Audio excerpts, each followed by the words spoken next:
The story begins with a destroyed city and a warning being broadcast over the radio, informing that several Class 4 monsters, known as Beltos, appeared at the Sedamon intersection, and, at that moment, the team of the Spearmaster Gamsanghu, Class 2, is heading into battle. In fact, several Beltos are in the city, and the Lancer is face-to-face with a huge monster. However, they begin to gather in their bodies and unleash a powerful gust of wind that intimidates Gamsanghu, as receiving that wind attack from 10 monsters at the same time feels like his eardrums might explode. At that moment, a lightning bolt cuts through the sky, striking above the direction of the monsters. The Lancer is confused by what he is seeing, as a flash simply appeared out of nowhere, and in the same instant, the heads of all the monsters were cut off. The Lancer watches this without understanding what happened, as all the Beltos in front of him were eliminated at the same time. His companion praises him for having finished off so many monsters at once. However, he says he didn't do anything, especially because he's not a specialist in large area attacks. She becomes confused and asks who it was. He says he doesn't know and wonders if there is possibly another unit besides theirs. She replies there isn't, as she hasn't heard of any others. Gamsanghu becomes thoughtful, since, as far as he knows, there's no one in the country with that level of skill. At that moment, the girl notices something and comments that whoever killed the monsters left the magic stones behind and she doesn't understand, as they're extremely valuable. However, all the captain can think about is the flawless cut on the Beltos' heads, as it's definitely the work of an awakened of rank A or even rank S, and he doesn't understand what the goal was since they killed the monsters and vanished without leaving a trace. He stops thinking for a moment and asks to collect the magic stones and contact headquarters to call the corpse elimination team. Then he notices something beside him and sees that it is a restaurant. He comments that whoever the awakened was that killed the monsters, if they had missed the cut, the monster meat probably would have fallen into that restaurant, and for that reason, he thinks the owner was quite lucky. Then he stretches and says they will leave since he's in the mood for a drink. Meanwhile, near the location, the MC appears descending the stairs and, after reaching the street, heads toward the restaurant. After entering, he turns on the stove and puts a pot to heat up. Then, he goes to the meat and places it on the table. He observes for a moment and wonders if he might have cut too much Belto meat. Then he imagines that the corpses of those monsters must have already been collected, and for that reason, thinks it's interesting to make some jerky. At that moment, someone knocks on the door calling for him. He receives the visitor, who says he is from the Awakened Association and wants to know if the person there is Chul Ho Kang. The MC replies that he is, and the man gets straight to the point, saying he wants to talk about the several Beltos that attacked the area earlier, and although he thinks it's good the monsters were quickly contained, he believes everyone in the region was a bit scared and, for that reason, says he is there to check if any damage was suffered. The MC says he understands, although he doesn't think it was a big deal, since the world has been like that for a while. He comments that it's true, even though the world has stabilized in recent times, and thinks it's very good that there are no residences nearby, so the damage is minimal. At that moment, he smells something different and says something smells really good. Chul Ho replies that it's normal since the place is a restaurant. The man becomes embarrassed hearing that and confesses he'd like to eat a bit since the place is open and he's been running around all morning. The MC likes what he hears and tells him to come in. The association employee is surprised to see the interior of the restaurant, finding it similar to the dramas shown before the gates appeared. The man asks for a menu, and Chul Ho says they don't have a menu since he cooks based on the ingredients they manage to get each day. The MC begins to prepare and says that the menu for the day is Belto steak. The man is surprised to hear that name and comments that he must be talking about the monsters from earlier that day, and explains that thanks to Master Gamsanghu, the monsters were defeated and the meat probably went to the market. Chul Ho, while preparing the food, confirms and says that thanks to that, he was able to get a good amount of fresh Belto meat. The man starts to worry, because even though it looks like good food, he never imagined suddenly eating a steak like that, and isn't sure if he has enough money to pay. The MC starts cutting and seasoning the meat, remembering what happened 30 years ago. Chul Ho woke up and was summoned to another world where dragons fly and monsters roam, and in short, he was summoned to that other world. He had to fight to survive, and after gaining strength, even surpassing dragons. He finally managed to defeat the Demon King. Because of that, he was able to return to Earth, but the city he knew was no longer there. While seasoning the meat, he imagines that during the 30 years he spent in the other world, he fought the Demon King and saw so many monsters that he got tired of it.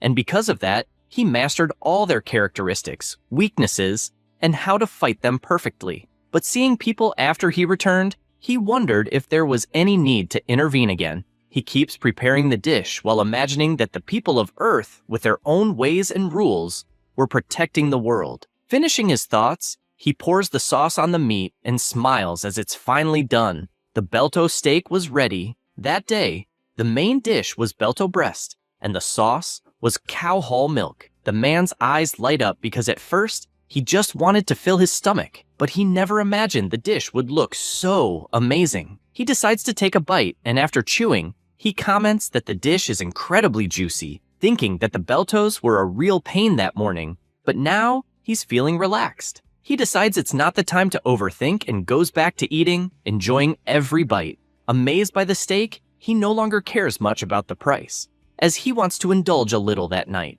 So after eating, he asks for another Belto steak. After eating again, he stands up and asks for the bill. The MC explains that he doesn't charge his first customers. He refuses that since it was way too delicious and confesses that he found the food comforting and felt all his fatigue go away. So he guarantees he'll come back again and wants to pay for what he ate. The MC smiles and replies that if he insists, it will be 10 silvers. Immediately, Choi pays and thanks once again for the meal. But before leaving, he asks the MC to stay safe, since the way the world is now, those who are not awakened go through hardships.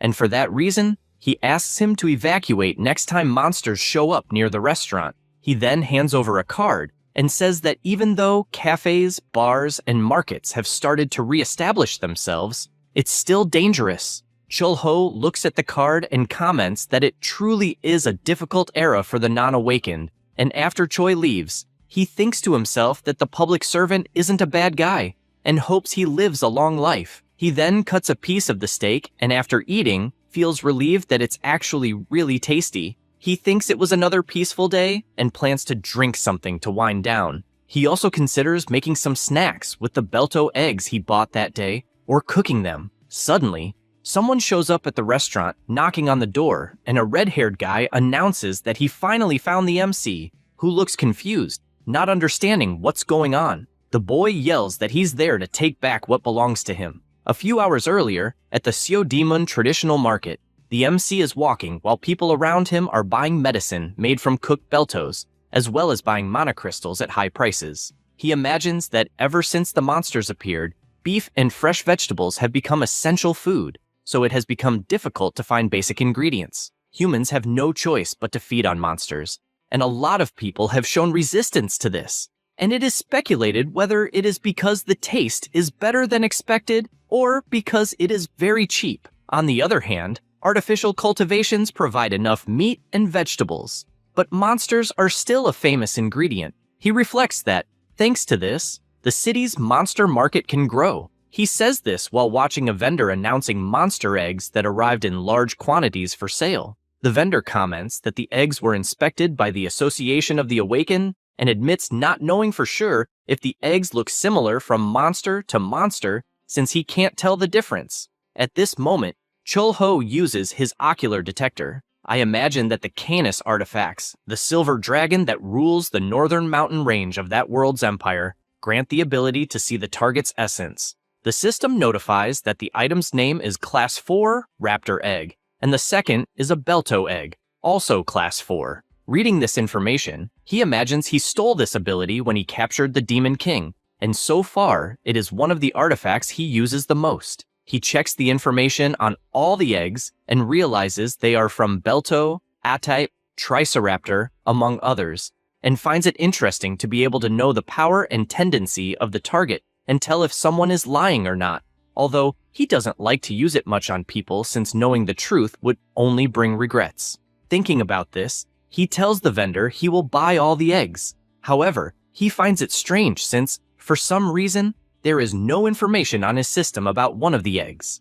Curious, he tells the vendor he wants that specific egg. Upon arriving at his restaurant, he breaks one of the eggs and starts imagining that eating was a waste of time when he was on the battlefield, and just thinking that a delicious meal was a luxury, and over time, only delicious things remained. He thinks about this and finishes preparing the Belto scrambled eggs. Then he recalls that food and smells are a good way to remember a place, and that he used to eat food with his comrades on the battlefield. He then starts eating, finding the egg thick, but well combined with cow hull milk since it is tasty, and he also likes the soft texture a lot. He continues eating and, looking up, imagines that if he closes his eyes, he will remember the old times and the faces he misses. Even starting to recall some he can no longer see, he wonders if he is becoming an old man until he looks to the side, remembering the egg whose information he couldn't see with his ocular detector. He imagines that, as far as he knows, a dragon artifact is naturally formed when a dragon is born,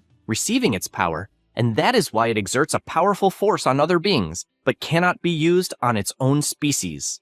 Chul-Ho puts his hand on the egg and wonders if it is a dragon egg, since he did not know that one day he would get a dragon egg on the market, and is also curious to know what it tastes like and what kind of food he could make. At that moment, the redhead arrived and, looking around, asks if this is a restaurant until he shouts that he is looking for his merchandise and, without thinking twice, points to the egg.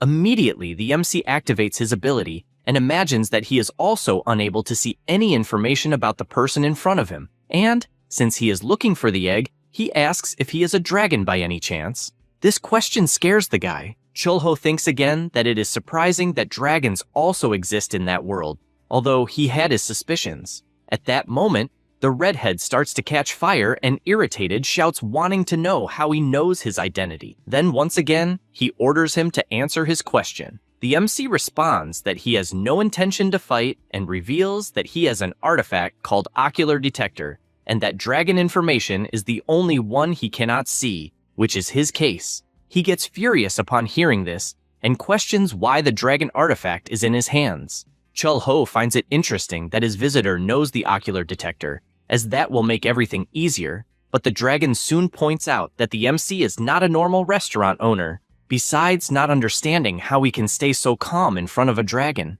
Chul-Ho asks to grab the dragon since he is happy the owner showed up to pick him up, also ordering him to clean everything before leaving since it keeps catching fire. However, the redhead does not like the way the human is talking to him until he looks up and notices a knife made from blue dragon scale and asks if it is a weapon by any chance. The MC replies that it is actually a knife, but can also be used as a weapon, although he usually only uses it in the kitchen. Khan also smells the cutting board and concludes it is made from dragon bone, which irritates him even more because the value of dragon bones, including scales and meat, is very high. Yet he sees a human using it as a kitchen utensil and cannot believe someone killed a dragon for that purpose. So he warns he will not forgive. Because of this, he starts emitting even more energy, creating a powerful ball of power, and shouts that the insect in front of him must die. Chul-Ho takes a deep breath and asks if it is really that hard to clean up the whole mess. The dragon ignores him and unleashes his power. The MC uses his power to pull a pot and laments that dragons are so annoying, then, with a single move, completely dissipates the power, leaving the dragon confused about how that is possible. Then he advances and hits the cheek of the fire-haired one squarely, since he needs to teach him a lesson. Khan enters a sort of dream as he recognized the MC's voice. At that time, Chul-Ho was warning that he would capture the Demon King, and so he wants to get straight to the point, asking to hand over the artifact since no one is using it, and warns that if he does not cooperate, he will hit and steal it. The colossal dragon in front of him laughs because he is seeing a human talking nonsense, so he gets closer and closer. However, the baby dragon stretches his paw and thinks he cannot do that since he saw it 30 years ago, so he recognizes him and knows his father will get a beating. At that moment, the MC notices there is a child there and warns that he should not be watching. Only then does Khan awaken again and return to reality. The MC asks if he is awake since they need to talk because he wants to discuss the cleaning of that restaurant, and after it is done, he will let him take his things to leave. But before that, he warns that he really does not like dragons for personal reasons, and, therefore, if he does not obey, he will have to resort to violence. Hearing this makes the dragon completely terrified, so he immediately goes to clean up the mess he himself caused. Chul-ho takes advantage of the moment to ask if he might not be a native since he knows the ocular detector. He replies that he was born on the continent Espan and not long ago landed in that world due to a crack in a dimensional opening. The MC finds it interesting that this continent is connected to their world and is no longer surprised by the monsters being familiar since they probably also came from Espan. Then he comments that in that other world's territory, his own name is Lycas Miro, but on Earth his name is Chul-ho Kang, and asks if he has heard of it. Then he orders him to work faster, and the dragon, upon hearing the name Micus, starts to sweat nervously because he was sure who the restaurant owner was. After that, the MC notices the cleaning was very good and lets him take his things back. Khan decides to ask why he did not return his father's artifact after he eliminated the Demon King. He is confused by the question and asks who the hell his father is. The redhead replies that it is Rex Ekmund. He is surprised to learn this, although not shocked since the auras are somewhat similar, and thus he deduces it is the baby dragon who was there that day. Then he sees the boy trembling and tells him to come closer, warning that he will not hit him since he stopped hitting dragons more than 30 years ago. Khan does not believe that since he got hit with a pan in the face moments earlier, so he asks him not to lie, because although he does not know about human age, he is sure the MC has not aged at all. He asks how old the dragon is, and the boy replies that as far as he remembers, he is a little over 50. Chul-ho thinks the dragon's age is cool and says he himself is 60. The redhead is surprised, wanting to know if by any chance he is an elf and lives hundreds of years like them. The MC asks why and if he is that beautiful, then warns that the punishment was the remedy for disobedient dragons at that time. The boy is scared until the MC starts laughing and says it's funny to see a dragon walking on eggshells because of a human. Khan retorts that obviously even dragons are afraid and points out that the MC was one who killed his species and therefore wants to know if he plans to kill him. Chul-ho replies that apparently there is a misunderstanding since the scale knife and bone board were gifts and admits he beat some dragons but never killed any. Then he apologizes since his father's artifact broke in the fight against the Demon King, so he couldn't return it even if he wanted to. Khan is surprised hearing all this, and the MC apologizes once more because he really needed the artifact, then invites him to drink. But apparently there are many questions. The dragon, after a few sips, says he can't drink with a mere human,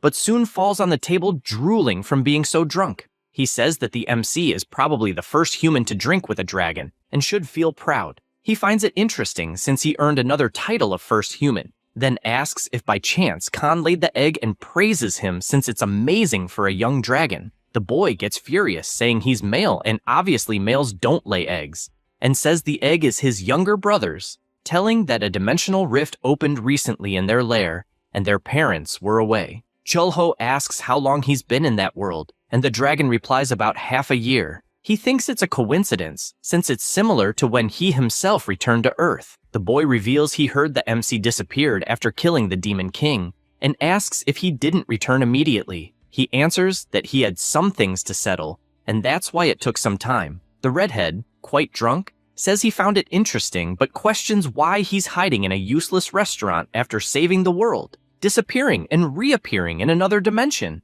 He also points out that a monster like the MC could easily take that world. Chul-ho asks if he really thinks so, and the boy angrily slams the table, saying humans are like that, always after power, war, and greed, and questions if when the MC destroyed the Demon King and saved the world, humans didn't start fighting each other. He thinks about it and says it makes sense but has no interest in those things since he's tired.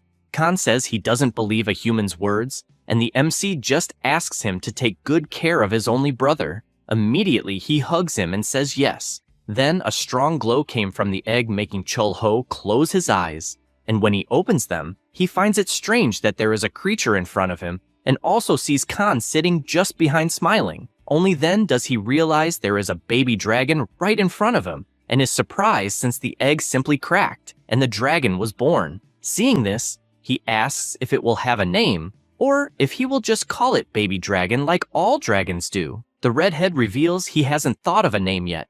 The MC starts petting it and asks if it's male or female, and Khan gets irritated, asking not to treat it like a beast, and says obviously it's female. The MC looks closely at the baby dragon and notices it looks a lot like a millet bird despite having some teeth, and wonders if dragons are omnivores. He keeps watching until the boy asks if his little sister isn't cute since he found her charming. Chul-ho pets her once again, then asks where he will take the baby. He thinks about it as well as the MC, who smiles and says that if there's somewhere to go, it's to eat first and only then leave. After that, many gusts of wind blew in the place. The bastard demons appeared with the storm when the wind blew, carrying a strong smell of blood, and so on rainy days, he remembered the battlefield. Besides the last drink they shared, still on the ground, he felt alive. That day, the MC prepared the fast-growing hamburger steak. The main dish was beta chicken breast, meat from the triceratops foot pad. It is soft like a sponge, good for elderly and children. After the MC offered these foods, he wondered if he could leave already. Khan felt a little embarrassed and answered yes, asking how much the meal cost. Chul-ho replied it cost $10, but asked to leave without paying, although he found the boy's reaction strange. He found all this strange and asked if he had somewhere to stay, but Khan said no. The MC kept watching, imagining that being a player in a new world is lonely, although he always thought dragons were proud of being self-sufficient. Besides finding it very different for a dragon to feel lonely, if students from the continent of Espan knew, they would publish hundreds of papers. At that moment, the dragon placed a stone on the table and said it was a Class 4 magic stone, and even knew it was valued in that world. Chul-ho laughed seeing that, leaving the fire-haired one embarrassed, wanting to know why he laughed. Then the baby dragon started making a noise, and the MC asked if he was still hungry. Because of that, he offered another piece of meat, imagining that living on Earth, especially with such a small creature, is difficult even for a dragon. This made him remember he also felt a little nostalgic for the other world, and believed he would probably never see a certain person again for the rest of his life. Khan was happy with the MC saying he could stay a few days at the restaurant, and even didn't need to give the magic stone. He knew having someone to share secrets with could add some happiness to life. The dragon did not accept everything so easily, as he did not want to take advantage, since he had even been fed. The MC stretched out his finger, asking to wait a moment, and made a cut in the air, leaving the boy startled. At that moment, a goblin appeared from the portal that formed, greeting the king of the world. Khan was surprised to see it was a goblin, and the MC said it was an immortal goblin named Kasim, who manages the items in his subspace. He then went straight to the point, asking how many magic stones they had in the subspace. The goblin pointed out as many magic stones as grains of sand on the beach, but regarding the highest class stones, there were 5 top-class magic stones and 120 high-class ones. The MC handed over the magic stone that belonged to the dragon, and Kasim said another grain of sand had been added, leaving Khan unable to believe it. The goblin continued to follow his master's orders, while the fire-haired one was still amazed at the absurd amount of magic stones Chul-ho had. With everything settled, Kasim said he would return and gave his respects to his master. The MC said everything was resolved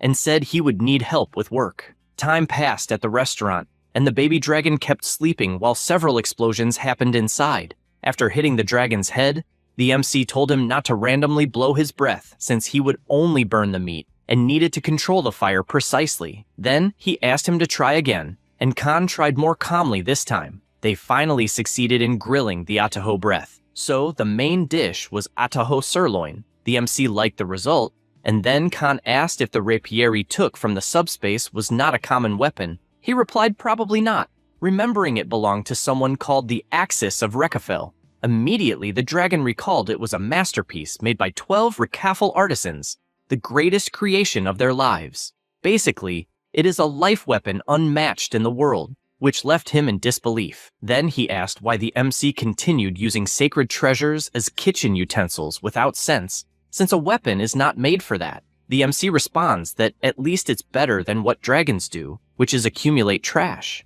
He agrees with that since it makes sense, until someone appears knocking on the door, calling for the restaurant's boss. It was Choi, giving his greetings since he was patrolling the area. Right after, he starts eating, praising the incredible smell of the food. Then he asks if by any chance they hired a new employee, since he saw someone new at the restaurant, and warns that he has something important to say, as a new dungeon appeared in the underground passage between Sinshan and Seodaimon, and they are even recruiting Awakened. Chulho asks if it's true and finds the dungeon interesting, since they are incubators for monsters, and work as portals to other worlds where dimensional rifts have opened, which even happened to him and Khan. Then he asks about the difficulty, and the association employee answers that it's Class 5. He also says that Sanghu and the Zenkaku team were assigned to Seodaimon, and Chaeyan was assigned to Sinchan. The MC is confused since he doesn't know who the girl is, and he explains that she's like an ice witch,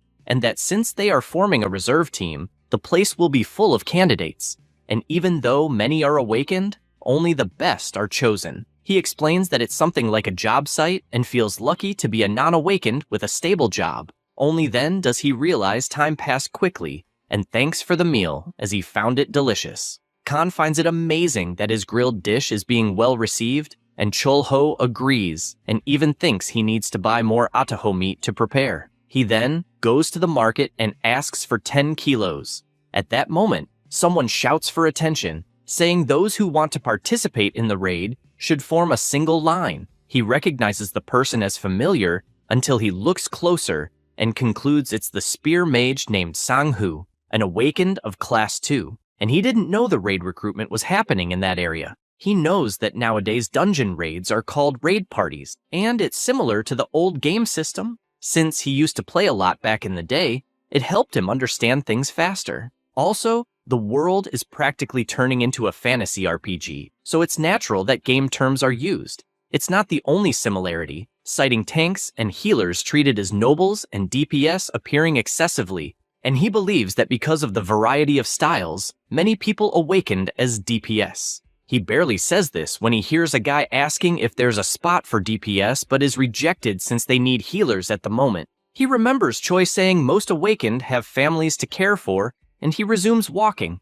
thinking Choi is a good guy and hopes he takes better care of himself. The awakened who couldn't be recruited walks away and opens his wallet, seeing he has no money, which leaves him completely down. The MC arrives at his restaurant and sees the kitchen is completely clean, but Khan isn't there. He then looks to the side and sees a man arrived at the restaurant. He sits and asks if by chance they have ramen, apologizing in case they don't. The MC says it's no problem and finds it strange since ramen is a cheap meal and hasn't changed in the last 30 years. But the price went up and the taste changed a bit since they use something besides wheat. The man asks how much a portion costs, and the MC replies $2. The customer is surprised it's so cheap and asks if he can order 5 portions. The MC thinks it's a lot since he doesn't know if he'll eat it all, but the man says he definitely will. Chulho starts to find it strange and decides to use his ocular detector on the guy. His alignment is good, and his class is Food God. The class proficiency is the lowest, but the acquisition skill is high. He reflects that this class is familiar to him since an ex-colleague had it, and,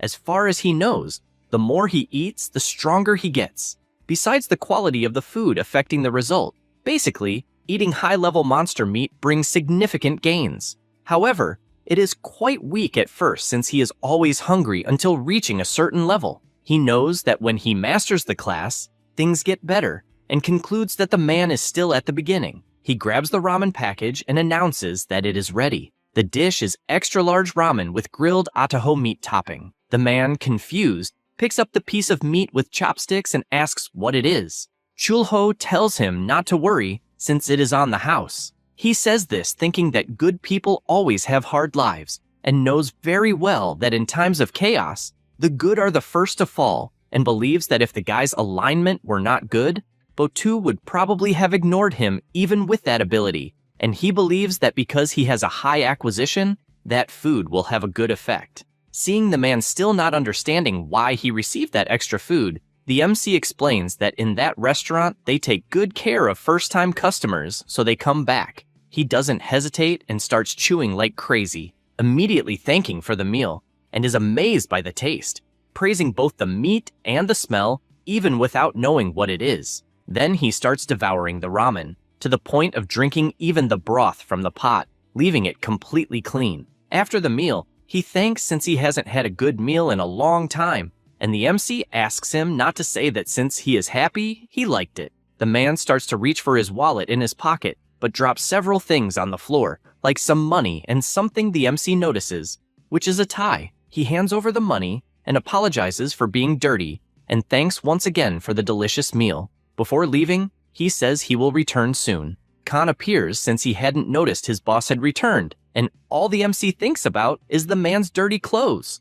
But the tie was new, and he wonders if maybe he was trying to impress someone until he remembers that the man was leading a hard life in those chaotic times. And not long after, he heard again, since that same man was standing in front of the portal, and that was when the gates exploded.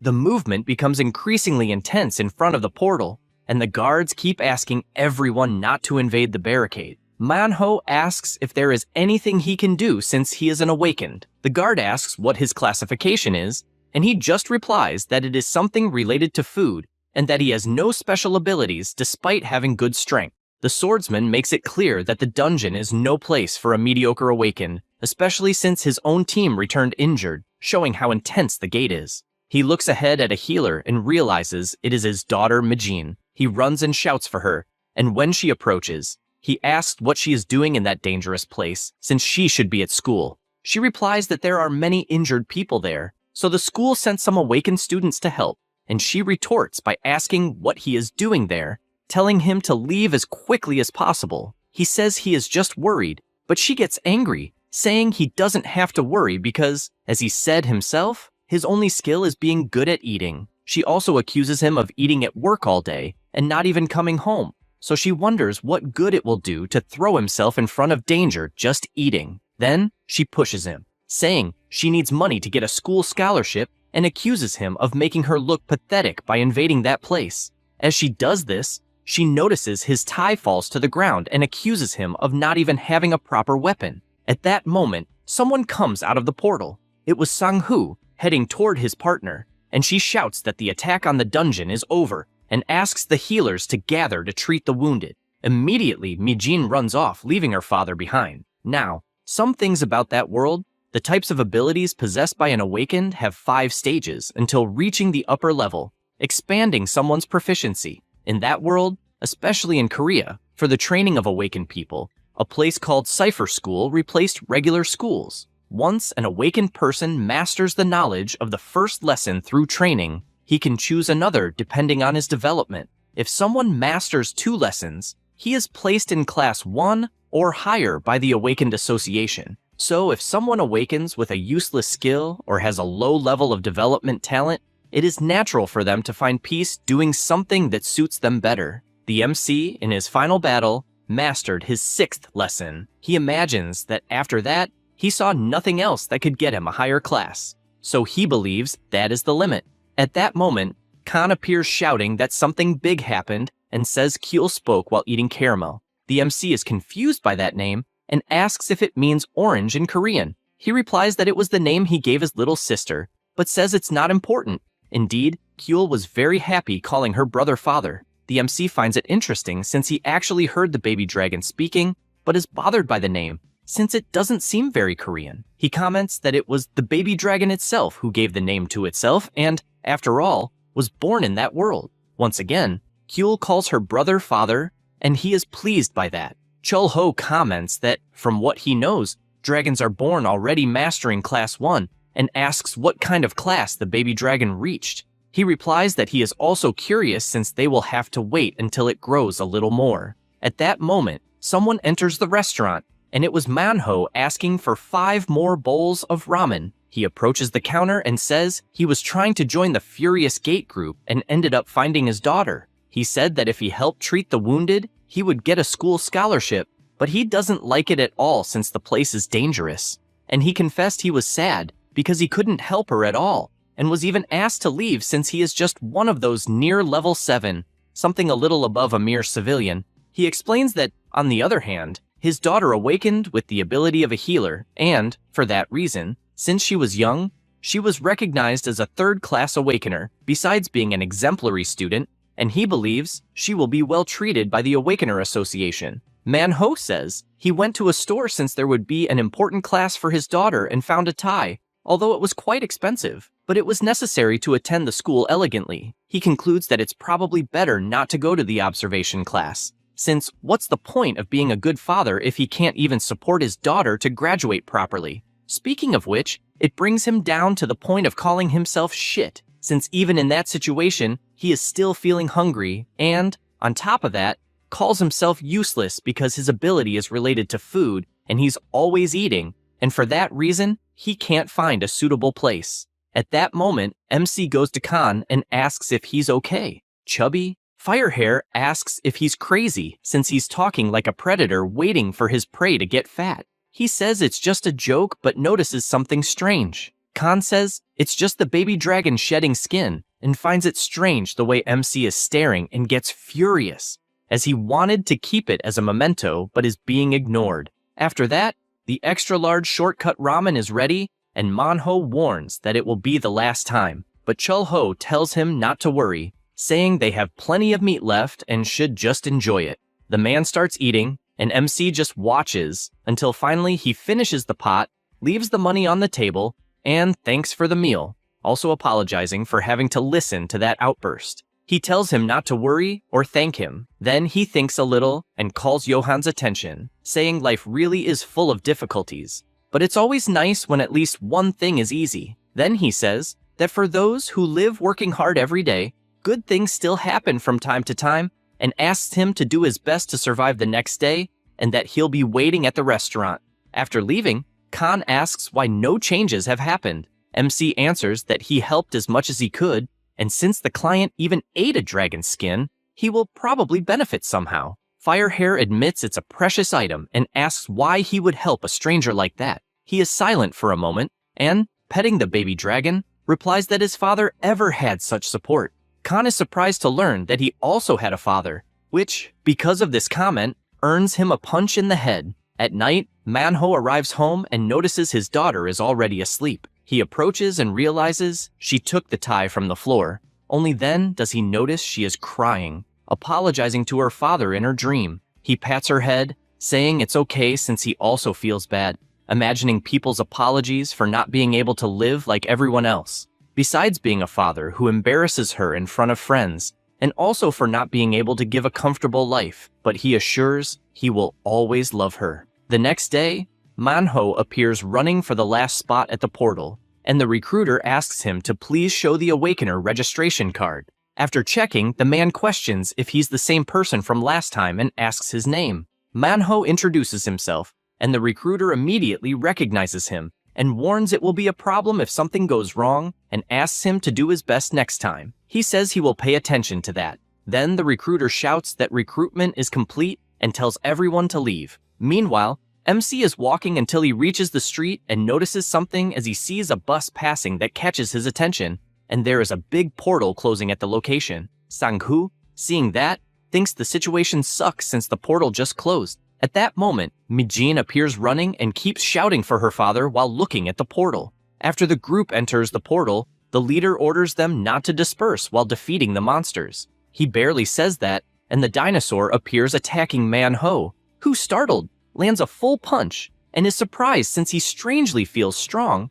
besides not feeling hungry, and doesn't know why. Suddenly, a girl asks what is happening and points to a fissure inside the dungeon. Everyone feels a strong tremor, and a colossal dinosaur appears before them, leaving Manhwa surprised since that is a hidden boss. The girl tells everyone to run, and they start fleeing while Manhwa tries to process what is happening, and if the monster in front of him is the Tigrex. He prepares to run, but something catches his attention. Since on the monster he defeated there are mana crystals, he quickly realizes they are class 8, and if sold, he could earn weeks of work in compensation. However, another Awakened shouts to leave immediately, but he refuses to leave the crystals behind. At the same time, the boss lunges to bite him, but he counters. Flying away while in the air, he reflects that it's really pathetic, as his daughter imagines, since even in the end, he was a fool. He remembers when he met his daughter, and also her crying while sleeping, besides moments when she was happy, or even when she was a baby crying all the time. His next memory is of her as a baby, and because of that, he wakes up to life and begins to get up, as he does not want to die like that, since he would leave his daughter completely alone in that world. He looks at the dinosaur, which stomps firmly on the ground and charges to attack. He refuses to accept dying there and screams with all his strength, landing a full punch on the monster's mouth that releases a colossal energy from his fists,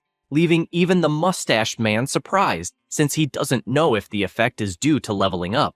Manhwa is surprised to see that aura overflowing and wonders if he paralyzed the hidden boss, also noticing that his fist is not hurting and he is not feeling hungry. The monster attacks again, but he grabs the fangs with both hands and keeps pushing, and even being dragged back, he warns he will keep holding as long as he can. Suddenly, Sang-hoo appears and asks why people haven't left yet since the hidden boss is there. People point ahead, saying a man is blocking a Class 2 Tigrex alone. The two generals are surprised to see this since it's admirable, and they think they should get the man's card for future business. At that moment, Manhwa's tendency was good, and his class is Shikshin. His class achievement is medium and skill acquired high. The MC sees this information hidden in the air, thinking the mirror skill works by catching the opponent's attack and reflecting it back, and it's easy to see the damage, but he is very close to a tank. Therefore, he thinks that in terms of Awakened Koreans classes,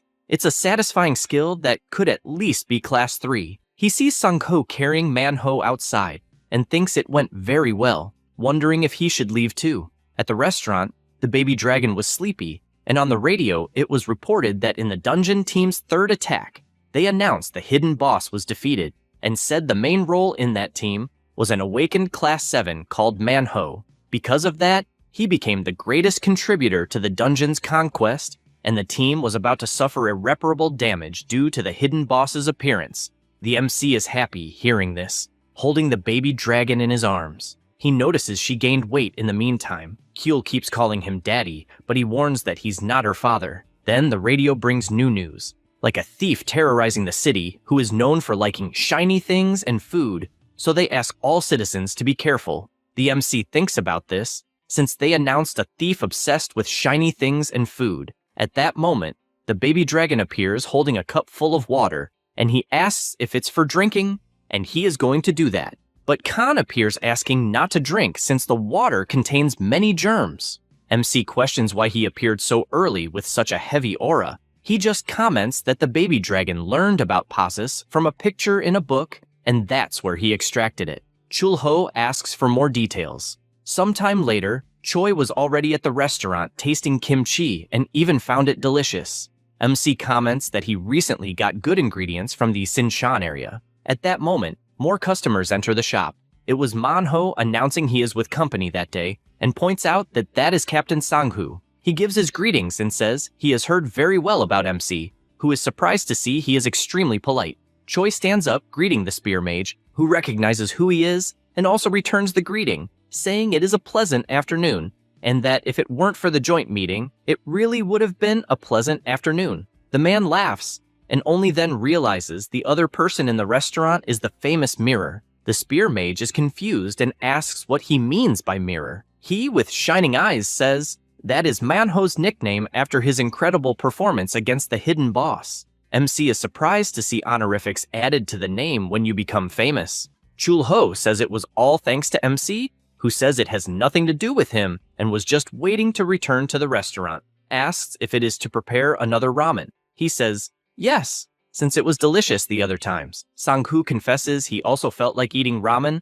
and so will want the same dish. After the food arrives at the table, Manhwa eats everything at once, leaving the spear mage startled, thinking his friend is amazing for being able to eat so much at once, and he just laughs, feeling embarrassed. Sang-hoo politely asks to go ahead, reminding Manhwa he needs to pick up his daughter at school. MC hears the two getting along very well, and feels happy since the relationship does not seem so bad. However, he notices the environment becomes very quiet, and when he looks back, he sees the spear mage dozing off. In his dreams, he was shouting, calling another guy an idiot because, by stupidity, he decided to mess with a sacred creature, and it was a fierce wolf overflowing with fire all over its body and moving in all directions, causing terror in the city. After that, he wakes up and gets up startled, apologizing for being there so late. MC tells him not to worry since there are no customers anyway, and asks if he would like a simple meal. He says not to worry since he is not hungry, until the radio announces once again about the thief invading shops. Chul-ho asks if he wants alcohol and says that in that restaurant they only serve soju and beer. The man accepts and asks for any side dish he thinks best. MC thinks about it, not knowing what he can do with the ingredients he bought at the market, and asks if he would like sashimi. The spear mage thinks about this option, and Chul-ho says it is very fresh. He puts the fish on top of the shed and imagines that species has been seen for 30 years but are hard to find. He imagines the name of that is German fish, and a fully grown adult easily reaches 3 meters, so that one is a baby. He begins cutting with his extremely sharp knife, and while slicing, he thinks that in the past he did not prefer sashimi because it had a poor cost benefit. After a while, the German fish sashimis are finally ready, and Sang-ho is delighted, confessing it has been a long time since he last ate sashimi. He brings the food to his mouth and is surprised by how smooth it is, besides being refreshing with a taste like noodles.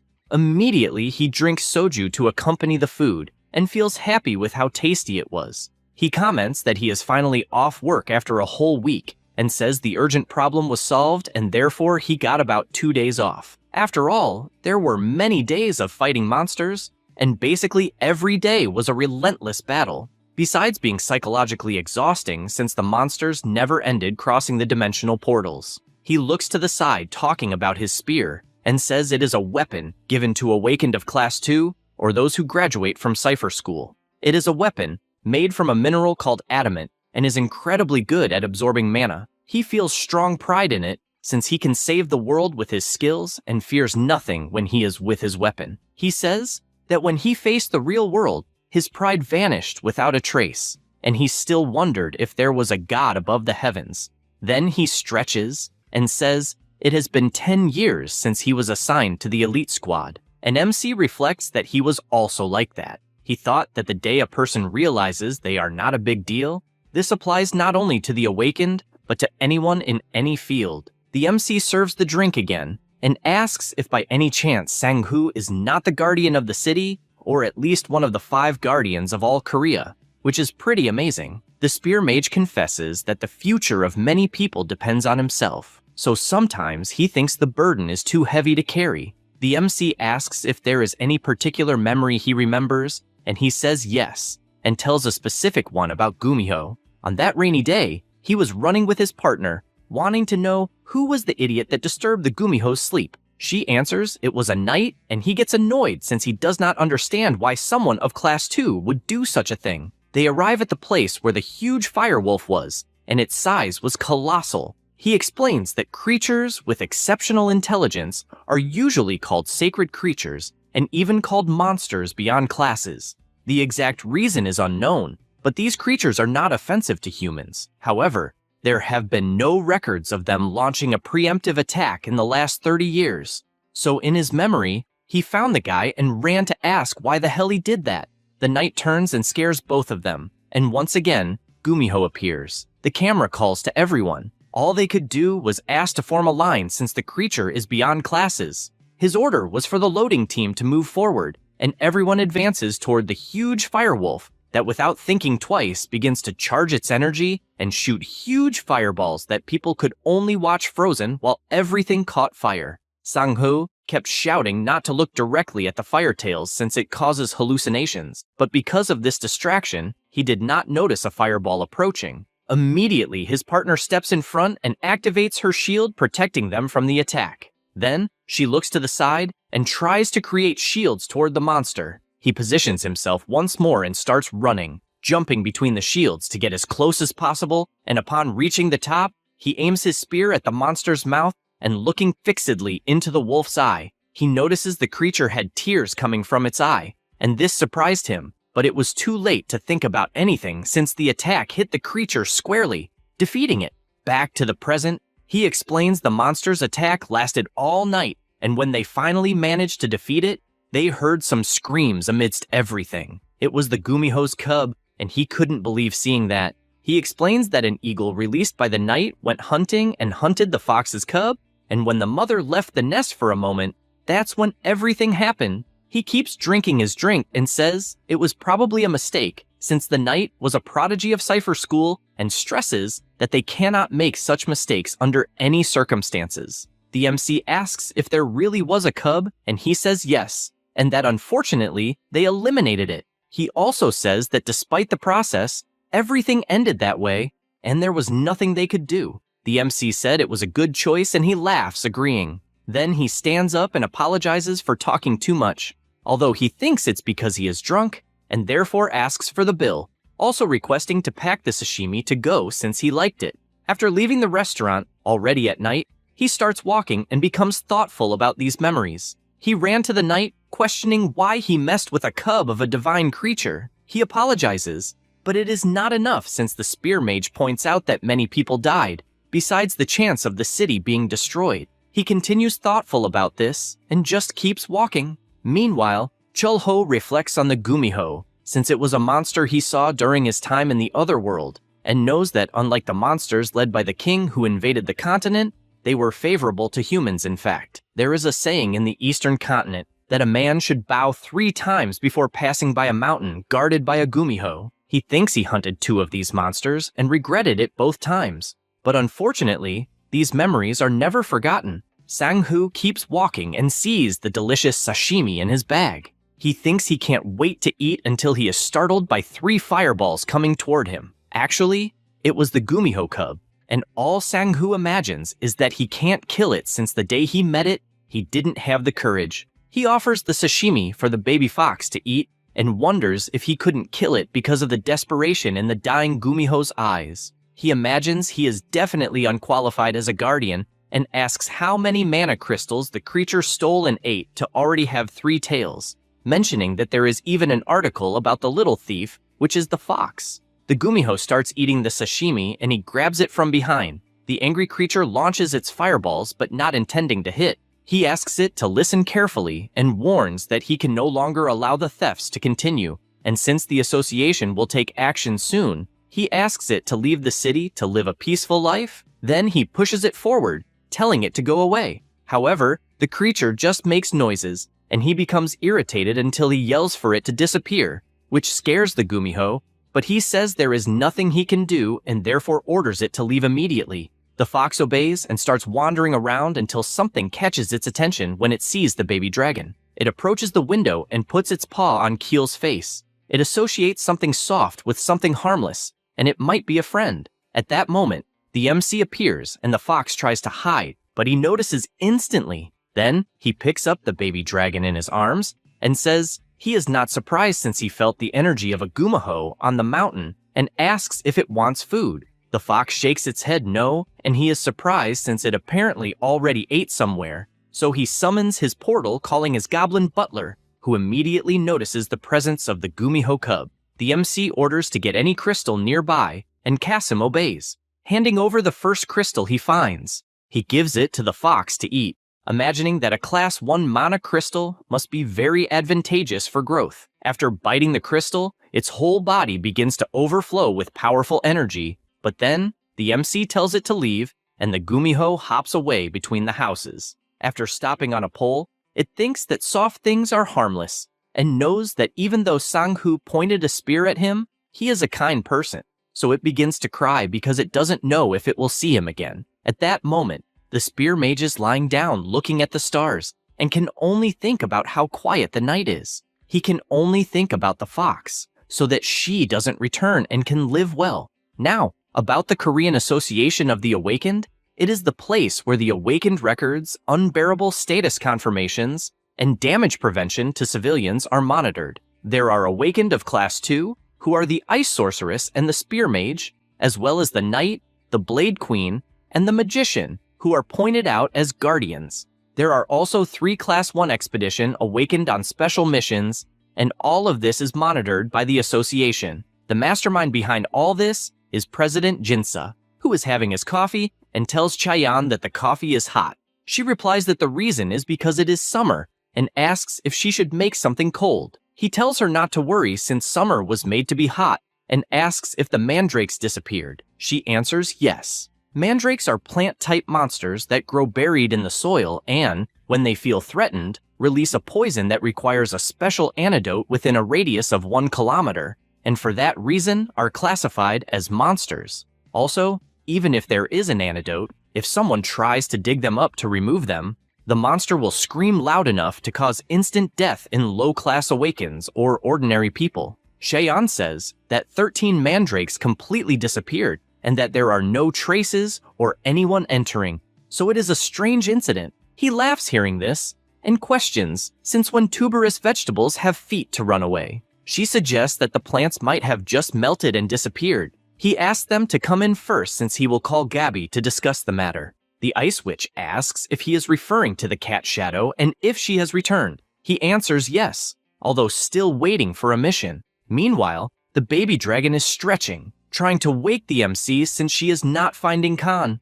However, he does not open his eyes, and she starts touching his hair, causing a slight scratch. Then her stomach starts to growl, and she grabs a chair and places it in front of the fridge. She then climbs up and upon opening it, comes face to face with a mandrake. She picks it up, finding it confusing, and immediately the monster starts screaming wildly, but Kyul just puts it in her mouth and tries to eat it, but gets upset because it tastes horrible. After a while, the MC appears with fiery hair and sees the baby dragon with a full belly after eating everything in the fridge, and the MC makes it clear he will scold her when he wakes up. Khan also cannot believe she ate everything in the fridge. The MC picks her up and asks where the hell Khan has been the last few days. He answers that he was investigating the conditions under which each rift forms, and therefore visited the places where the dungeons appeared. He is surprised by such effort and asks if he discovered anything, but he replies unfortunately not, since he only saw monsters that were commonly seen on the Ispan continent.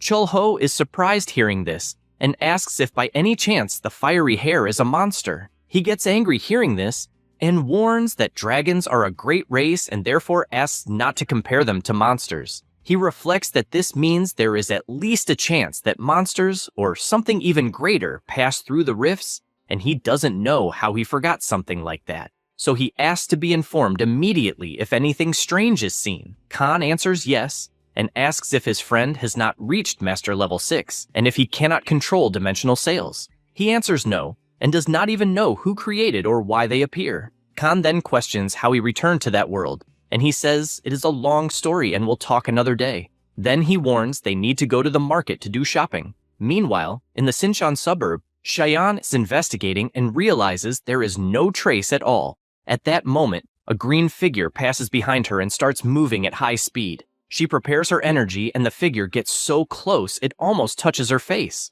Only then, she realizes it is the awakened Gabby. The girl says she is surprised to finally see the Ice Witch of Sinshan. She says she looked around and had no idea who she was. Cheyenne, a bit embarrassed since in front of her is an awakened of level 1, which is the highest possible, greets her by the nickname Cat Shadow. But she asks not to be called that, saying she can just call her sister, and asks if she's a new recruit since she's really cute, and asks her not to be nervous, also wanting to know how old she is and what she's doing there. Cheyenne says it's her 10th year, and the sorceress finds that incredible since someone who crossed the barrier without causing any disturbance is in front of her, and questions if she's really a level 1 awakened, also not understanding how she didn't make the top 30 years ago and how she looks so young. Gabby reaches out her hand saying she saw the previous guardian a few times, and asks if she's new. Cheyenne introduces herself and says yes. The girl then asks what's going on, and she replies that there was an accident, that 13 mandrakes disappeared. Cat Shadow asks who broke the barrier, and the ice sorceress says it was a level 4 awakened from their team. She finds it strange, since crossing a level 4 barrier without leaving a trace would have to be someone at least level 3, and therefore recommends starting by tracking the mercenaries in the city center. Then she asks where the largest nearby group of mercenaries is. Cheyenne says they're at the mercenary temple in Seodaimon. Gabby asks to go there first, also saying she's hungry, so they need to stop to eat, and only then go find the brat she used to fight with all the time, and ask the guy to buy food for everyone. Sang-hoo feels that someone is talking about him at that moment. Meanwhile, Khan is covering his little sister with kisses, saying she's very cute and adorable. He can't stop admiring her, and asks who the baby dragon takes after to be so cute. Then he realizes the MC is watching, and, embarrassed, asks how long he's been in the room. He replies since the beginning and tells him not to worry, since he doesn't see anything wrong with a brother and his little sister. Then, he tells him to fill a bowl with water, and Firehair asks what he's holding in his hands. He says it's something called watermelon, and asks if he's never seen it on the Espen continent. Khan says it's the first time he's seen one, and asks if the red part is meat. He says no, and that at first he thought it was a fruit, but apparently it's classified as a vegetable. Then Khan picks up a chicken and asks what it's doing there. The MC says it's a chicken, but he says he already knows what a chicken is. This surprises the MC enough to ask if they existed on the Espan continent. Then he shows a mandrake, and Firehair, knowing what it is, asks where the hell he got one. He says he was out walking and picked it up from the ground, and starts to imagine that mandrakes absorb heat energy and help the body cool down. He also knows they have a coarse texture and sweet flavor, and that's why they go well with both hot and cold dishes. Then, while handling the chicken, Khan asks why he keeps stuffing the inside, and he replies that it's necessary, only then putting it in the pot since they need to wait for it to be ready. At that moment, someone enters the restaurant saying they didn't know there was one in that place. It was Cheon, accompanied by Sang-hoo and Gabby. The ice sorceress greets him, and the MC welcomes them. Immediately, the spear mage apologizes and says there's a guest present and asks Khan if he's the one working there. Chulho says it's always good to have customers in the restaurant and says Firehair is one of the cooks. Then says they've made a samgyetang and wants to know if they'd like to try it. Gabby quickly asks to be excluded since she's vegetarian. The MC thinks about it and finally serves the samgyetang and cubes of mandrake kimchi. The awakened are surprised by the appearance, and Cheon doesn't waste time and takes a bite of the chicken piece, finding it absurdly delicious. With sparkling eyes, she says the kimchi is absurdly refreshing. Gabby just keeps watching from afar, and the MC asks if she's really a vegetarian. She replies yes, and asks if there's any dish in that style. He says he doesn't know much, and asks if by any chance she'd like to eat a watermelon since the restaurant has some. She gets excited because she loves eating watermelon and asks for a bit. The MC starts preparing since there are many ways to enjoy a watermelon, and it's tasty, sliced, frozen, or blended. He decides he'll try a different method, first scooping out only the flesh of the watermelon and cutting it into small pieces. He decides he'll also add other fruits like berries or kiwi. Then he thinks, I can put it inside the watermelon. He adds a fizzy lemon drink, and finally, his watermelon and fruit punch is ready, and Gabby is happy because it looks really good. Cheon uses her power to add some ice cubes to the watermelon, and the MC is surprised to see that she's an awakened. Sang-hoo says the girl is the ice sorceress who protects Sinchan. She says she doesn't like that title or any kind of nickname since she finds sorceress very strange. She also says that at school, there's something called a battle royale that happens every year, and she got caught in the opponent's trap, ended up completely exposing her final move, and tried to play it cool, but that seems to have been a big mistake, and that's why she's sulking, saying she messed everything up. Chulho thinks all kinds of shooters keep showing up one after another, so when he looks to the side, he thinks Gabby is on another level, since just her presence makes it obvious she's at Guardian level or above, and he also thinks she's beautiful. The girl smiles, thanking them for the meal, and that just makes him think she's even more beautiful with that smile. After everything's done, the dishes go to the sink, and the two start washing them, with Khan commenting that Gabby is very pretty. The MC agrees, and he goes on to say she's a very pretty girl for a human, and doesn't even seem like a person. He says she's an elf, and, after using his detection eye, sees that her alignment is neutral. Her class is Ghost God Stealth Charge. The class mastery is medium, and her skill proficiency is high. Khan is surprised since he doesn't know if it's really true, and if it is, he wants to know how he knows that information. He replies that he confirmed it using the ocular detector, and that since the girl has the Ghost God trait, it's a class that only elves can have. Firehair asks if that race doesn't have pointed ears, and whether the girl didn't recognize them. He answers no, since she doesn't have magic detection ability. He says that, and thinks that apparently, it's not just monsters coming through dimensional gates, and that other races must also be living on Earth. So he concludes that someone might be hiding their true form, pretending to be someone else. Suddenly, he yells for Khan and tells him to make something unique to eat. He asks how he should help. The MC replies that he just needs to grab the spoon since they're going to make watermelon juice.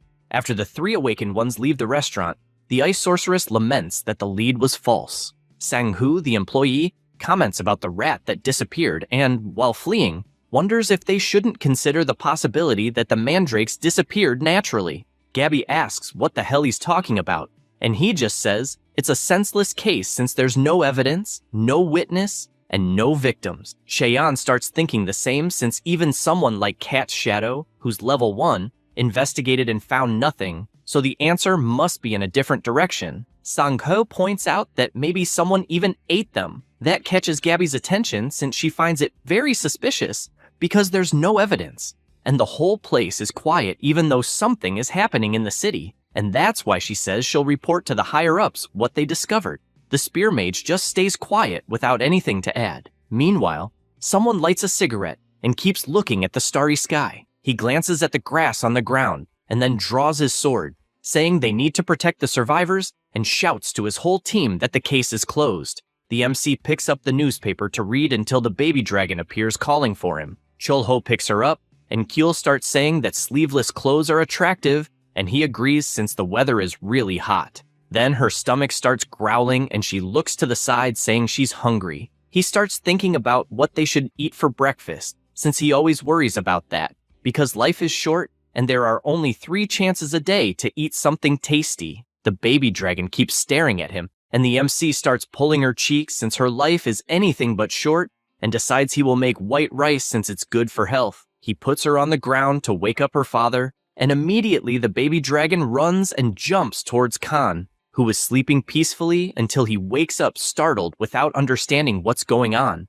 and all the MC does is laugh at the situation. Moments later, the dish is ready, and that day, it was belto egg and vegetable bibimbap. Firehair is excited since it smells really good, and after mixing the pot well, the 3 decide to try it and are amazed by the delicious flavor. After everyone is full from eating so much, the MC comments that the baby dragon is acting weird since she always falls asleep after eating. Khan comments that the baby dragon is still a newborn and soon they'll be able to know her class, since at that age they usually eat and sleep a lot. Chul-ho starts thinking about what class Kyul will master, and after Khan takes her to sleep, someone arrives at the shop and the MC greets them. The man sits down and says he would like to eat ramen, but the MC, smiling, says cold rice is the best and it's even ready. The man agrees since the rice will go well with the ramen. Then he picks up the newspaper and something catches his attention when he sees who is in the news. Sometime later, still at the restaurant, the man compliments the delicious dish he's eating, and Chul-ho knows it's because he made it with mandrakes. At that moment, Choi enters the restaurant and greets both the MC and Sixin. He turns around surprised and asks if he's going to eat by any chance. Choi explains that he doesn't have much time to eat and just stopped by to say hi. The MC says the summer hardships have probably arrived, and he replies that he's really struggling to survive, but happily says he felt his energy increasing after eating a lot, and Chul-ho knows that's thanks to the mandrakes. At that moment, the association employee tells Sixin that the Lancer has been feeling agitated recently. He draws the MC's attention since he changed his expression and explains that the Lancer is part of the Temple Mercenaries and is retiring that day, which is why everyone is in a state of emergency. Chul-ho asks what he means by retiring, and he replies that unfortunately, that's it, and that everyone admires him deeply. The MC, still confused, asks if something happened, and he replies that there was an accident 10 years ago in the past, when monsters passed through the Seo Diamond Gate, and it was Sang-hoo's first mission, and at that time, 4 of the 5 Soul Guardians died in the process of stopping the Great Invasion. He reflects on Taizhong, who is classified as a level 3, awakened but whose true power far surpasses what level 3 is capable of. He is an exceptional leader and a commander on the battlefield, and many people owe their lives to him, so they respect him greatly. The association president also reads the article in the newspaper and says he already knew this would happen. At that moment, someone knocks on the door and he tells them to come in. It was Taizhong. After they sit at the table, the president asks if he's really going to retire and he replies yes. Jinsa doesn't like it at all and starts yelling if it wasn't too sudden since his friend was the one who created the mercenary regiment, and still in the past when he appeared in the city 30 years ago, he was always by his side. Taizhuang places his cup on the table and says that no one does anything alone in that world and that everyone worked hard. He also warns that he is already tired and therefore, I want to lighten the weight of responsibility from his shoulders. He barely says this and leaves, even though they plan to talk again another time. The president becomes agitated, imagining that the spear mage must have become depressed. Outside, Taizhuang is finding the day beautiful until he hears someone calling, saying he is a crazy jerk who apparently has never heard the word hope. When he turns around, he realizes it is Sang-Hu. Back at the restaurant, the MC is preparing a dish until he notices visitors. It was Sang-Hu, accompanied by Taizhuang. The MC says that the dish of the day is homemade Korean meat. He watches and imagines that the retiree seems to be his age, and also notices that the title of Old General suits him perfectly. Taizhuang says he is not in a hurry, so the dishes can take as long as needed. Chul-ho likes to hear that. The spear mage says he will not drink since he is a bit busy, and only showed the way to the restaurant before leaving. Taizhuang apologizes, calling the boy immature, and when he takes his cigarette, he realizes he does not even know if he can smoke there and apologizes. The MC says it is not a problem since there are no other customers. The general notices the smell is good and confesses that the smell of cooking rice is something he hasn't smelled in a long time and feels nostalgic. Chul-ho becomes thoughtful about that since everyone has something they miss. He decides the dish will be soybean paste stew, and since every homeowner has their own recipe, he serves it for a long time with just soybean paste and vegetables, without the broth, as it makes it much tastier. Then he fries the eggs separately and a salted grilled fish, resulting in traditional Korean meat. Taizhuang is amazed by the result, and after taking some with the spoon, he puts it in his mouth and his eyes light up. Then he takes the rice and puts it in his mouth too, feeling it really is a homemade flavor. He says he is 30 years old, so his memory is hazy and admits that time flies in the blink of an eye. He begins to say that when he left his city, he thought he would return soon, as everyone wanted to go to Seoul just for survival reasons, and because of that, he will never forget the great final invasion that happened 10 years ago. He continues explaining what it is about, and says that 30 years ago monsters started to appear, and many countries and cities around the world collapsed, and because of that, countless people lost their lives. He also says that at the time he had to take up his sword to defend his hometown, and because of that, his physical abilities improved drastically, and for that reason, he led awakenings, and the people from his city managed to head towards Seoul. He finishes saying that it was the beginning of the mercenary temple corps he created, and from then on, people gathered and were able to rebuild the city, and the world started to change again, and from that moment, the titles of guardians began to appear. Taizhuang says that although it is called Korea, it is basically the Seoul they live in, and when the world started to adapt, a change happened, a new incident 10 years ago, and the daily monsters were classified as boss levels, and that was the great final invasion. The spear mage was being attacked at the time, and even blocking the attack, he realized he was no match alone against the monster, and if he continued, he would die, and all he wanted was to stay alive. At that moment, Taizhuang appeared, finishing the monster with just one blow. Then he called to the boy, asking him to wake up. All he could do was tremble, and in his mind he needed to flee at all costs. However, the general encouraged him, saying that facing hard times means staying alive, since if you cower, you will spend your whole life retreating. After one grabs the other's hand, he asks what the spear lancer's name was, and he answered Sang-Hu. He asks if he is the newly appointed guardian, and the lancer immediately answers yes. He prepares his sword, asking the novice guardian to pay attention, and after positioning himself in front of the giant monster, he strikes a single precise blow that cuts the boss completely in half. After that ending, he turns around smiling, saying they must carve their own path. Sang-Hu was amazed hearing that. Back to reality, he was holding his helmet, looking from the top of the mountain. Then he starts moving, making a patrol trying to find some monster. He looks from one side to the other since that should be the resting place, and still thinking, he believes that this is the silent zone and needs to become the place of true peace. Suddenly, he starts crying and falls to his knees, trying to understand why there isn't a single monster in that region, and believes he won't be able to help with anything else. Meanwhile, Taizhuang keeps talking, and after putting out his cigarette, He says that day after day, he only had regrets since he had to be perfect, because he needed to protect people to stay alive. He also says that making mistakes is not allowed because people can die because of others' mistakes. These words make Chul-ho stop to think, since at first he thought Ta-jwong's thinking was immature for his age. But then he realizes he learned as a person, being aware that focusing on being perfect like that eventually makes the person break inside. Then he asks if he really will return to his hometown. He answers yes. MC looks at him thinking he understands all the pain he must have gone through since he himself lived all over the world, and most of the time lived in a world like that. Suddenly, the ex-general asks for the bill, but MC replies it was free. He is surprised by that, but Chul-ho explains that the restaurant offers free service for those returning to their hometown. He finds the restaurant a bit strange for being like that, but thanks for the meal, asking please to keep taking care of the stubborn Sang-hoo.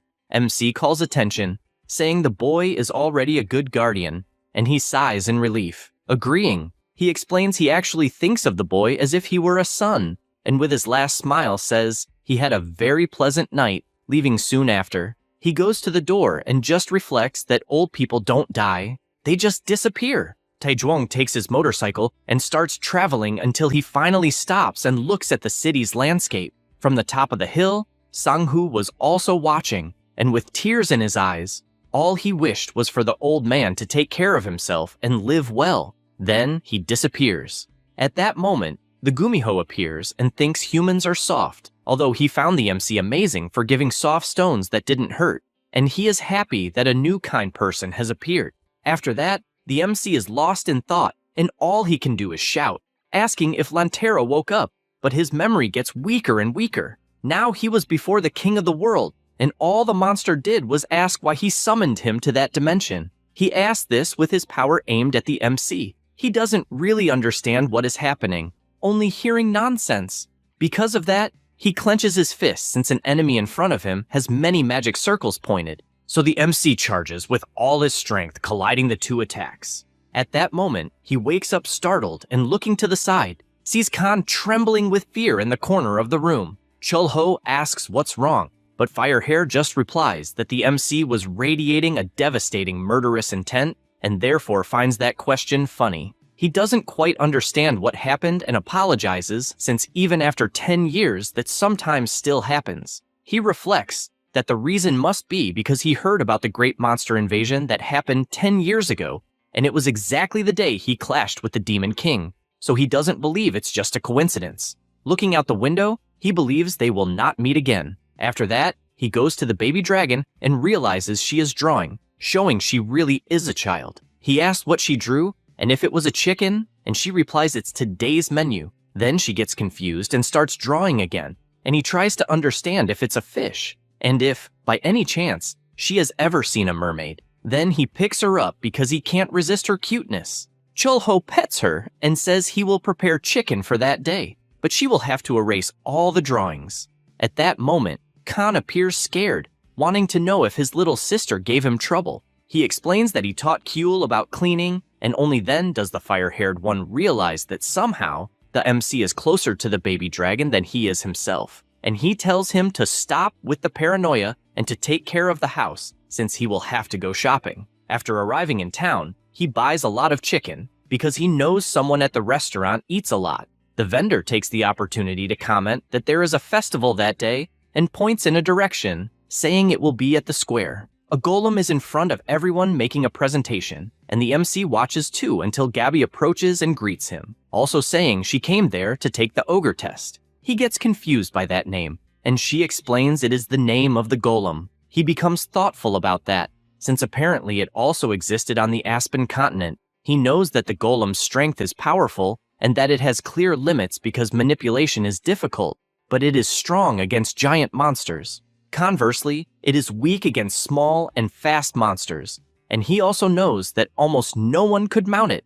Because of that, he asks if she will try to control the golem. She replies that actually the person responsible is a level 1 awakened. Chul-ho realizes that one of the 3 level 1 people is inside the golem, and the reason no one could mount it was simple, since you need to be able to support the energy emitted by the magic stone. At that moment, Hoon Kim comes out of the golem. He is a level 1 awakened. The MC reflects that it is a decent ability but costs a huge amount of money, so it's hard to make the money itself pay off. Since there is nothing else to see there, he says goodbye, and Gabby asks if the restaurant will be open that day. He answers yes, and that it is open all year unless something special happens. She says that's a relief, and also says she will visit him. The afternoon passes, and the MC returns to the restaurant until he notices a strange creature with the baby dragon. Because of that, he asks the fire-haired one if the spirit is his. Khan, happy,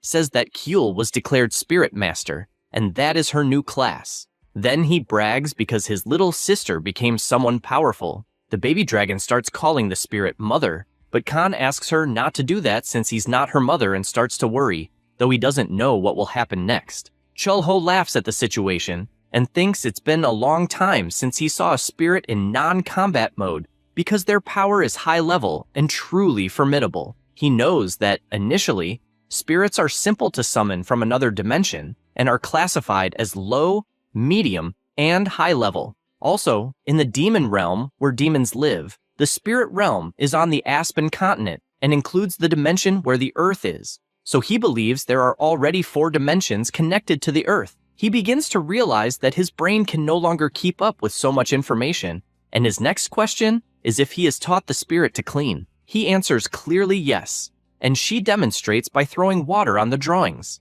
The MC finds that interesting since the spirit of that class will be very useful. He then goes to the kitchen and, while preparing the dish, says the menu will be chicken. All kinds of chicken could be made and enjoyed on Earth, especially seasoned chicken and chicken with soy sauce since they are the basics. He starts frying until finally his dish, fried chicken, is ready. Immediately, Kyul asks for food, and the MC gives her a piece since he wants to see her try it.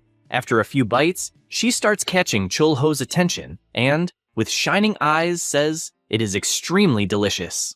Khan starts drooling too and runs to grab a piece, but the MC tells him to wait and, with a scary look, says that in that world, there is a way to discover a person's essence while eating chicken together. He doesn't quite understand what that means, and the MC, overflowing with power, asks which part of the chicken he will eat first. He once again doesn't understand where this is going and asks if it makes any difference. He hesitates to answer and picks up a piece in his hand, wanting to know if the essence will be revealed by the piece he chose. However, the MC apologizes, saying it was just a joke, and asks them to eat too, until they see the baby dragon lying down since she ate all the chicken alone and didn't leave any for anyone. Chul-ho grabs a beer, as it was his accompaniment with chicken, and the 2 toasts since the drink is allowed. Khan starts eating, as he was starving, and is amazed at how easily the MC can debone so cleanly. The 2 keep talking and eating until the baby dragon notices something and sees several fireworks outside the window. The MC reflects that the festival is still happening, and Khan, startled, says that for a moment he thought a war had started. Chul-ho goes to the window to show the fireworks to Kyul, who is very happy watching them. This makes the MC reflect that the baby dragon has only lived inside the restaurant and believes she is feeling suffocated. Khan says that soon she will be able to go out once she releases her powers. He asks if he will also be able to breathe fire, and Khan answers yes. He finds that interesting since he is eager to see it, and the festival continues in full swing with the fireworks. Meanwhile, Hoon is testing his golems and notices they are very heavy, so they need some adjustments. He finally finishes, and upon leaving, runs into Gabby greeting him for working hard. He approaches, asking if she has really become a grandmother after people called her an old witch. She tells him to shut up, but the boy just walks past saying he needs a shower before eating. Because of this, he asks if she knows an interesting restaurant, also having heard that Taizhuang retired and Sang-ho must be feeling lonely. She replies that she also heard the old man return to his hometown, but admits she found it interesting since it was time for him to rest. The boy comments that he would like to have a hometown to return to, and she just stays silent listening to that. Then she asks if he has a new magic stone waiting, and he says yes, since it is a highly condensed power, although not a pure magical power. After saying this, he wonders why she suddenly appeared after leaving the dungeon. Gabby answers yes, and that this dungeon is the type with no monsters, only a mine full of magic stones, and the only problem she found was a strange light that appeared. which is why she feels something strange, as if even rain fell in a place where it is impossible to rain. The treasures taken by the dragons in the past were left under the management of the goblin, and, while the MC fought against the Demon King, many of them were destroyed. Moreover, the dragons avoided him after all the events, and among many treasures he took, one of them was the magical mana detector, and he was glad it worked on Earth as well. He was inside the dungeon, observing the awakened and trying to understand if that dungeon was a mana crystal mine, and, if used correctly, it could become a great discovery in a short time. Anyway, he finds it strange, since for the dungeon to have simply collapsed because of the Demon King, the mana detected is excessive. At that moment, he sees a crack and realizes it has started. It becomes more and more intense until it forms like a gate that opens, and several creatures appear from inside it.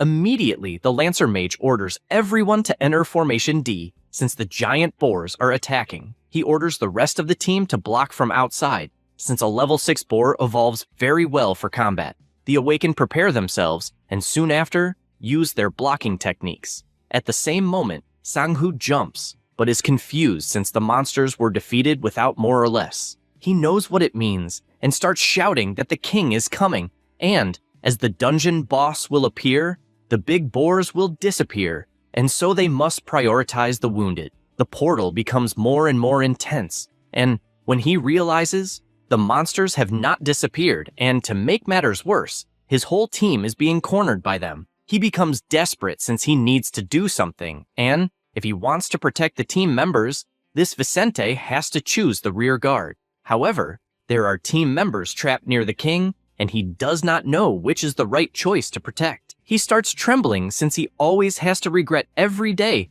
until he stops to reflect and hears a voice in his head encouraging him. We disappear instead of the other because the rush doesn't let you cower to run away. However, he also visualizes the old general saying that taking a single step forward in moments like that is what makes someone strong. He regains his courage since he is determined to become a true hero. Because of this, he calls everyone's attention and runs toward the monsters, warning that he will take the lead with all his strength. Immediately, he advances, attacking all the monsters at the same time until he finally spots the boss. He prepares himself since he has reached his mana limit, and there are still many monsters. But he knows he cannot stay still since more giant boars keep coming out of the portal at all times. The whole team is fighting, and now Sang-hoo is face to face with the Boar King, who is absurdly giant. He holds his spear firmly and begins to overflow with an absurd energy, saying he will clear the way, and so he throws it with all the strength he has at the moment. The attack was strong enough to explode the creature and leave a trail of destruction along the way. He looks on unbelieving and, when holding the spear again, tries to understand where so much power is coming from his body that it overflows. Immediately, he warns to rescue the wounded, but a team member shouts that another Boar King appeared. He is startled upon hearing this, and once again orders everyone to prepare to defend. The boss lets out a loud roar, and he tries to calm down since they only need to hold out until the association arrives with reinforcements. However, his biggest concern is not knowing how long they can resist. At that moment, an intense light emerges, and everyone tries to understand what it is since all the monsters are disappearing as if they were nothing, including the Boar King. After the light disappears, they try to understand what happened since the monsters simply vanished. Sang-hoo runs to his friend, asking if he can get up, and he answers yes, although confused about what happened. They support each other, and the captain shouts for them to get out of the hill as fast as possible. And he still tries to understand what happened, and the MC is watching everyone from the top of the mountain. He sighs, having just remembered what the boy said before, and sits calmly, since he doesn't believe there is any awakened who would discover his power, and he is happy to have saved some lives. He looks at Sang-ho and remembers that the boy said he was at level 2, and with the new achievement defeating the Pig Kings, he will certainly reach level 1 and become the 4th awakened of this level. At that moment, only his stomach starts to growl, and he wonders if he should eat first or not. After returning to the restaurant, Khan lights a fire, but the MC warns that the flame is not strong enough. Suddenly, he disappears and appears with more firewood, startling the fire-haired one, who imagines that his own body took 50 years to master martial arts beyond the sword master category to obtain the power of rebirth and cannot imagine how powerful Chul-ho is. The MC notices his friend is deep in thought and asks what he is thinking about. He feels embarrassed and replies it's nothing until the baby dragon wakes up and, upon noticing the flames, uses her power to summon a water spirit that appears and starts making hand movements and immediately extinguishes the fire, leaving both devastated. After that, the MC says he will fetch more firewood and only then prepares the grilled pork belly king. Khan thanks him for the meal, but the MC adds a piece of wrap and asks him to try it. He eats it without hesitation and shouts that it's tasty. Chul-ho takes the opportunity to ask if he is still investigating the dungeons, and he answers yes, since all the time outside the restaurant is spent investigating, and asks why. He says he was in the magical stone mine dungeon when a giant herd of pigs appeared, and they were combat type, meaning the pigs are evolving to adapt to the ecosystem. These monsters grew aggressively in just a few days, although not enough to compare with those from the other world. He concludes that when the portal to the other dimension opened, it was not an energy from the Spanish continent. Khan is surprised hearing this, and he finishes by saying that the new portals may be connected to other dimensions beyond the Spanish continent, and probably something beyond their understanding is happening. Meanwhile, at the Korean Awakened Association, Sang-hoo explains what happened in the dungeon, and says an intense flash of light appeared, and all the monsters vanished, including the boss. The president comments that Gabby said the same thing, and, not knowing what it is, just congratulates him since he advanced to a class master and is also close to becoming the 4th level 1 awakened, and so wants to know how he feels. Sang-hoo thinks this news is great and asks if the salary will increase too, although he doesn't see much point since he never has time to spend it. Jinsa asks if he would like some days off. He replies no, since he will have busy days anyway, and asks only to make sure the team will get a good bonus. The president says it won't be a problem and asks what the next class he will choose is. He answers that he chose Steel Heart. This class grants 2 lives and a dramatic increase in overall durability. He knows that after mastering this class, his entire body will be as tough as steel. He is determined since his life is always at risk, and he can never do anything about it, and basically, they were lucky against the giant pigs, and if he had Steel Heart, he could at least buy some time. The president admits it was a wise choice and says Gabby is handling the mine investigation. He then gets up saying he is leaving, and after taking the elevator, he reflects that he didn't feel any malice in the flash of light that eliminated the giant pigs and only knows it was something warm he would like to get closer to see. He still remembers it was the same happening with the Beltos, and doesn't know if it is a mysterious force or someone secretly helping. He only concludes that whoever helped both times is someone with unmatched powers, and just prays that the source of that power does not turn against them. Meanwhile, at the restaurant, another drink is served, and Khan catches MC's attention and asks if, by any chance, the Demon King was strong. MC answers that he definitely was an incredible being, although he himself is even stronger. Then the fire-haired one asks if he hates the Demon King, and MC replies that yes, there was a time he hated him, and then he was summoned to Earth, and the loved ones helped him adjust. Those same people were killed by the Demon King's army, and since he had a lot of power, he swore he would stop them.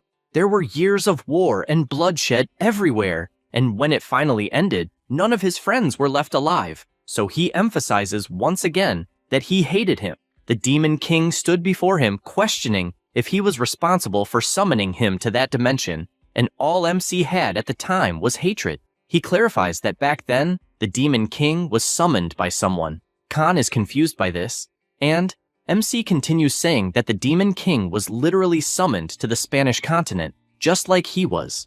Khan doesn't know how it's possible to summon the Demon King himself, and asks how he returned to Earth. MC is silent for a moment, and says that for 10 years, he searched various worlds, and over time started to feel desperate until a huge rift appeared in front of him, and he saw countless buildings. He concludes that he arrived home through that rift and asks if Khan believes the story. Without thinking twice, the fire-haired one replies that yes, he definitely believes everything, and also thinks MC went through a lot. MC smiles since he really did, and they toast to their hatred for the Demon King. While they drink, Chul-ho can only think that for a time he hated the Demon King, but at the same time feels sorry for him since he was also cast into a strange world and was unbearably lonely. In his memories, he had his eye closed and tried to wake his friend at any cost, but unfortunately the result of the war is countless deaths. He only shouted because it never ended and ended up relying on other things to survive, like drinking, since getting drunk allowed him to at least sleep. He also knows that if he weren't strong, he would have lost his mind a long time ago, or maybe he lost it and doesn't remember. At that moment, he wakes up sweating and seeing that he was lying down concludes he had another nightmare. He also notices that the baby dragon was lying with him and simply doesn't know when he turned over and fell asleep. Then, he goes to another room and notices that Khan is also sleeping in a strange position and realizes it is just an ordinary morning. Because of that, he decides to go outside to smoke, and soon someone calls him young man. He asks what the lady wants, and she asks for directions to the Arirang Express. He doesn't understand the question since he doesn't know about that train, and the old lady walks away, lamenting that no one knows. Chul-ho returns inside the restaurant, confused for never having seen that lady, and also not knowing what the Arirang Express is, and thinks he should ask properly next time. He decides to open the restaurant before it gets late, and after doing so, goes to the kitchen to prepare his utensils. He cleans the counter, and at that moment, someone arrives at the restaurant greeting good morning. It was Choi asking for the menu of the day. MC says he is still preparing and suggests a simple fried rice as an appetizer. He notices some water on the window and comments that apparently the new season is starting and thinks the day has been very crazy. Chul-ho, who is preparing the food, pretends not to have heard since that water was actually because he didn't adjust the inside properly, and soon after says the fried rice is ready. Choi is surprised by the dish and comments that lately Grandma Arirang has been wandering the streets. He gets confused not knowing who this person is and explains that she is an elderly lady who collects cardboard nearby and that she is not mentally well, so she asks if he saw her. He answers yes, since the lady passed in front of the restaurant early in the morning wearing a scarf even in summer, and says that the old woman asked about an Arirang espresso, but confesses he has no idea what that means. He says that, in fact, no one knows, and believes many people lost loved ones, and many simply cannot move on and end up going crazy. He gets up since it is time to leave, and MC asks him to be careful on the way. He imagines time is passing, but a person's life events never change. After all, that world is carrying a scar from the past, so the customers who arrived, like the old woman, must all be living while carrying their wounds. And that was all he thought at the moment and let it pass. He says this while looking at the beautiful rain falling that morning. The next day, MC appears brushing his teeth and at that moment hears a conversation. Upon leaving the bathroom, he sees Khan excited since the baby dragon was a little different. She starts to glow intensely until she changes form, but it is a strange form that makes both Firehair and MC realize it failed. He asks if there is a way to polymorph as well, and Firehair answers that yes, it is difficult the first time. Chul-ho thinks if he should dress the baby dragon's new form and decides to test it, but realizes she is very big, and when she fully polymorphs, she will be about 5 years old. He almost gives up, and another glow starts to appear on her, and her body begins to change until she grows arms and legs as if she were really a child. MC is surprised since the new little girl is even running, but she loses balance, and he catches her, making the little girl happy to see the attention MC is giving her. Khan gets jealous, picks her up, and happily says that although it is early to walk outside, at least she managed to polymorph. Chul-ho starts to get up since he must prepare some food and tells his friend to look for suitable clothing for Kyul. Meanwhile, outside it is raining heavily, and MC goes out with an umbrella thinking that some flank steak was left over and that he will make sweet and sour pork. After arriving in front of the restaurant, he notices someone nearby and realizes it is the lady. She greets him and asks if she can stay there for a moment since it is raining heavily. He replies that there is no problem and even invites her to have some tea. He starts to find it strange since the lady did not use the dialects from before, and she notices he is paying close attention. Without hesitation, MC hands her his umbrella, asking at least to use it, and she thanks him and says she will return it, besides asking if they also sell jangmyeon. He He is confused by this request and says he does not have the ingredients, but will check. Because of this, he enters the restaurant, but sees the lady leaving in the middle of the rain and finds it all very strange. The rain gets heavier,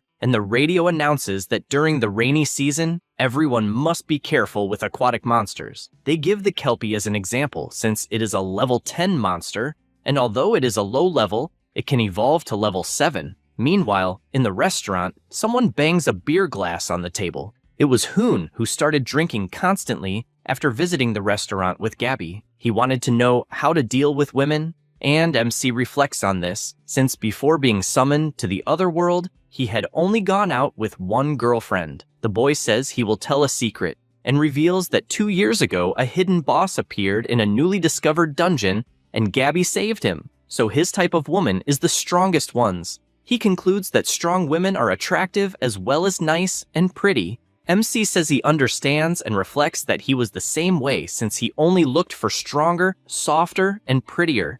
Thinking about it makes him a little downcast, and Hoon goes back to saying that, unfortunately, the passion is one-sided, and since the girl is very sharp and almost crying, he says he likes women who treat him harshly. But on the other hand, Gabby hates guys like him, and so, if he clings one day, it will be his death. Because of this, he breaks down crying, and, knowing that the ideal type of guy for that girl is Sang-hoo, and not understanding since the two are always fighting, Chul-ho just thinks that indeed the Lancer Mage is really quite friendly. The boy ends by saying it is another secret matter, and MC says it's no problem since he won't tell anyone. He thanks and asks for another beer, while the radio announces that heavy rains will stop the work on the Tomb of Rest, and so visitors should avoid it for a while. The two fall silent, and MC questions what Tomb of Rest was mentioned on the radio. The boy answers that it is a cemetery for victims from the past, since many people died and recovering the bodies was not easy. At that moment, a woman enters the restaurant. She is Yuna, considered the Blade Queen and a level 2 awakened. Four Eyes looks back and is terrified by the woman, who calls him a bastard, wanting to know why he is drinking again. He greets her as if doing nothing wrong, but she grabs his head telling him not to play dumb, since she doesn't know why he keeps going out alone to bother people. Then, with that look, she drags him outside, and all MC can do is ask her to come back safely. They go out into the rain, and MC watches how close they are to each other. He prepares to clean the restaurant, but begins to overhear their conversation with Hoon, wanting to know why she appeared at the restaurant to pick him up.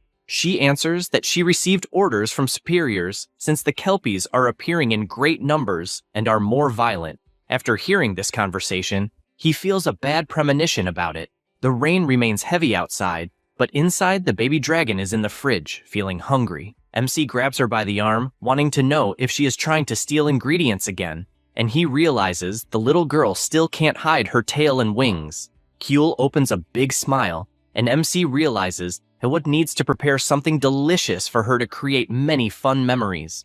At that moment, he hears a noise in the restaurant, and immediately hides the little girl, asking her to stay quiet, also regretting that since there were no customers, he let his guard down. He goes to the door to see who it is, and realizes it is the old woman. She asks how long a bowl of jangmyeon would take to be ready, and he replies that it will unfortunately take a little while and asks her to come in first. She worries since she is in a hurry, and he once again notices her dialect and also a subtle difference in appearance, and so decides to use his detection eye. The old woman has good disposition, but there is no information about class achievement, or acquired skill. He concludes that the old woman is 100% civilian and not an aged awakened, but on the note he notices she has dementia. He reflects that many people lost their loved ones, and some minds could not bear it, causing mental damage. He knows all this, since he himself also has nightmares, and since he knows he unfortunately cannot avoid it,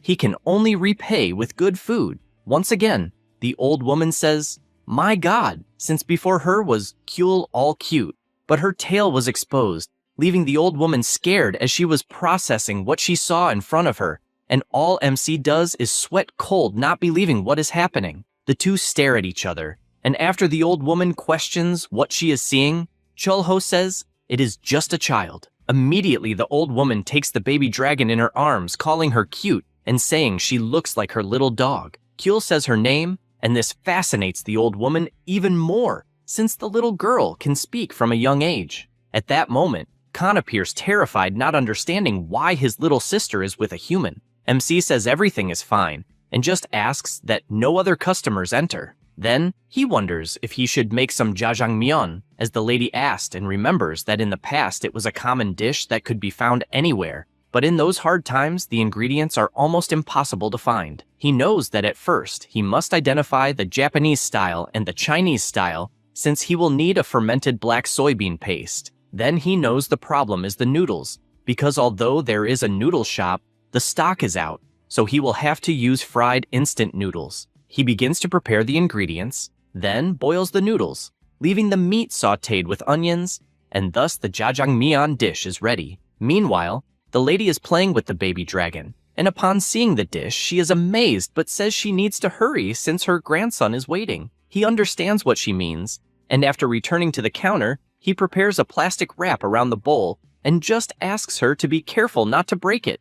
Besides returning it another day when she passes by the restaurant, she thanks him once again from the bottom of her heart, and after handing over the money, Chul-ho wonders that it had been a long time since he saw a 1,001 bill since he is old, and just says goodbye to the lady. Arirang appears at the restaurant from time to time to pick up that dish to go, and he noticed that each time the person she gave the dish to was different, and even the bowls never returned to the restaurant, but he knows she didn't take them on purpose. Because of this, he always ordered more dishes until, when leaving the store, he notices something strange at the resting tomb and decides to see how it is inside. After walking a bit, he sighs because, as he expected, his parents' tombs are not in that place. At that moment, he hears someone calling Arirang's attention, and she questions why she is being stopped, and all she asked was to give food to her grandson and husband. The security guard asks her to be serious since the place is a cemetery and points to the countless bowls on top of the grave. And he asks her not to bring food to the place as it would attract insects, besides asking her not to sleep there as she might catch a cold. He warns once more to remove the bowls or he will do it himself. The MC listens from afar and can't believe she lives in that place in a tent. Also, there is a photo of her husband and her grandson, and the old lady sighs and goes toward the picture and, after taking it, opens a huge smile. The MC thinks that a person does not smile only when happy, but also when it is very hard not to cry. He knows people end up smiling since he himself smiled often in his past, and it became a habit. At night, the rain returns, and Chul-ho is at the window with Kyul, having fun watching the rain. The MC tells his friend that soon he will need to buy clothes for the baby dragon, and asks him not to open the window because it is raining heavily. He almost gives up but runs out, because Kyul suddenly was opening the window. The MC comments that indeed it is a blue dragon for liking rain so much. At that moment, the radio announces for everyone to be careful with the kelpies due to heavy rains.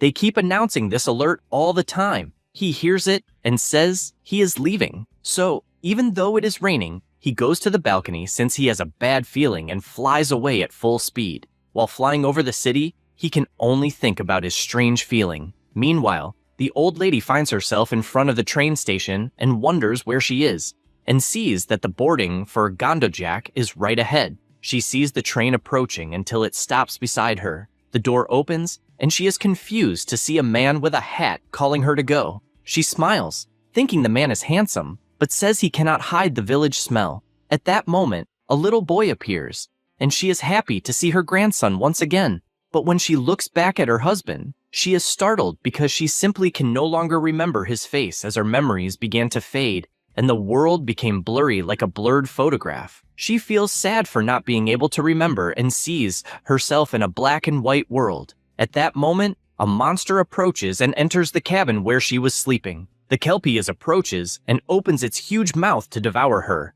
but with a single punch, the MC completely explodes the monster. He does this imagining predicting the certain and the worst, and seeing the broken bowls, he is happy to have arrived in time. At that moment, Chul-ho hears some screams calling for Arirang, and because of that, he moves at high speed going to the sky. The security guard is left confused since he did see a Kelpies. The spear mage approaches, and, after taking a mana stone in his hand, confirms that there are indeed traces of monsters in that cemetery, and, Seeing the size of the puddle formed on the ground, he believes the monster was giant. He tries to understand if it is the unknown force helping once again, and without thinking twice, he orders to move the lady to the association since more monsters could be around. She mounts on the guard's back, thinking all the time about her deceased husband. In her mind, she could visualize the portrait, but could not see the face of her husband or her grandson in any way. At night,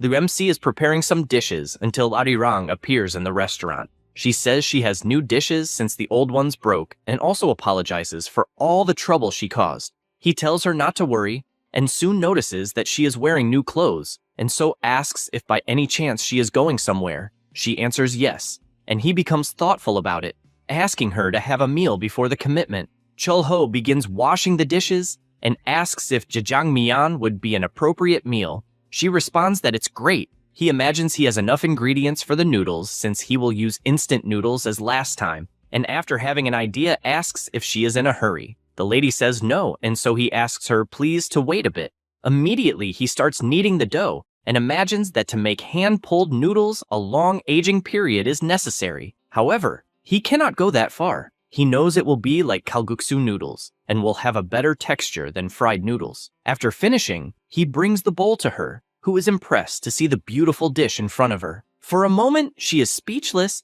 and begins to tell that she was once a farmer and lived a busy life. Her husband was a good person and always used the city dialect, so she learned it in such a way that it became her regional speech. Besides that, once a week, she would go with her husband and grandson for a walk to eat jjajangmyeon in the city. She is happy with these memories and says that whenever she saw her grandson eating, they were happy just watching, and she laments that she can no longer remember the faces of both her husband and grandson as they seem blurred in her memory. And even though she doesn't want to forget, she keeps forgetting and confesses to being scared. Suddenly, Kyul appears shouting at high speed, runs to the lady calling her grandma.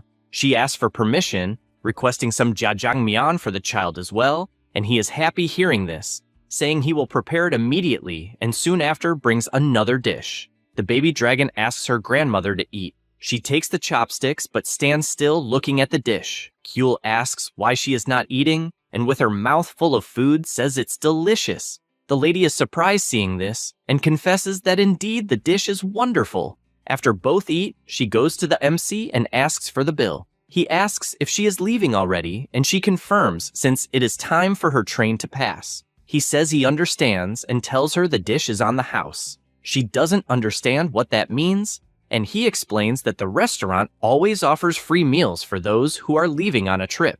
Arirang is surprised hearing this, and with a smile on her face thanks from the bottom of her heart and leaves the restaurant to continue her journey. Chul-ho watches as many people follow their own paths, and the path of a father who lives fiercely for his daughter is like the retirement path chosen by an old and tired hero. There is also a path of pure love traveled by a man who fell in love, but that day, it is the path of the lady, departing on a journey, and, along with the baby dragon, they say goodbye looking at the sky, waiting for the next time they will meet again. After that, the lady sees herself running after the train, asking it to wait, and even though her shoes fall off, she tries to understand why she is chasing the train and, out of breath, asks to wait a minute, becoming weaker and weaker from lack of air. Inside, she sees people smiling, and Arirang soon notices that her first daughter, her second son, as well as the youngest baby, and even her grandson were there. She is surprised because she is remembering all their faces until she finally reaches the train door and,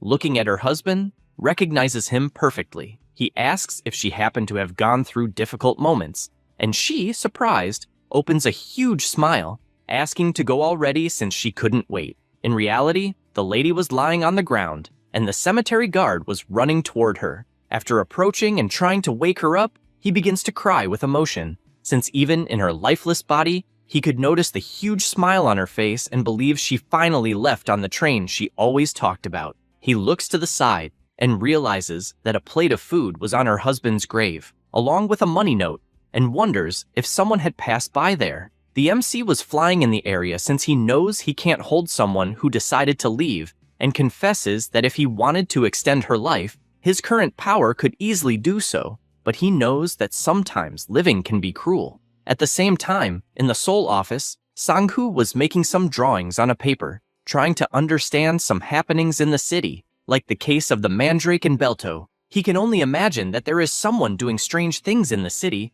and all he knows is that it is a supreme being who goes beyond everyone's imagination, but is strangely silent despite there being no malice. At that moment, he has an idea of who it could be and thinks of Jaeger, who disappeared during the Great Invasion 10 years ago. However, he soon changes his mind since he clearly saw the Awakened along with the level boss monster entering the portal as he was going to self-destruct, and with this sacrifice saved countless lives. Publicly, he is one of the 3 only level 1 Awakened in Korea, but they know this awakening can't return. His next hypothesis is that the association has someone awakened at level 0, which would basically be a supreme level. He throws all the papers up since he no longer knows what to think, and just reflects that since the beginning of the Magic Stone Mine, monsters classified as high level started coming out of the dungeons, and it is as if it was preventing a great invasion, and he doesn't understand why he is worrying about so many things. He decides he will deal with the most urgent matters, since he knows the biggest problem is a specific guy, pointing to the younger brother of the level 1 awakened Jaeger.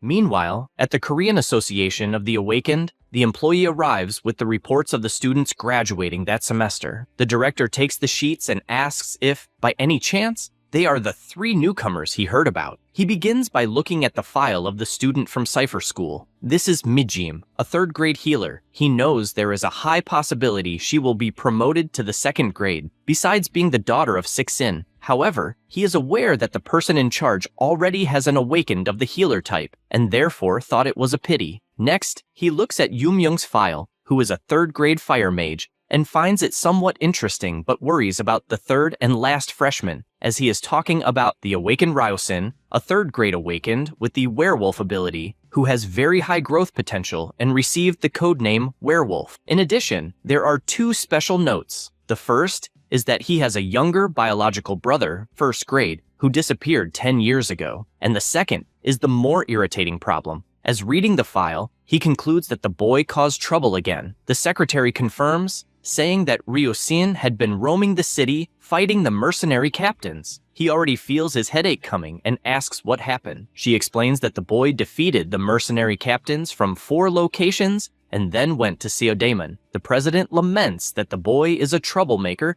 and asks if young people these days cannot grow up. Meanwhile, the MC is walking around the city. He imagines getting some spicy pork stir-fry, but the little market is closed, so he will have to get another meat, though he doesn't know which monster would be good. He notices there is a lot of Beltos meat and doesn't understand why, wondering if there had been a large appearance of giant pigs in the crystal mine where he had been earlier. He keeps walking until he sees some clothes, and the vendor calls him to look. He asks if they have anything for a 5-year-old child. She asks if he is a princess or a prince, and he replies that he is more like a princess. At that moment, something catches his attention as someone is shouting like crazy. It is Ryusin making a scene because he wants to fight Hyuk. Chul-ho observes from afar, reflecting on the name Hyuk, and remembers that he is the new captain of the temple mercenary group who arrived after Taizhuang left, but he has no idea who the blonde guy is. Ryusin points forward, introducing himself, and says he is the man who refused the association's offer. The MC is surprised to see a child presenting himself so grandly. The blonde kid keeps shouting, warning that if he is defeated, he will join the mercenary group until a group member appears and shouts that their captain is the best. Ryusin is surprised hearing this and bursts into laughter, as from what he understood, the temple mercenary group is afraid of him, and apparently, after Taizhuang's retirement, everyone cowered. Suddenly, someone arrives kicking everything and asks who the damn bastard is causing trouble so early. This is Captain Hyuk. The MC immediately notices that the man has a strong body and a confident gaze that fits perfectly as the successor to the former captain. Hyuk, already angry, warns that he went out to see who the brat was sullying the former captain's name, but realized he was just a badly raised kid. Ryusin shows his finger and asks if, by any chance, he is the new captain, as if so, he wants to fight him. Hyuk turns and says he doesn't fight in insignificant battles. The blonde kid takes advantage of this and says that apparently the tiger retired and a fox became the captain. Immediately, the swordsman points his sword at the boy's head and, furious, says he will probably have to tear it off. Ryusin wastes no time and starts using his werewolf ability, leaping to attack with full force in his new form. However, a powerful spear blocks the attack,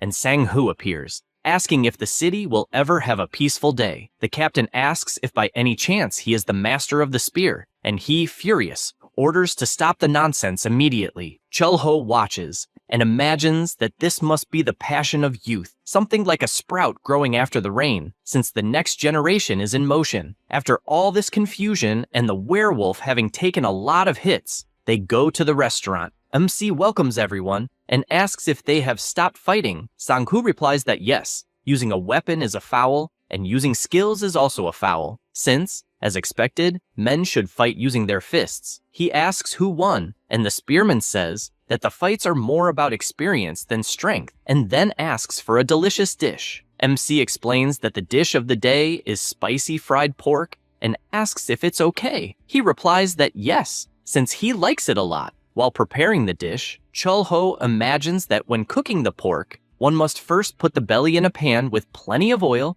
and he stirs a lot, knowing that in some cases vegetables should be used with the meat, even though it is the type he hates the most. And since there are 3 big men in the restaurant, he must prepare 5 huge portions, mixing chili powder, gochujang, and a good sauce, thus completing his big fried pork. The werewolf is immediately surprised, but then disguises it, acting tough. Sang-hoo gets up and tells the two to take care of their own loose ends, since he himself will have to leave, but he will pay in advance. MC says goodbye and thinks that he intentionally prepared 5 portions, but one of them ended up leaving. Suddenly, Ryushin says he lost the fight, and because of that, will join the mercenary group. However, the captain says he doesn't need him and orders him to step aside while being polite. He is outraged by this and asks why he is not needed, since everyone needs a grade 2 awakening. Hyuk tells him not to think the world revolves around him and asks him to reflect, since he is not as strong as he thinks, being just a child. Then, he also leaves,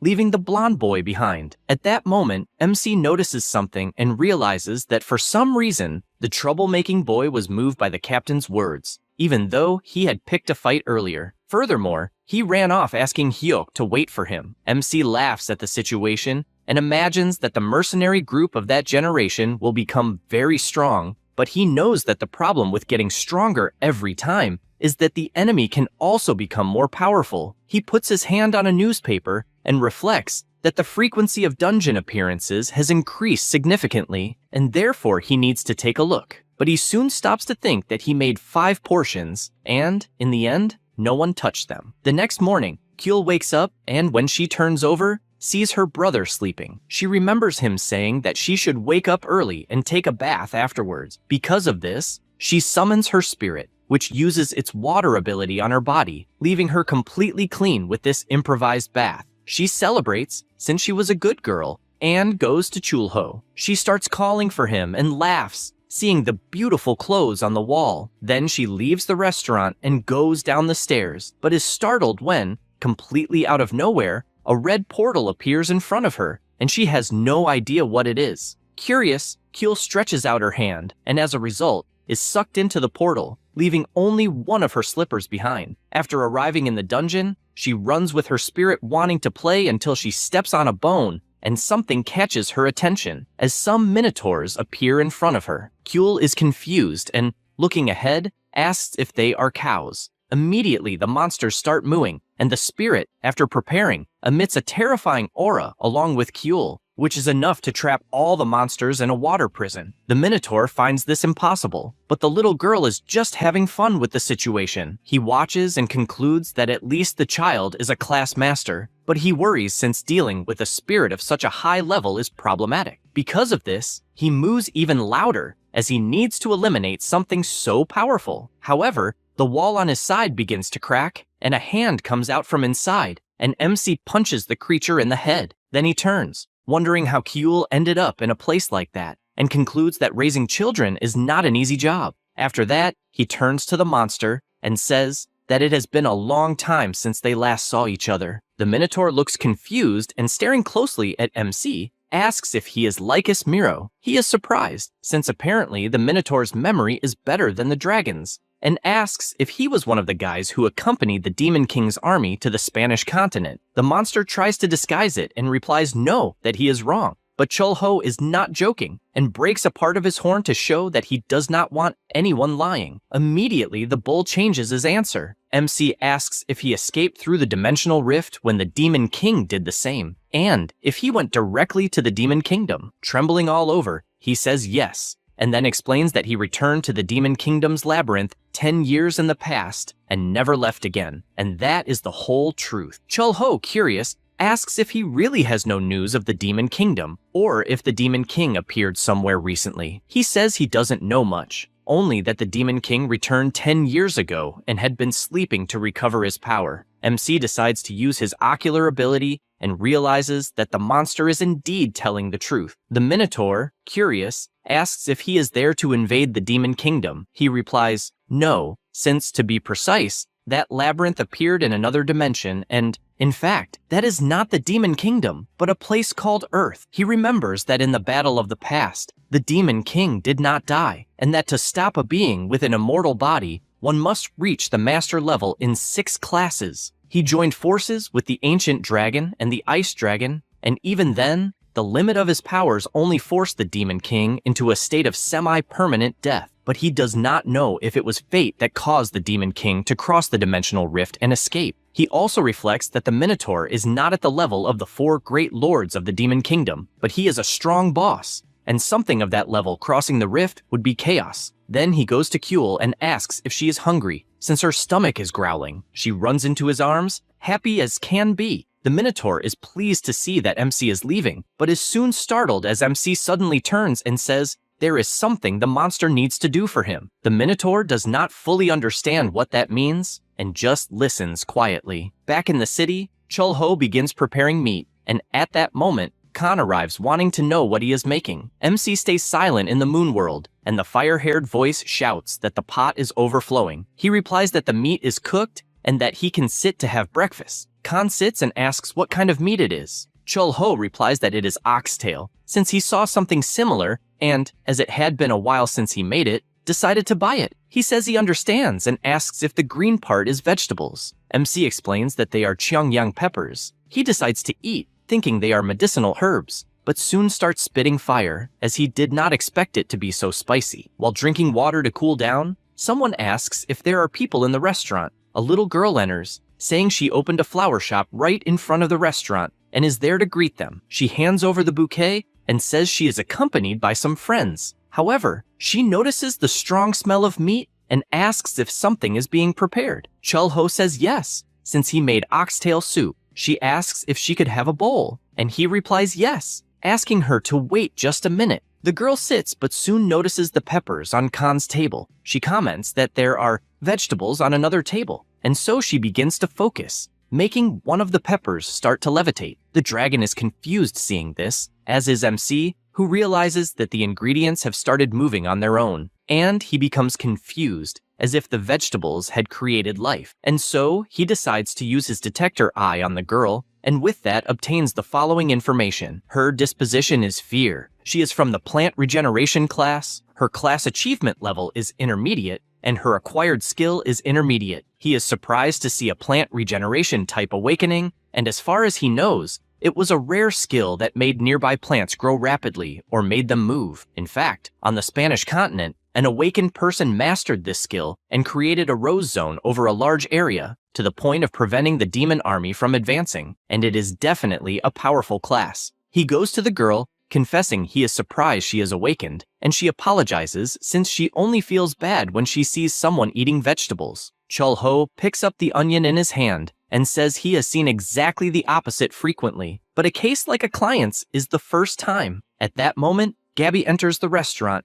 giving her greetings and ordering a salad. Then she notices something strange and asks if by any chance the girl is not part of the Florist Knights team. She becomes embarrassed and replies that she is not. However, Gabby knows it's a lie and therefore asks what she is doing in that area. Four Eyes becomes increasingly embarrassed until she screams, saying she knew very well that she made a big mistake in a dungeon that appeared some time ago. Gabby does not fully understand what that means and asks what kind of mistake it was. She explains that it was a dungeon full of plant-type monsters, and so she could not kill them with her own hands. She spent all the time running away, and because of that, her older brother got badly hurt. Cat Shadow confesses that he liked seeing a girl admit her mistakes to learn from them, and asks if by any chance she ran from the dungeon and opened a flower shop at the end of the alley, and also wants to know if she apologized. She replies that the place in question was originally her house, and that is her hometown. However,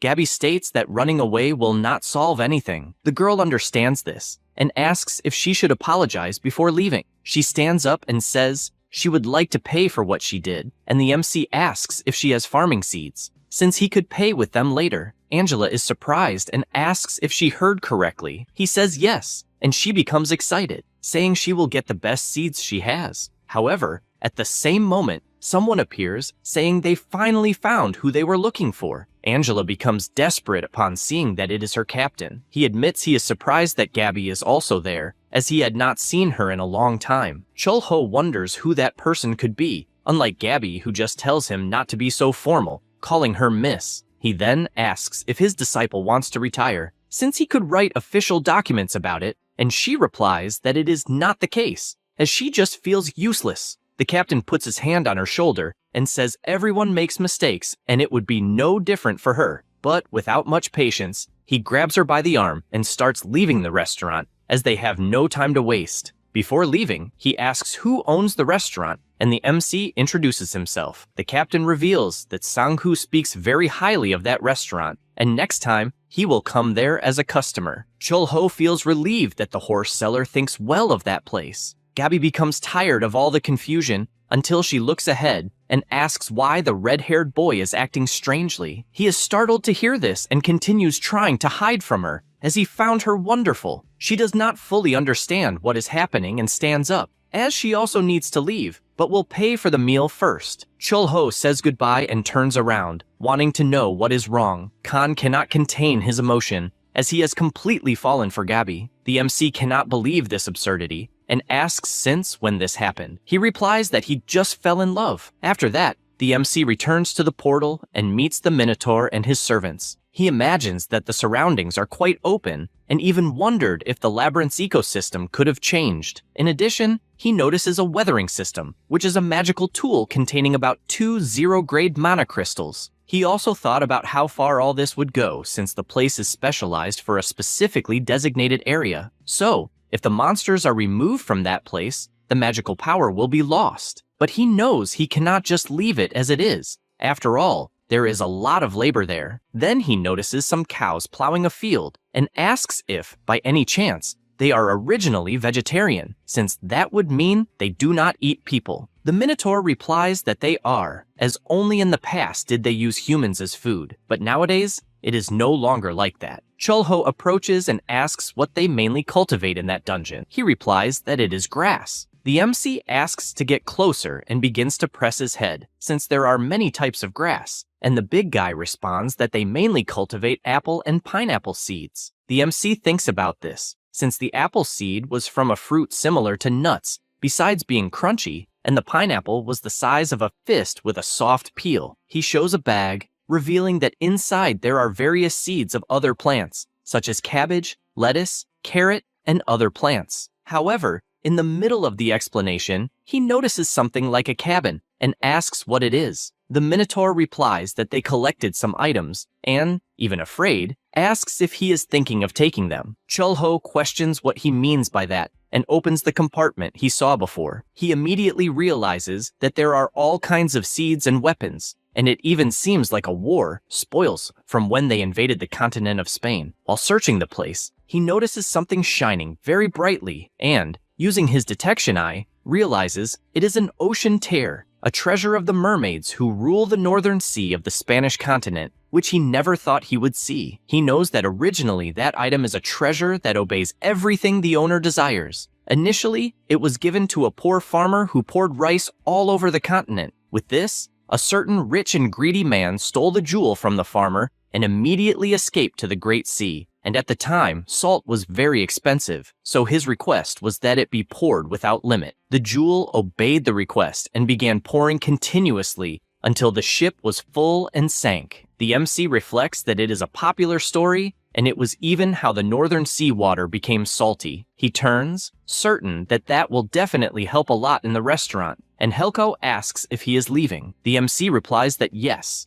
and suggests to his new friend to eat a lot to increase resistance, as they will meet more often. The Minotaur says he understands, and after Chulho leaves, the big monster can only imagine that he was lucky his horns grew quickly, even though the fear engraved by the war has not been undone. In addition, he realizes that the one with power known as the Demon King does not exist in that world, and to recover the damage the Demon King suffered, he must sleep for 100 years. He also reflects on the little girl he met earlier, as she seemed to be a 5-year-old human, but had horns, a tail, and monstrous abilities, and he only knows dragons with these characteristics. Thinking about all this leads him to believe that Chulho is making the dragons his servants, and he wonders if he has conquered the whole world and, by any chance, is creating great dragons to conquer the Demon Kingdom. Thinking about this makes him more terrified, since his only hope, the Demon King, has been sleeping for only 10 years. Therefore, he decides that they will do their best to survive by siding with the good monsters, and so he shouts for everyone to start working, since they need to be useful. Meanwhile, on Earth, Gabi arrives at the front of a dimensional rift, and soon an Awakener explains that this is the largest portal found so far. She warns that they will enter immediately, and, for that reason, should request support from Zenkak. Then, she begins to enter, imagining that the size of the portal mainly represents the size of the dungeon, so the monsters in that place must be extremely powerful. However, she is surprised, since there is nothing inside. Gabi looks up,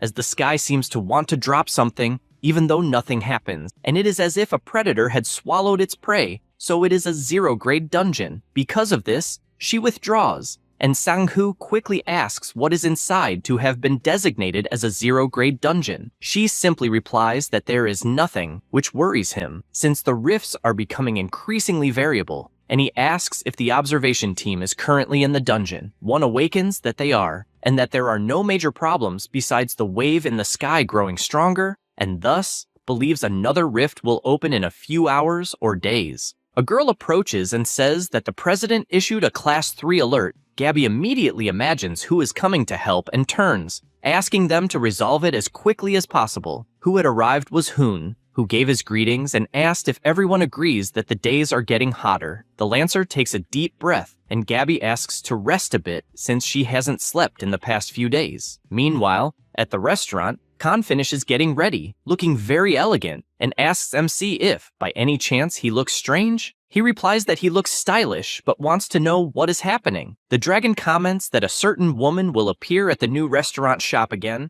and Chulho asks if he means Gabi, since if that is the case, she will indeed appear, as she has been frequenting the restaurant every day. Hardly has he said this when she appears, greeting and asking for a salad. MC also greets her and says he will prepare it immediately until he notices something, and out of nowhere, Khan is handing her a flower, asking her to marry him. Gabi doesn't understand well and asks if the proposal is really for her. He replies yes. She gives a light laugh and says she doesn't like dating, and marrying someone younger is tiring. Khan gets frustrated and asks how old she is. She apologizes, as it is a secret, and asks how old he is. Before answering, MC drags him to another room and apologizes, as his nephew is sick, and he is speaking nonsense. Once apart, Firehair asks if it was strange, and he answers obviously yes, while thinking he feels a bit uncomfortable with the situation and whether he should use the item he recently acquired. He takes the Ocean Tear in his hand, even though he didn't expect to use it so quickly, and activates the item's ability on the sliced watermelon to sprinkle salt over it. With that, the watermelon salad is ready, and Gabi doesn't waste time, takes a bite, and confesses she doesn't understand how a watermelon can be so delicious, even feeling as if her energy is increasing and her fatigue is disappearing. She also comments that lately she hasn't had much appetite, but thanks to MC, she is able to eat well. Then she asks him to be careful, as a grade 3 alert will be issued soon. He is confused by this alert, and she explains that a grade 3 alert is the lowest, but even so, a grade 1 boss monster can appear. Grade 2 alerts are for when there are 2 or more grade 1 boss monsters, and the most terrifying of all, the grade 1 alert has never been issued since the tragedy 10 years ago. She also says that a zero-grade dungeon was created in Seodaemon and doesn't quite understand how it will work. Then she says she found his nephew very cute and therefore should suggest he meet a nice woman, as she herself is not the right person. She says this and leaves. Khan approaches and asks if it was a failure. MC says it definitely was. Because of this, Firehair asks if he finds it strange for a dragon to fall in love at a certain time, and he doesn't think twice and replies yes. In his thoughts, he remembers an elf explaining that their time is completely different. She had asked him to continue living without sacrificing his own life. He feels down with that memory, but says that race really doesn't matter, since he himself went through the same situation. Khan is surprised, as he didn't imagine that, and asks for more details, since he just admitted that he also fell in love. MC tells him to forget it, and says he will go for a walk. However, before finishing saying it, he senses a sinister aura, just like Khan, who asks where that sinister smell of blood came from. Chulho thinks that the stench of blood is familiar, since it was the same smell he sensed during the battle with the Demon King 10 years ago. While thinking about this, a woman appears asking if she is in the human realm. Gabby and her team could not believe what they were seeing, as the demoness in front of them was only ordering her monsters to eat all the bastards present. The awakened stare, and immediately Sang-hoo shouts for the defense to use Formation D. They don't waste time and summon the Iron Defense, successfully blocking the drops of blood. However, the monster lets out a loud roar and with its hand breaks the barrier with extreme ease, leading them to believe it is a vampire. The captain intervenes and slashes the monster mercilessly, but it doesn't have much effect. He looks to the side and says he expected nothing less from a level 0 dungeon. The boss calls everyone insignificant and begins to summon blood in all directions, forcing the Lancer to shout for everyone to join the battle, as the Time mercenaries will also help. The vampire concentrates energy in her hand and shoots blood in all directions. Sang-hoo notices that a red mist is forming that will block vision and, for that reason, tells everyone to be careful. Hoon, with his robot, gathers energy and fires with full force, almost hitting the Lancer directly. He asks if he is okay, and Sang-hoo warns that for a second, he thought he was going to die by a fellow ally, and asks if he can ensure visibility for everyone. He replies that clearing all the mist is impossible, and, gathering more energy, fires in all directions, since he is somehow able to see a little. However, the blood simply regenerates, and he gets frustrated as normal attacks have no effect, and to make matters worse, he notices the blood monster is fleeing toward the portal. The Lancer tries to stop it, and gathering all energy in his spear, strikes full force at the monster, splitting it in half. He then orders the defense team to close the exit, as the monster is trying to escape through the gate. The large six-pointed star formation is completed,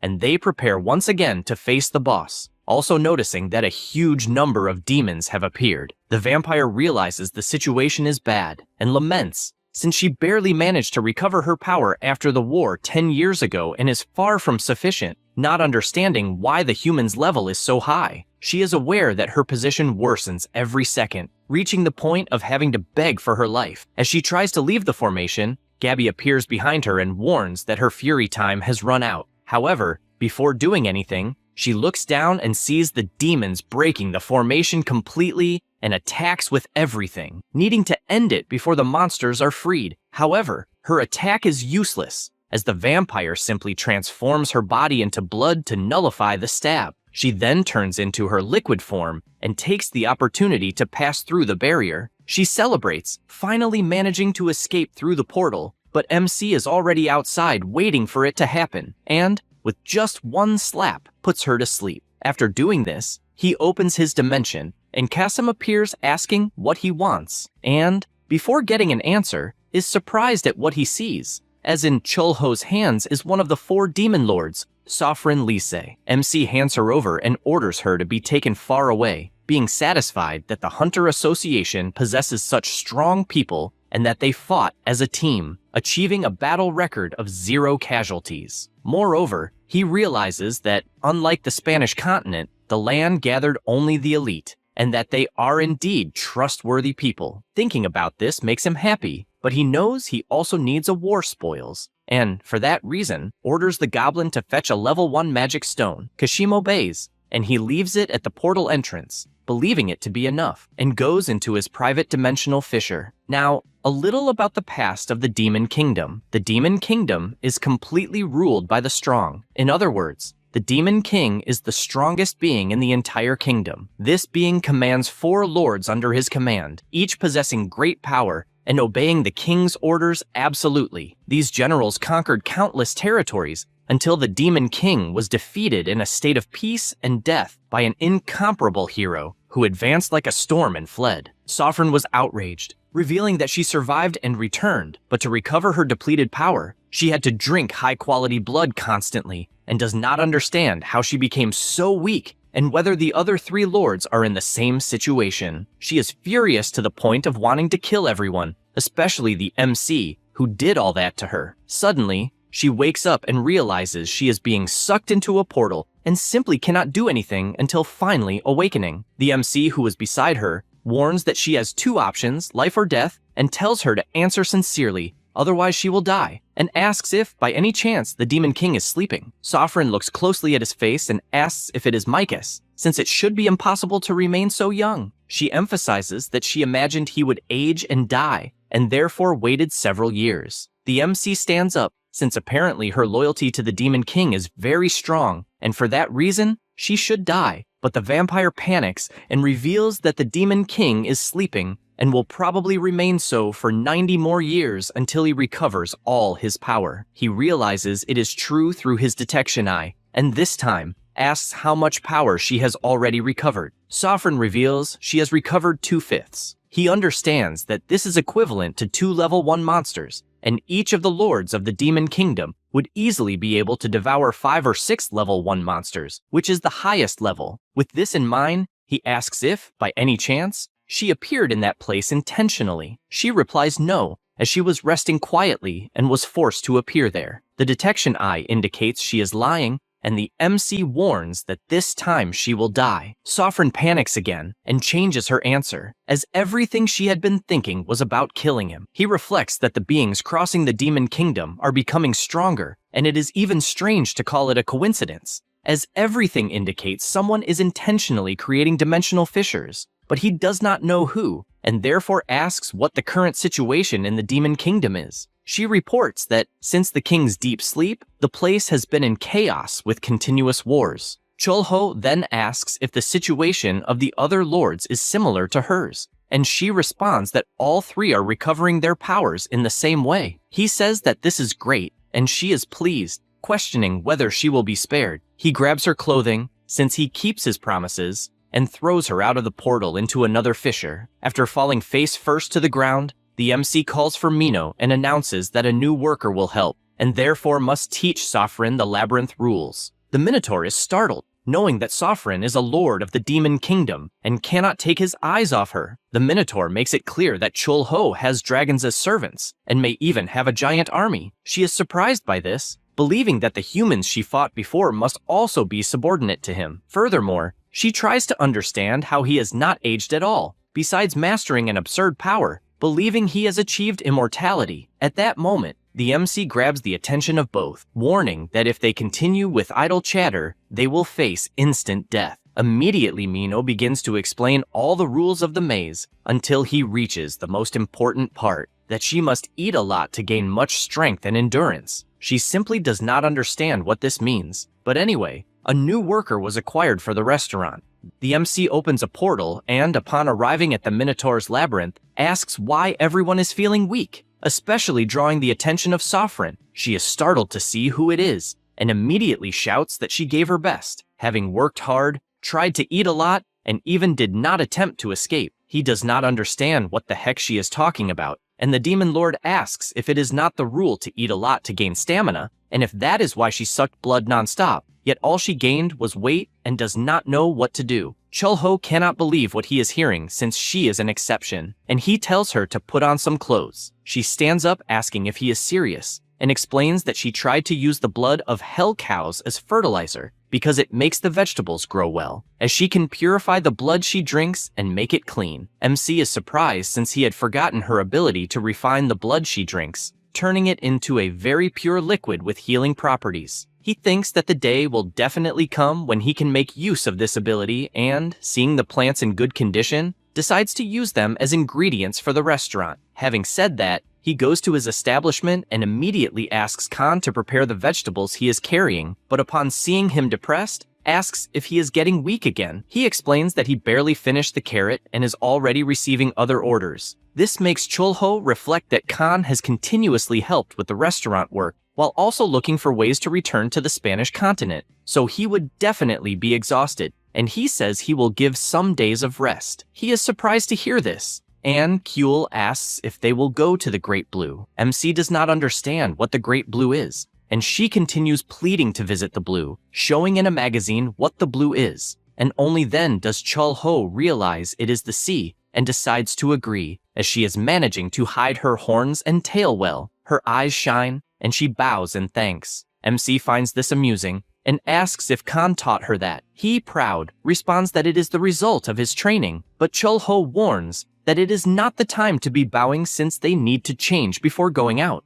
With that, they close the restaurant, and MC asks if they are both ready. Then he touches the little girl, and they all start flying due to his power. Khan is surprised and asks when he learned this power. He responds that it has been a long time, as he used it to kill many beings, and holding the two, he tells them to get ready and flies off at an incredible speed. Khan enjoys it, flying in human form, which is completely different from when he is in his dragon form. MC finds it funny and soon announces they are arriving, as the scenery gradually changes until they are finally in front of the sea. Immediately, Kyul runs off with her spirit, and Chulho, seeing Khan sitting on the ground, asks if he will not enter the water or if water is a problem for the Red Dragon race. He replies that he does not particularly like water, though he does not hate it, but just seeing his sister having fun is enough. MC smiles, understanding, and opens his portal, asking Kasim to find the fishing rod he got from the eastern continent. The goblin, efficient as always, delivers the tool and tells them to have fun.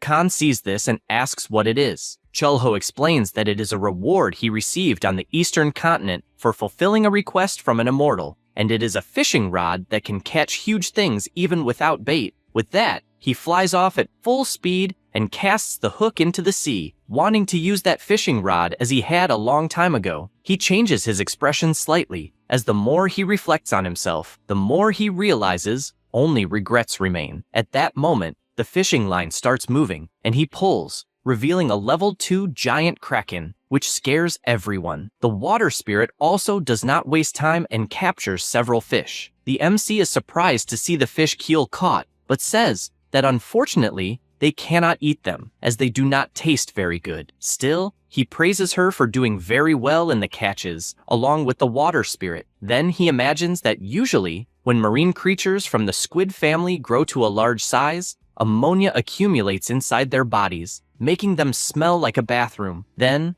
with his eyes shining after using his ability, he slices them into countless pieces. Since the kraken lives deep in the sea and does not rely on buoyancy, so it has less bad smell and is tender, making it suitable for a delicious sashimi. He also imagines that when he was with the Legion on the Spanish continent, seafood was steamed, so the ingredients were limited. That said, he prepares kraken legs grilled in butter and kraken sashimi. Everyone starts eating, as they are starving, especially Kyul, who cannot resist and decides to try it. Realizing it is extremely delicious, they start talking until the sky begins to shine in various different patterns. Khan is confused and asks what all the shining is, and the MC explains that they are insects that glow after feeding on salty sea air and, as far as he knows, also exist on the Spanish continent. This makes him reflect more deeply, remembering that his father was named Busan, and, although he moved to Seoul, he may have done so because he missed his hometown and often brought home a bottle of soju. He always sat next to his father eating squid sashimi, one piece at a time. And when he was in high school, he thought life would end when he entered university. But that was when a new beginning arose.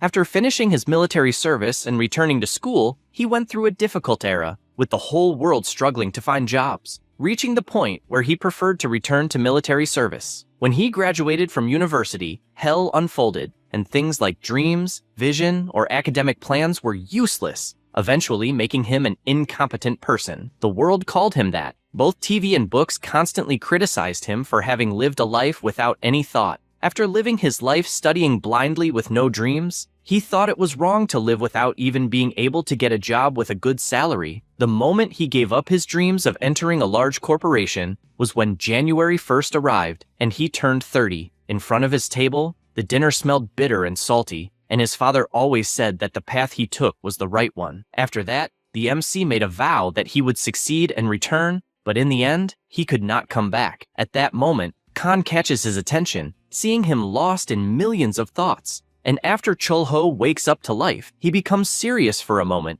and then smiles again, having only been distracted, and asks if he wants to drink more. At night, near the city, several birds fly near a truck, while it is announced that the fugitive called Beast is fleeing east of Seosho. After a while, everyone returns to the restaurant, and the MC announces that he will prepare the Kraken, feed Kyul, and only then go down. Then he prepares himself, imagining what he could do. He considers that seasoned Kraken is very good and could be molded with a filling inside, using a Korean blood sausage. But at the moment, he only has one dish in mind. For that, he slices the body and legs well, as the Kraken needs to be in small pieces. Then he adds a bit of cooking oil to the flour for frying, and only then adds salt and water to make a thick, soft dough. He begins frying over high heat until finally finishing the fried Kraken. He tries the first piece and realizes that the crunchy texture of the dough matches the meat, making it fantastic. Then he imagines that normally soju would pair well, but at that moment, beer would be ideal. He prepares to get the drink but hears a cat meowing, goes to the door to see what it is, and finds it strange,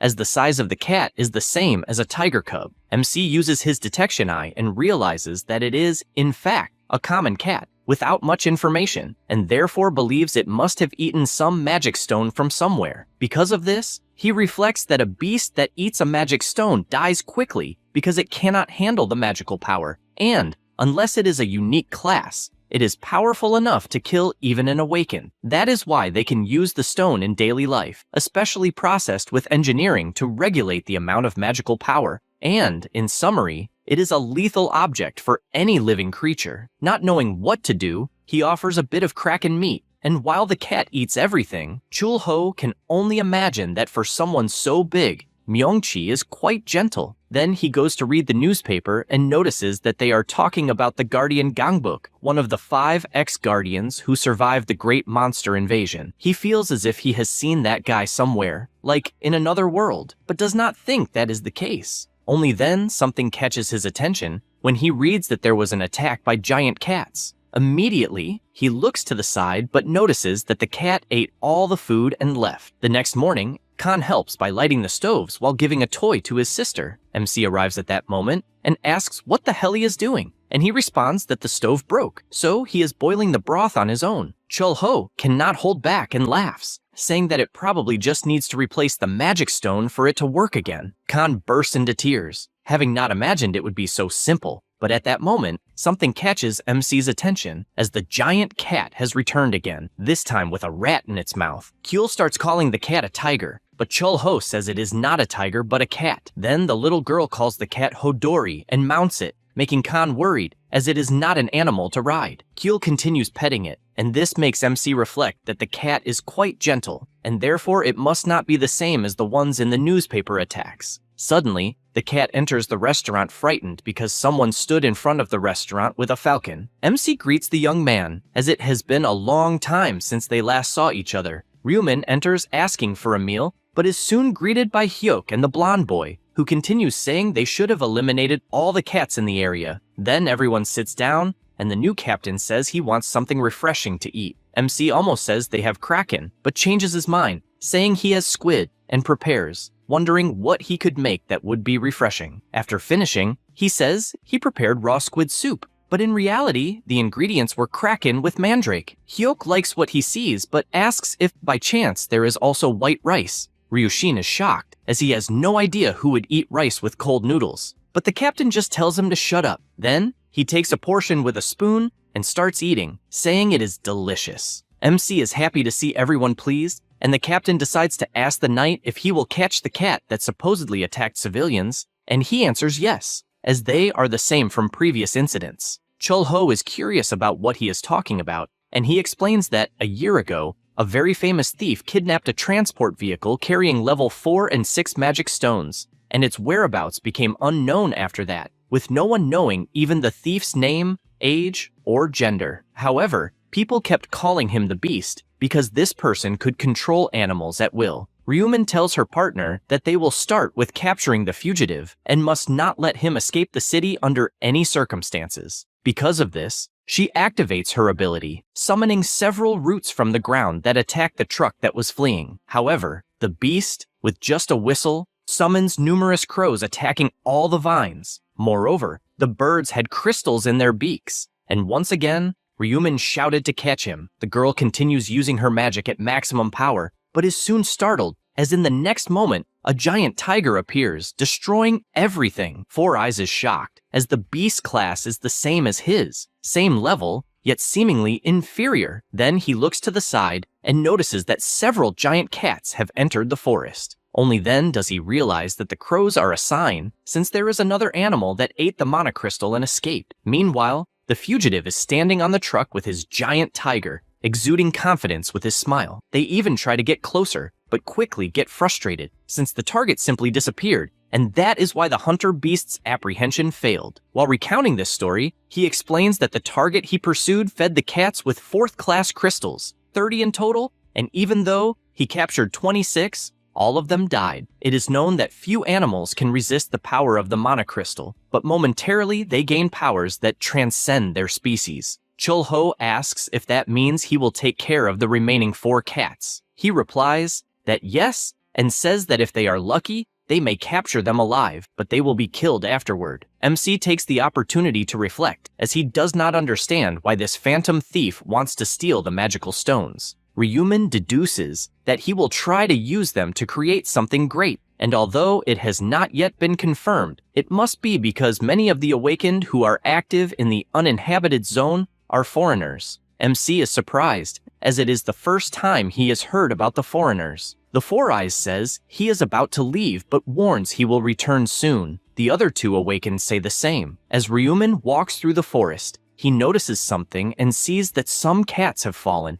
just as he thought, since they could not endure it. However, he is startled to see that one of them is standing and cannot believe it is still alive after eating a monocrystal, but he does not understand how it developed so well or if that is really possible. The cat attacks as it gets very close, and this grabs his attention, making him wonder if it is just protecting its companions. He begins to sweat, thinking it is a pain, and realizes that all he has to do is lift a finger and it will all be over, and the 1-year case of the missing magical stones will be resolved cleanly. Even with a heavy conscience, he imagines he cannot ruin the work out of a moment of pity, since public and private matters should be kept separate, and he firmly believes it is the right thing to do. Meanwhile, in the restaurant, MC is thoughtful about the foreigners, as they must be awakened from the land of no one, and he knows that outside of Seoul it is a lawless land, with countless gates left unmanaged, so monsters run free and entry is restricted. He soon concludes that if people can move around in such a place, then they are strong awakened, and since it does not seem to be a secret, he wants to ask more about it. Barely thinking this, someone enters the restaurant. It is Ryumin again, this time asking if there is a strong drink. Chul-ho says that the only strong drink available is the fire drink, which is not the best, and asks if it will do. Four Eyes replies yes, and MC imagines that drinking something with 60% sorghum on an empty stomach would make him suffer the next day, and so he thinks it pairs well with some sweet and sour meat. He realizes there is no pork, so he will have to use the beef he bought last time. With everything prepared, he makes his thin cuts and quickly takes them to fry. At the same time, he asks the awakened if he happens to dip the sweet and sour meat in sauce. He does not quite understand the question, and says he was still thinking about what side dish he would order, but thought something sweet and sour would be good, and requests salt instead of sauce. MC is surprised, as the guy clearly knows how to appreciate it, since it is a good way to enjoy the pure flavor of the meat. With everything ready, he serves the tray, and Ryumin wastes no time, taking a piece of meat and putting it in his mouth. At the same time, he drinks his beverage and becomes increasingly happy, as it is delicious. He takes the opportunity to call Chul-ho, saying that sometimes he is about to do something, and although his head says one thing, his heart says another, and he therefore questions which he would choose. The MC imagines that everyone has their own merit and that, when traversing the battlefield, they sometimes face these moments, like when his companion is dying in the middle of the enemy and his heart tells him to save him, but his mind tells him to keep advancing toward the enemy lines and save even more people. And in the end, he has to pay a price anyway. After thinking all this through, he comments to himself that normally, in times like these, it doesn't matter what choice he makes, since he will always regret it. But at the same time, it doesn't matter what he chooses, because he also gains something. Ryumin, curious, asks if by chance this something is money. Chul-ho, without thinking twice, says that money often, when looking back, may not be as valuable as it seems. He becomes thoughtful upon hearing this, takes another sip of his drink, and reveals that he feels more at ease. The MC is happy to hear this until Ryumin's assistant arrives at the restaurant and says she deduced he would be there, since outside there are several eagles parked silently. He, worried, questions why she is out so late at night and, even more, what she is doing in the restaurant. She says her house is very close and asks to share a bit of the sweet and sour meat, but he refuses since he is hungry. After finishing all the food, he leaves the restaurant with the girl, who complains about him being so drunk. Then, he is startled to see a cat and questions how an animal can be so big. Ryumin observes closely and says that cats are common in the city of Goyang and says goodbye, since the cat has several rats, probably hungry. With that, the two leave while the animal keeps watching him, remembering only the 3 graves of the other cats that lost their lives. The next day, at the restaurant, Kyul is brushing his teeth and his brother keeps asking him not to swallow the foam. At that moment, Chul-ho appears and is surprised, since he didn't have a nightmare for the first time, and, looking at the newspaper on the table, notices that 4 Eyes recovered all the stolen mana crystals. He realizes that he bought 4 grade 4 magic stones with his own money to fill the gap, and knows it is an enormous expense, even for a guardian, and therefore concludes that he is a good person and will become a great guardian. However, he soon changes his expression upon seeing in the newspaper a report about an unknown mist related to foreigners. 30 years ago, when people awakened their abilities, 3 generations have passed, and countless awakened individuals have appeared and fallen. During this time, ideological conflict has always existed. One side said they should protect civilians and build cities, while the other side said the opposite, and the 2 groups always fought. After the great monster invasion 10 years ago, they separated and went their own ways. The president, looking at the foreigners' report, merely sighs deeply, knowing that they are crossing a river from which they cannot return. Elsewhere, Hoon is tinkering with his battle mecha, since the injection speed still seems slow and therefore needs some adjustments. He gets out of the robot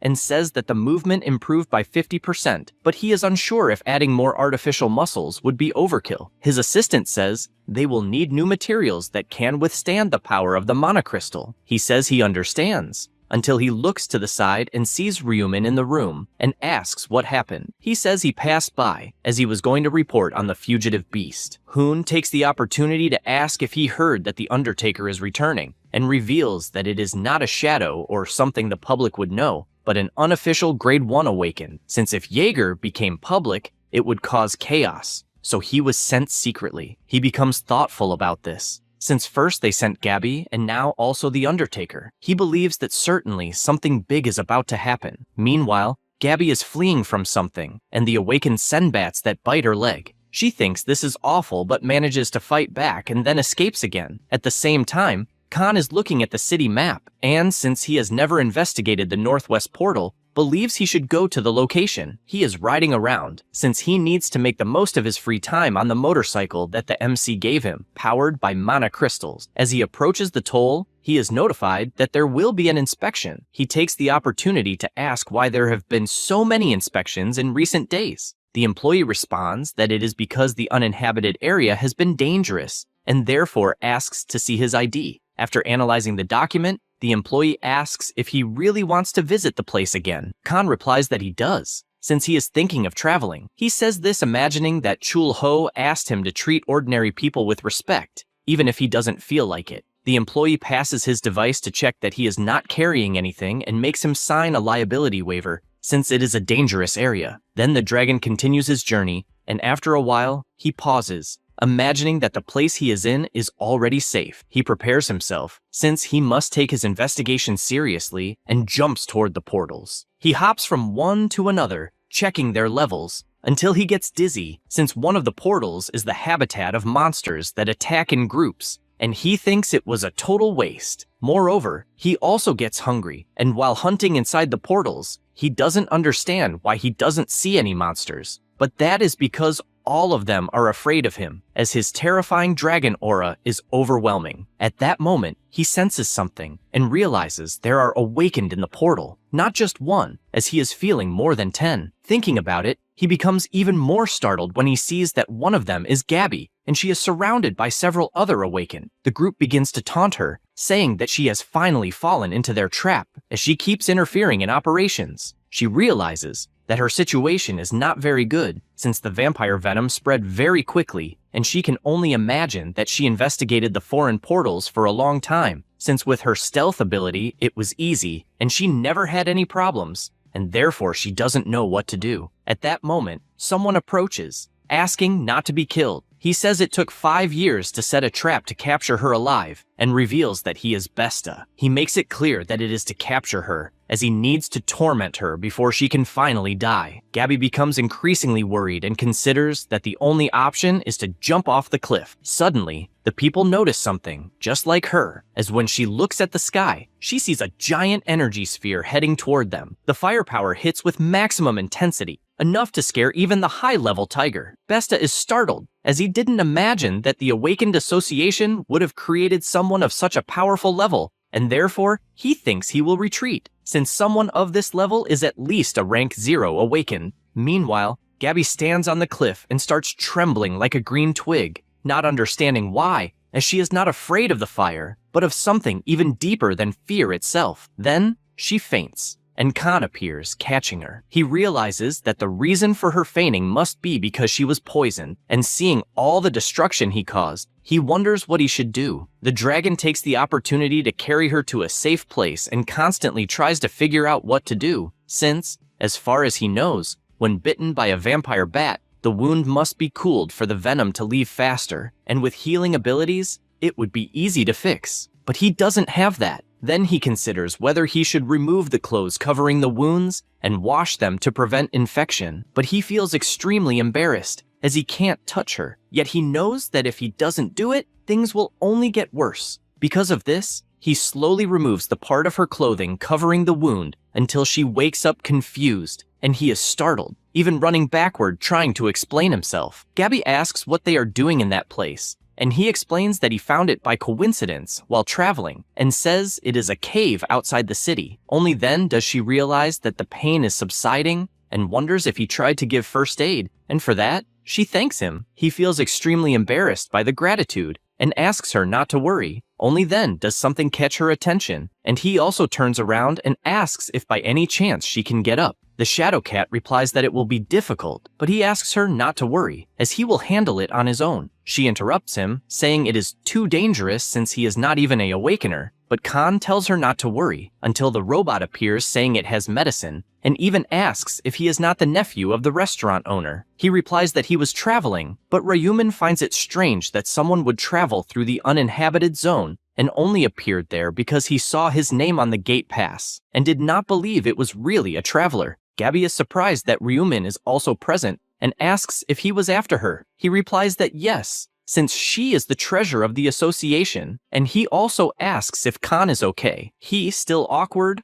replies that he is. The Four Eyes thanks him for taking care of Gabby, and assures that the association will send a reward to the restaurant, but asks him to return immediately, as he believes that place is the base of the foreigners. The dragon just stands there unsure of what to do. However, he decides to return to the restaurant, and the MC immediately asks if something happened, since his clothes are destroyed. Kyul celebrates seeing him well until she transforms into her human form. Khan asks if it is not tiring to play with her, and he replies that it is mentally draining, but says that this way, he will expend her energy so that at night she will just sleep. Meanwhile, at the Korean Awakeners Association, an employee reports that the identity verification results showed no abnormalities in Khan, and that he is, in fact, a civilian who has not awakened any abilities. as there is no detectable mana in his body. He also emphasizes that he not only traveled through the uninhabited Northwest, but also has travel records through various uninhabited regions. The Four Eyes admits he is a very brave boy. The employee delivers the mana scan results,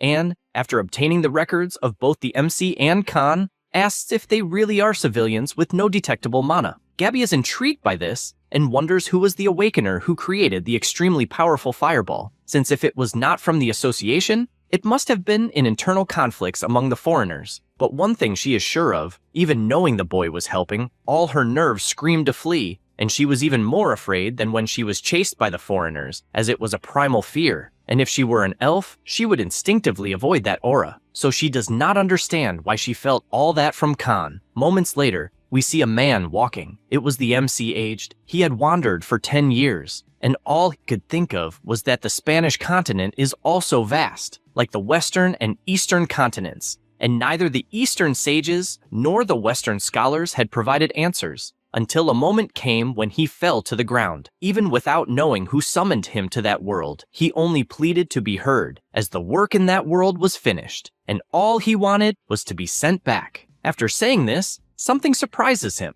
as a huge portal appears before him. He tries to process what it is, and decides to place his hand on it, then finds himself inside a universe. His body gradually becomes younger, and he does not quite understand what is happening. Seeing various monsters, he wonders if it is the demon realm. On the other side was the spirit realm, until another intense light appeared, and he, looking closely, speculated if it was a world of mechanical civilization. All he could think was that he had never seen anything like it before, and he moved closer and closer to this light until he saw a city. His eyes fade again, until he finally wakes up startled by the radio noise, as he was having another nightmare. He gets up upon realizing that Kuel is sleeping with him once again, and the radio announces that the Guardian, Master of the Spear, has been promoted to level 1, and therefore the association now has 4 level 1 Awakeners. Chul-Ho hears this, and imagines that level 1 awakened have great significance just by existing, besides the warning being important for the enemies,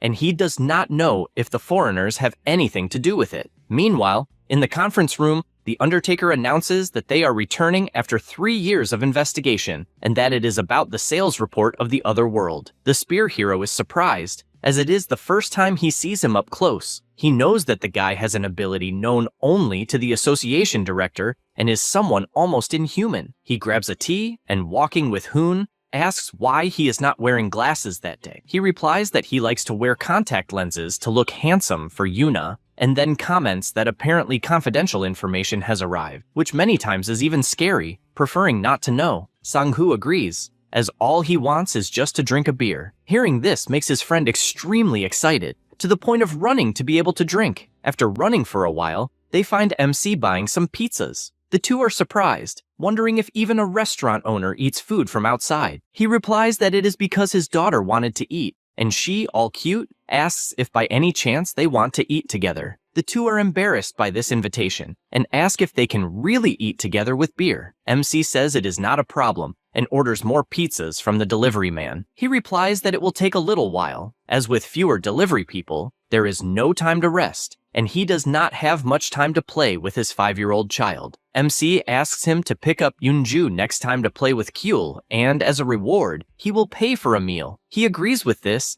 as both are of similar ages, so it would be nice for them to be friends. Then the delivery man leaves, as he needs to pick up more pizzas. Chul-Ho says he will prepare things and grab some pizza with cheese crust, as it is juicy. Kuel wastes no time and starts eating, while the two Wakened watch how cute she is. MC arrives with drinks, asking if they can really drink. They reply that yes, and say that they are using a ring that removes alcohol from the body. MC imagines that he could also remove alcohol through mana control, but does not do it, as he drinks precisely to get drunk. Hoon says he will teach how to make a drink, and begins explaining that first, he stacks 2 soju glasses, pouring until it reaches the rim of the glass. Then, he transfers the soju to the glass beer, stirring with 2 sticks. With that, the somak will be ready. The Spear Hero questions if the amount of beer is not too little, and he says it is just to celebrate that the Spear Master is now a level 1 awakened. MC also congratulates him on this achievement, and they continue drinking and eating pizza. After a while, Hoon's watch starts ringing, and they activate the ring's ability to remove alcohol from the body and then say goodbye to Chulho and Kyul. However, before leaving, Hoon runs back, saying that when the Spearmaster became level 1, he asked to place something in the restaurant and shows a flyer that the association sells, asking not to tell anyone. He takes it in his hand, and the little girl starts calling him a magician, and only then he realizes that this magician is Kyung. Kyul asks if he is perhaps a friend of his, and he does not know what to answer, as they had been friends since elementary school for a long time. Meanwhile, in Seoul, Gangbuk, Kyung says that the harder the world becomes, the more they should smile, and with his top hat in hand, he makes dozens of cards fly across the audience and, with a wide smile, says goodnight to everyone present who are lighting up the night. MC says again to Kyul that he was a school friend and imagines that time really changed his appearance and atmosphere, and as far as he knows, the guy dreamed of being a magician and apparently became the greatest of all. However, something intrigues him. As if he had lived 30 years in another world, he would also have friends, family, and countless relationships. And as time changed, many people died or disappeared. He is aware that inside he is over 60 years old, and therefore his old memories are blurred. Remembering a time when he was accompanied by the boy but still intrigued, he imagines if his friend had changed so much in recent times. Han Do-kyung, after his entire performance, returns to the dressing room and thanks everyone for the compliments on the great performance. But something catches his attention as a portal suddenly opens in the sky near Mia Station. Immediately, he activates his communicator to report this appearance and prepares himself, knowing it is better to clean it up as quickly as possible. Because of this, he summons a giant card and flies on it toward the portal. After passing through the entrance, he is surprised as the place is full of gears. He admits it is an abnormal phenomenon, but knows he needs to clean it anyway, so he summons his deck and, with the cards positioned, summons the spirits of each one. Then, with a snap of his fingers, he begins to destroy all the machines around. More people appear asking for help, and he says that although the monsters are low level, they cannot relax now, since a dungeon typically has a powerful boss. No sooner has he said this than a giant gear golem appears, and he tells everyone to stay on alert as it is a new monster. After the entire battle, he takes the boss's pieces to the Awakening Association's workshop and says the place was a ruin with mechanical monsters. Hoon observes carefully and notes that they are simple structures, like springs connected as a clock mechanism. He also wonders if, by any chance, the energy source is level 8 and 9 magic stones, and he cannot understand how a simple structure handles the unprocessed power of the magic stone. For this reason, he draws the attention of the Master Mage, asking about the dungeon and whether the boss had no level. He replies that the monster's body was very large, so he contacted the association and they should handle the transport. Immediately, Hoon begins to prepare, thanking for the report, and, while running, he recalls that the Undertaker's report, presented days ago, said that worlds connected to dimensional rifts are not unique, and, if connected to an advanced mechanical engineering world, one should take full advantage of it. Therefore, he asked the staff to analyze the materials of the pieces. While holding the box, he reflects that the materials should not withstand the magical power of the stones, but this time, they may have found a clue about what they should do. Then he asks the mage if he has eaten yet. He replies no, and Hoon, smiling, says he will show him a place as a reward. On the same day, in the late afternoon, the MC is in front of the restaurant, and all he can imagine is what he should say if he ends up meeting Han Do-kyung. He remembers the past when a woman said that the next day there would be a cooking class with the parents, and what he hated most was doing anything with his parents. This was because, due to his father's business failure, the house was in decline. He did not want to tell them about the schoolwork to avoid overburdening them further, and even with the magazine full of expensive ingredients he had never heard of, he just watched until a dish he knew caught his attention. Tteokbokki. He was happy, as it was one he might be able to make alone, and he had some seasonings and rice cakes in hand. He reaches into his pocket and realizes he only has a few coins. He runs to the store and politely asks for fish cakes, as he will prepare a dish. The store owner apologizes, saying that with that amount, it is not possible to buy the ingredients. He is frustrated, but the man shows a lettuce as an alternative. Chulho decides to take it and leaves happily, as he can prepare something. Back in the classroom, All the students are accompanied by their parents except him, who tries to stay calm, knowing he can prepare it alone. However, his pot begins to overflow, and he tastes a bit, realizing it is somewhat healthy. He continues preparing and keeps tasting, but notices it has no flavor at all. The MC becomes increasingly frustrated as he has no more ingredients and will not be able to make anything alone. At that moment, someone asks if he prepared tteokbokki. It was Handokyung asking to try it,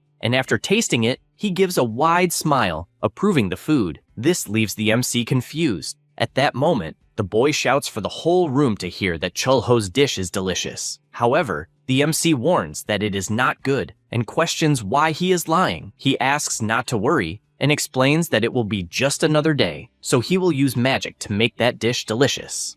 The MC is surprised to hear this, and the boy simply tells him to turn the heat to maximum. Then he positions his hands since he is at the grand finale. After that, the boys in the room approach, questioning what is being done, and Chul-ho answers that he is preparing tteokbokki. The boy finds the dish suspicious since he is not seeing fish cake in that recipe, but Handokyung says it is excellent and therefore wants him to try it. The boy decides to taste it and says that indeed, the dish is delicious. Hearing this leaves the MC completely surprised to the point of also trying it, and finding it tasty, he asks how the hell he made that. Handokyung replies that it is just magic, and with that, more classmates approach to taste it. Chul-ho does not hide how happy he is, and thanks him, although he still wants to know how the dish became so delicious. The boy, smiling, says he cannot tell for free. The MC puts his hand in his pocket and says he will give the only money he has, but Handokyung interrupts him since he does not want any money and asks only for him to accompany him home every day, saying that only then he will tell him. The MC looks closely at the boy and becomes emotional, as apparently he is not the only one in that class who needs to go to school alone, and so he accepts the proposal. Back in the present,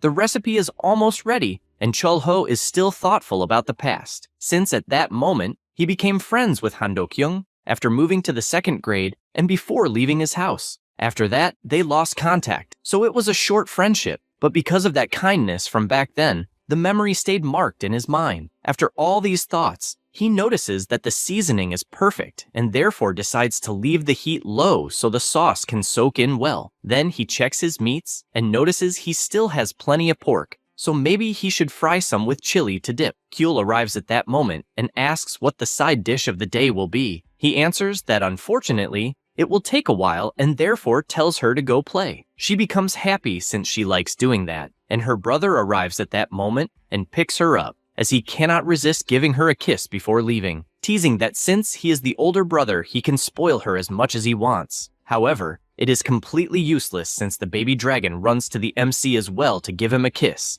leaving the fire-haired one jealous, and she runs after her, wanting another kiss. At that moment, someone arrives at the restaurant greeting both of them. It was Hoon, accompanied by the magician, who greets them saying he has only heard good things about the restaurant. Chul-ho is surprised to see that it is his old friend, but before he can say anything, Hoon asks what the menu of the day is. He answers that at the moment he made tteokbokki, but he can prepare whatever is requested. The magician says that dish is fine, just like Four Eyes. The MC receives the order and returns to preparing the dishes, feeling relieved since apparently the magician did not recognize him. Although it is not that surprising, since no one would recognize a childhood friend 50 years later, he decides that he will be a magician since he originally envied his classmate at the time and even fulfilled all his dreams, and therefore wanted to congratulate him by introducing himself and asking if he has any memory, though he is aware he cannot say that so easily. Sometime later, the dishes are ready. The special recipe, tteokbokki, and fried potatoes with pork chili. Hoon immediately tries it and questions how a dish can taste so good, besides suggesting that his friend try it quickly. The magician confesses that he is a little anxious, and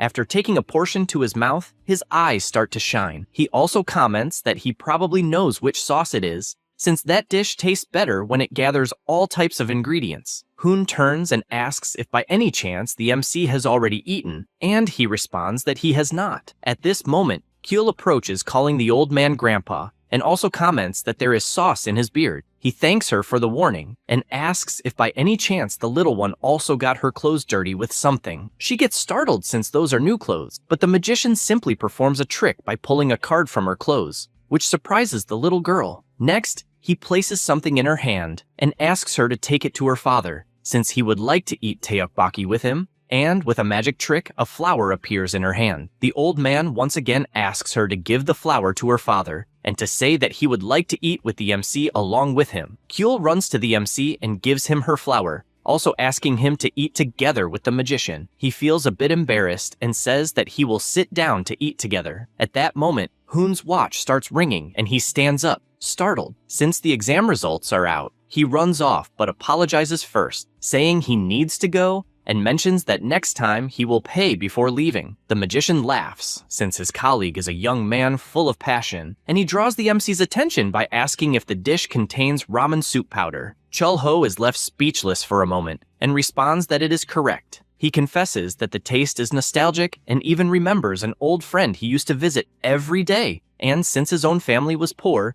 they could not buy many things. But at least they managed to make excellent tteokbokki, so every day they prepared that dish and ate plenty together while talking. The MC asks what they used to talk about, and the old man, laughing, responds that they talked about their dreams. His own dream was to become a magician, since he loved seeing people smile when they watched his magic, because smiling means they are happy, and he always believed that happiness was what joy truly meant. Then he explains that he lived a long time as a magician, and unfortunately perhaps did not have talent, so he ended up becoming a third-rate magician wandering the streets. And to make things worse, those were painful but happy times, because he always felt he was one step away from his dream. And then the era changed, and somehow he gained the power of a magician, and the world began calling him a guardian. So whenever he was fighting or wanted to give up, he remembered the old times. The days when he shared dreams with his friend, and the white clouds ahead, as well as the basement window. They were happy until nightfall. Chul-ho stays silent for a moment and asks how things are now. He responds that they are still the same, and, with a smile, says that he protects everyone and will ensure that all can smile happily, since besides being a guardian, he is a magician and still dreams the dreams of a boy. The MC is left speechless for a moment, but soon smiles, finding all of that amazing. However, the magician stands up since he needs to leave. But before that, he says it was a great meal and only then introduces himself, also wanting to know the MC's name. Chul-ho shakes his hand and says his name, and with that, the magician leaves. But on the way, he finds it strange since the name Chul-ho sounds familiar to him, and only then realizes it is exactly the name of his childhood friend. So he looks back and examines the MC's appearance and concludes that it cannot be right, since they would be the same age. Meanwhile, Chul-ho also watches and wishes that his old friend would come back often. At that moment in the workshop, the mechanic tells Hoon that the mecha endured up to magic level 522, so it is approximately a grade 6 magic crystal. He also says it is a material similar to an ogre, and that if the composition of a small monster's corpse can withstand up to grade 6, the story changes. Hoon concludes that the level of the boss that is about to arrive will probably be above that. The employee replies that yes,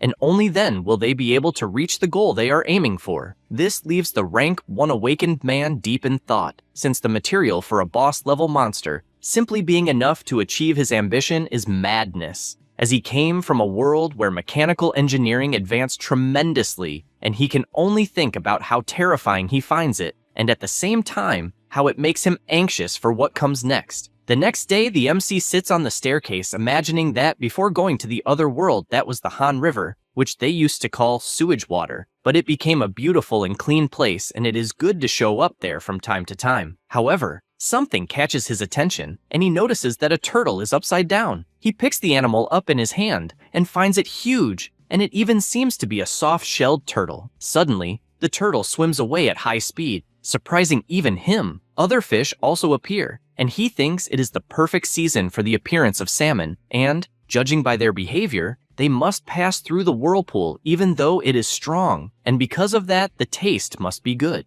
The turtle also heads toward the whirlpool, but panics when it is sucked in and moves away at once. But the MC soon understands that the animal is trying to pass but cannot, and he finds this all interesting. But his stomach is already growling, and he has already decided what he will cook that day. He knows that salmon are originally Norwegian and were considered the best, and domestic ones are not very big and are thinner. so they have a less intense flavor. But in times like those, when imports are already a blessing, exports are uncertain. Besides that, salmon is very laborious to prepare and has small bones stuck between the flesh, and the flesh is very soft. So, with his absurd agility, he cuts the fish into pieces since it is necessary to be very careful because only the dorsal spine must be cut. Then he pulls out the bones by hand to remove them, since if the salmon meat is cleaned with salt water, the smell disappears and the meat becomes firmer. After all these processes, he finishes and prepares to use the head and bones to make soup, and with everything ready, he tastes a piece, finding the flavor rich and oily, filling the mouth, something unique to salmon,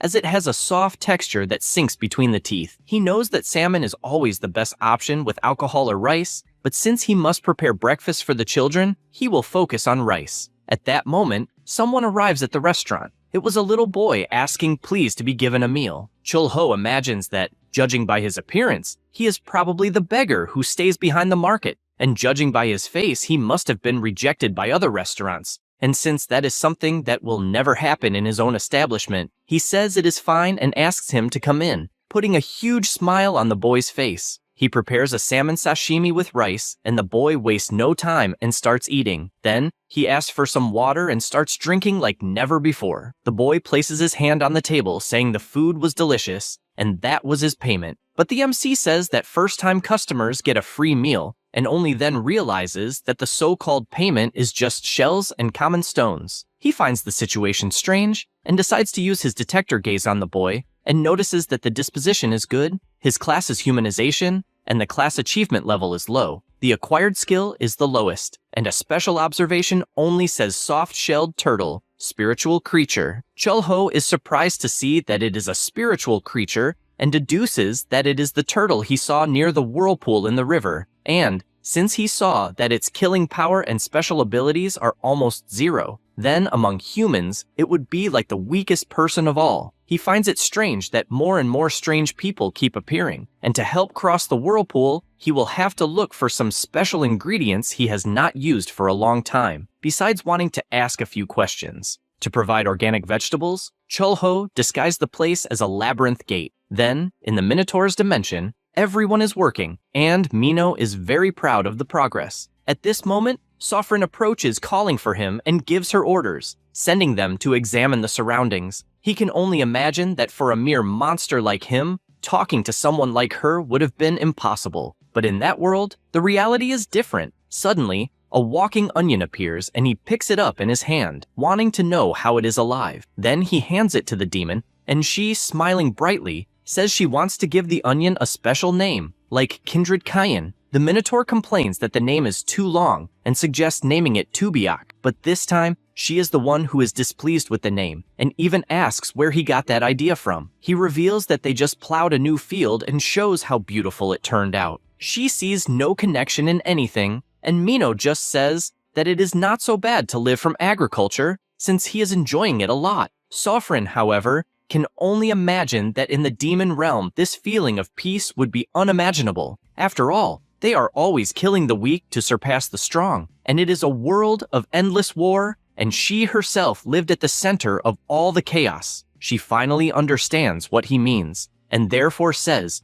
they should make fertilizer for the new field they are cultivating. While the two are distracted, the onion walks away, but because it is inattentive, it hits a crate and falls stiff on the ground. The two are shocked to see this and scream desperately, calling the onion's name. Right after that, the MC appears asking what is going on, and Mino, crying, says that unfortunately Tubiak is dead, but he does not understand what the hell Tubiak is. The demon reveals that it is the walking onion and explains that they plowed the field and made fertilizers for the place. However, in the middle of this explanation, another onion jumps out of the MC's bag, and only then does he understand that, in fact, not long ago, the florist and the knight visited the bar and got very drunk, and she probably used her power to enchant the vegetables. And that is the reason for all the commotion. However, he found it interesting that the two liked the walking onion, and therefore says they should solve the problems on their own, and even mentions that there is something wrong that he wants to ask separately. And without wasting time, he questions Mino if by any chance he was a subordinate of the Demon King. He answers yes,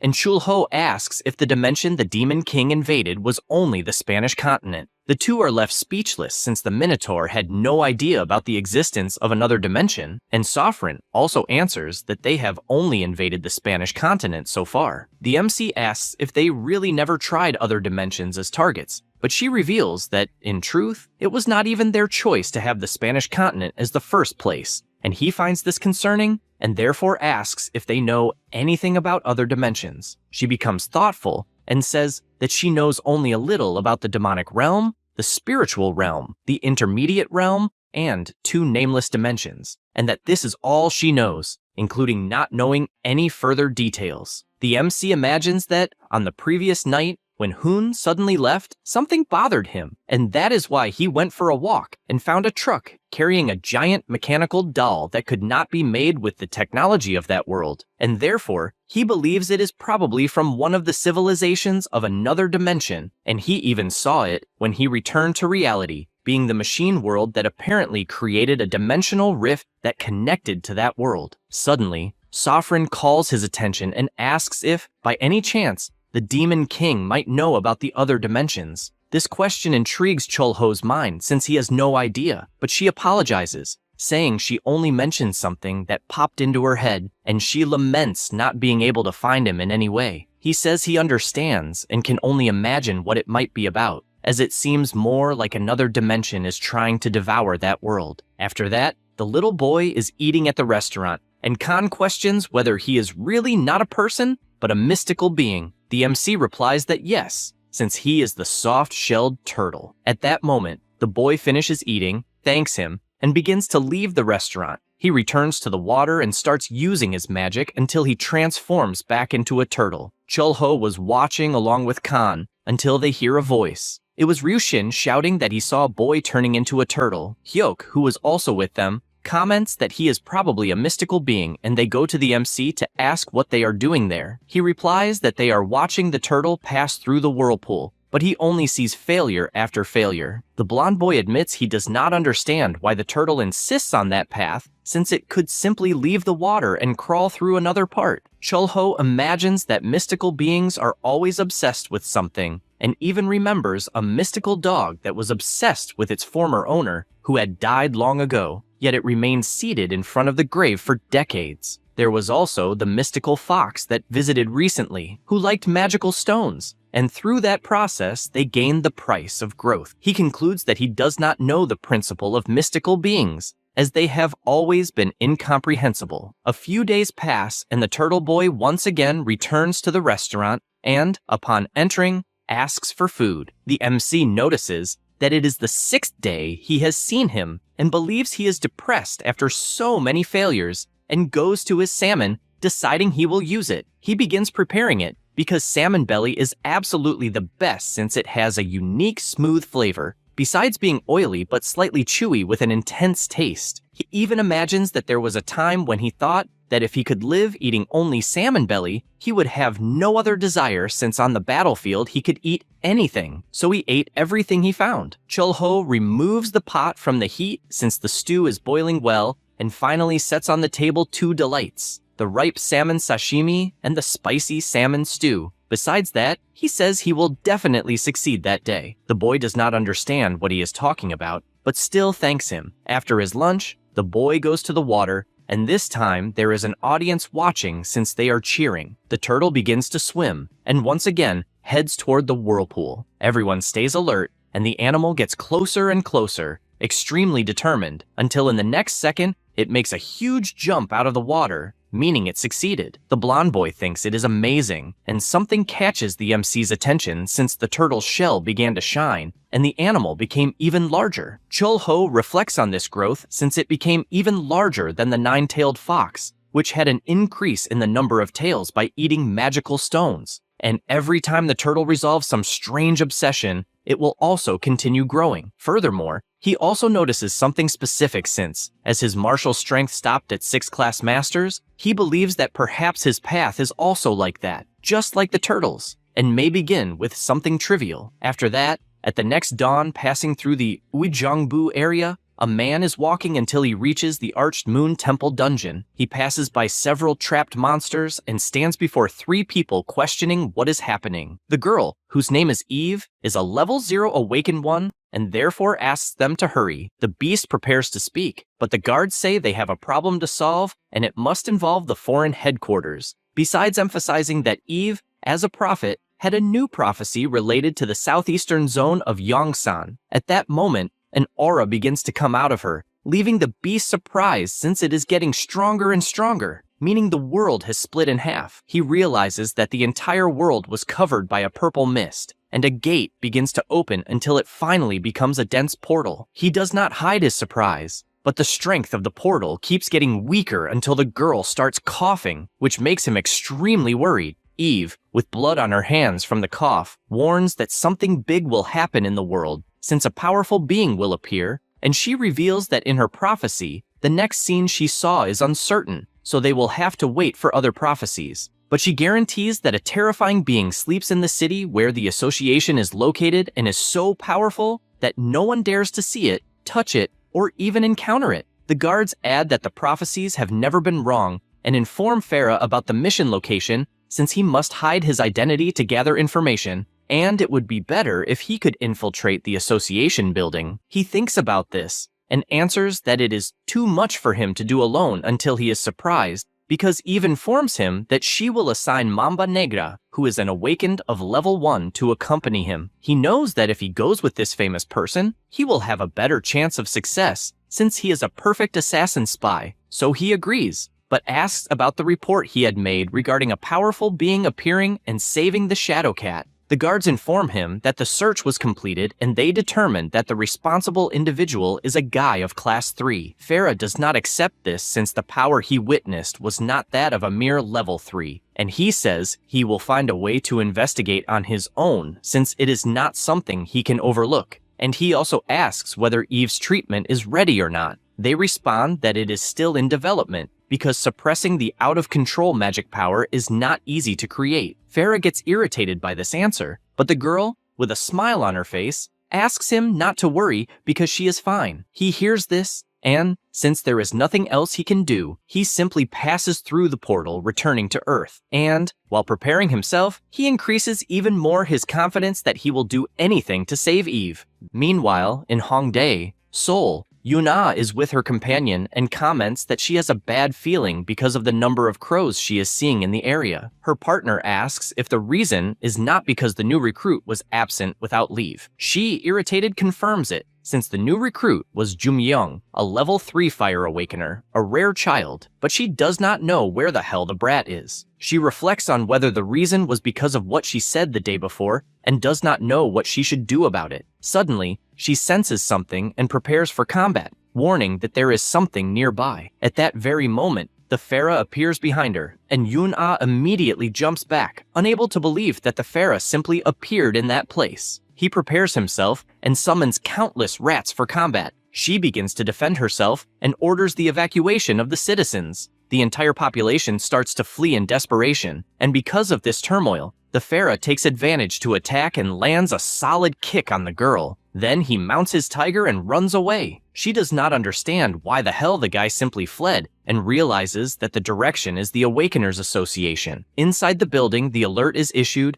and the warning is that a level 2 awakened beast is advancing from Hongdae toward the association. The president reflects on how the Farah changed so much, since he was a guy who stayed on the front line more than anyone else to protect the citizens. In the past, looking only at the achievements of the hunter class, he was slightly inferior to the knight, but urban warfare was his specialty, with a unique and exclusive combat style. He then thinks about the great monster invasion, since the Farah protected the city with brilliant performance, and he honestly does not believe that he would leave the association to become an outsider. And even though time has passed, he still believes he is the same guy he knew in the past. In any case, he considers it a tactical distraction. After all, what the outsiders have as a recent objective are the association's classified documents. So while they cause this external chaos to divert attention, someone will certainly infiltrate the association. Thinking about this, he believes that those specialized in infiltration missions among the outsiders are Nightmare and Black Mamba, since he knows their power better than anyone, and,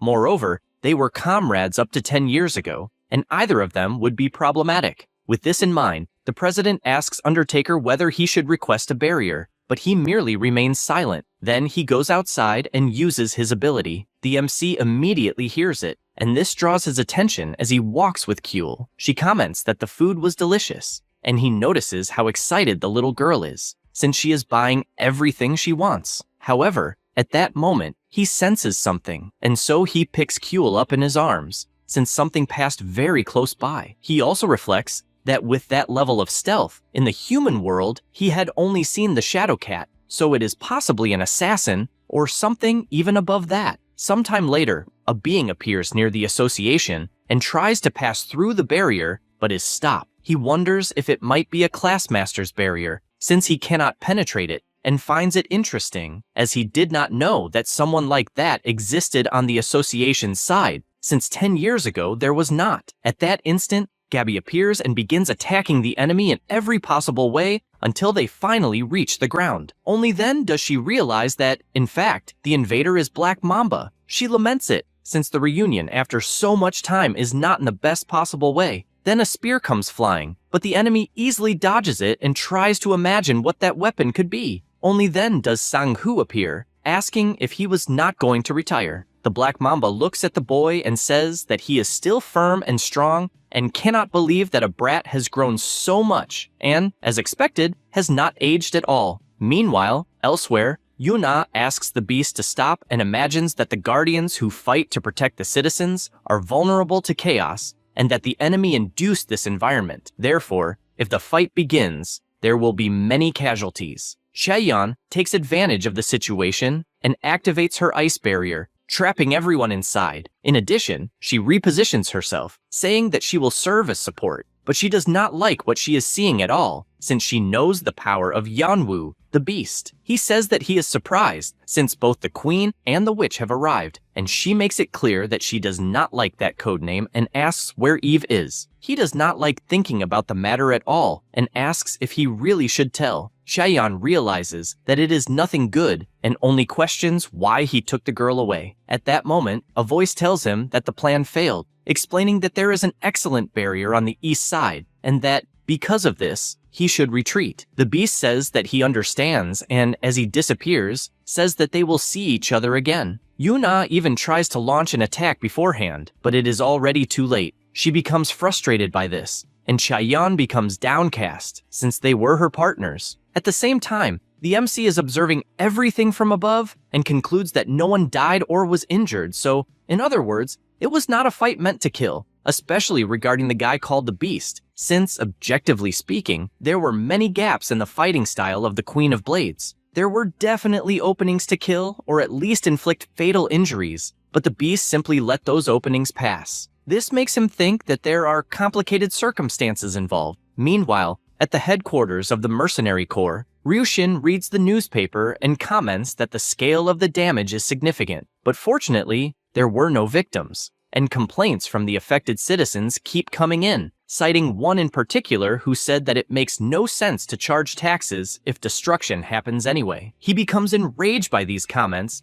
and asks his boss if the bastards are really in their right minds. Hyuk asks if he is included among those bastards, and says that this is how it happens when you protect someone. After all, you are protecting people and not objects. So even when you do something good, the reality is that you will not always hear good things. The blonde says that he understands, but complaining about the guardians who went out to protect people is madness. He says this and imagines that he should take a ball to the training field later, although, seeing the anti-awakened association group protesting in front of the market, it will be problematic. This makes him angry, since the people who died to protect that place were sacrificed in vain in the Great War, and he believes that, apparently, everyone really wants to die. At this moment, the captain places a hand on his shoulder and asks him to calm down, since, originally, in chaotic times, the strong must know how to extend their power. Meanwhile, at the restaurant, Kuehl is sleeping peacefully until she wakes up and goes to mess with the MC's hair. Then, she remembers the kiss she gave on his cheek and does the same on his forehead. Next, she transforms into her human form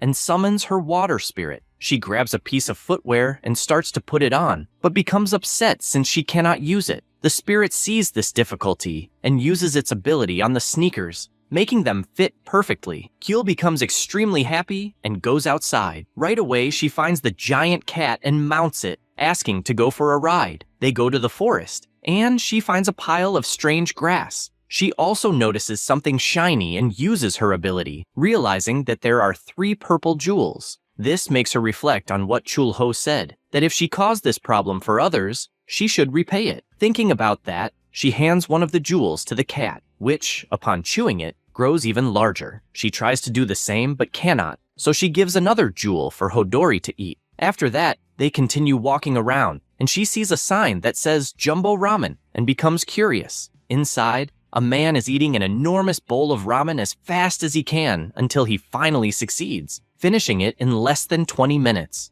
Kyul's eyes sparkle when she sees this, since she also wants to try the so-called Jumbo Ramen. Sometime later, she returns to the restaurant, and the MC asks what Jumbo Ramen means, since eating ramen in the morning will make her feel heavy, and therefore suggests the pork ribs he bought the day before. He also notices that her clothes are very dirty and does not understand how much she ran to end up like that. He also asks where she got the level 4 magic stones and why Hodori became so big. She happily explains what happened, and he, after understanding everything, decides that it is time to start cooking. Chul-ho knows that there are many types, such as Japanese style, bar style, diner style, and so on, but his pork ribs are nostalgic. What he will make that day is thick pork loin ribs with thick and appealing meat, which are of high quality and expensive, although that does not matter. However, his thoughts change, since the fact that he keeps seeing giant pigs frequently means that the connection with the demonic realm is growing. At that moment, he hears something, and it is Manhwa greeting them, since he wants to eat. Chul-ho says that it has been a long time since they last saw each other, and even notices that it has also been a while since he has seen any guardians.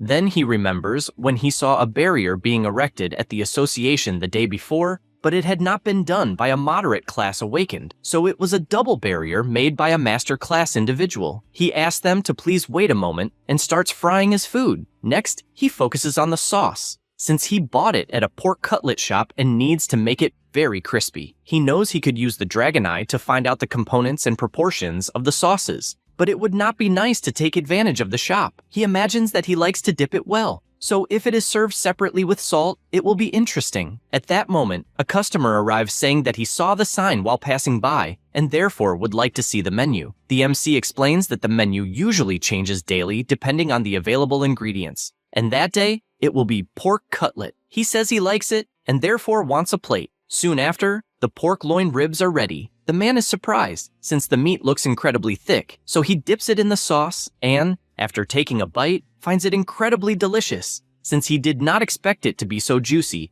and therefore asks how much the dish costs. Chul-ho replies that it costs $10, and the man cannot believe it, since with that quality, it should cost at least $20. The MC asks him not to worry, since at his restaurant it only costs $10. The man says he understands and therefore will not refuse, and starts eating like crazy, soon asking for another plate and explaining that he is actually a big eater and therefore really wanted to meet the god of food that everyone talks about. Manhwa feels embarrassed at being considered the god of food for eating a lot and never losing his appetite, and therefore also asks for another plate. The MC realizes the situation that is formed, since he is facing 2 aberrations when it comes to eating a lot, and because of that, believes he will be extremely busy. Time goes by, and Jungchang keeps eating at full speed, just like Manhwa. The MC can only imagine that both of them are already on the 12th portion. After trying a bit more, Manhwa admits defeat, since he can no longer eat. On the other hand,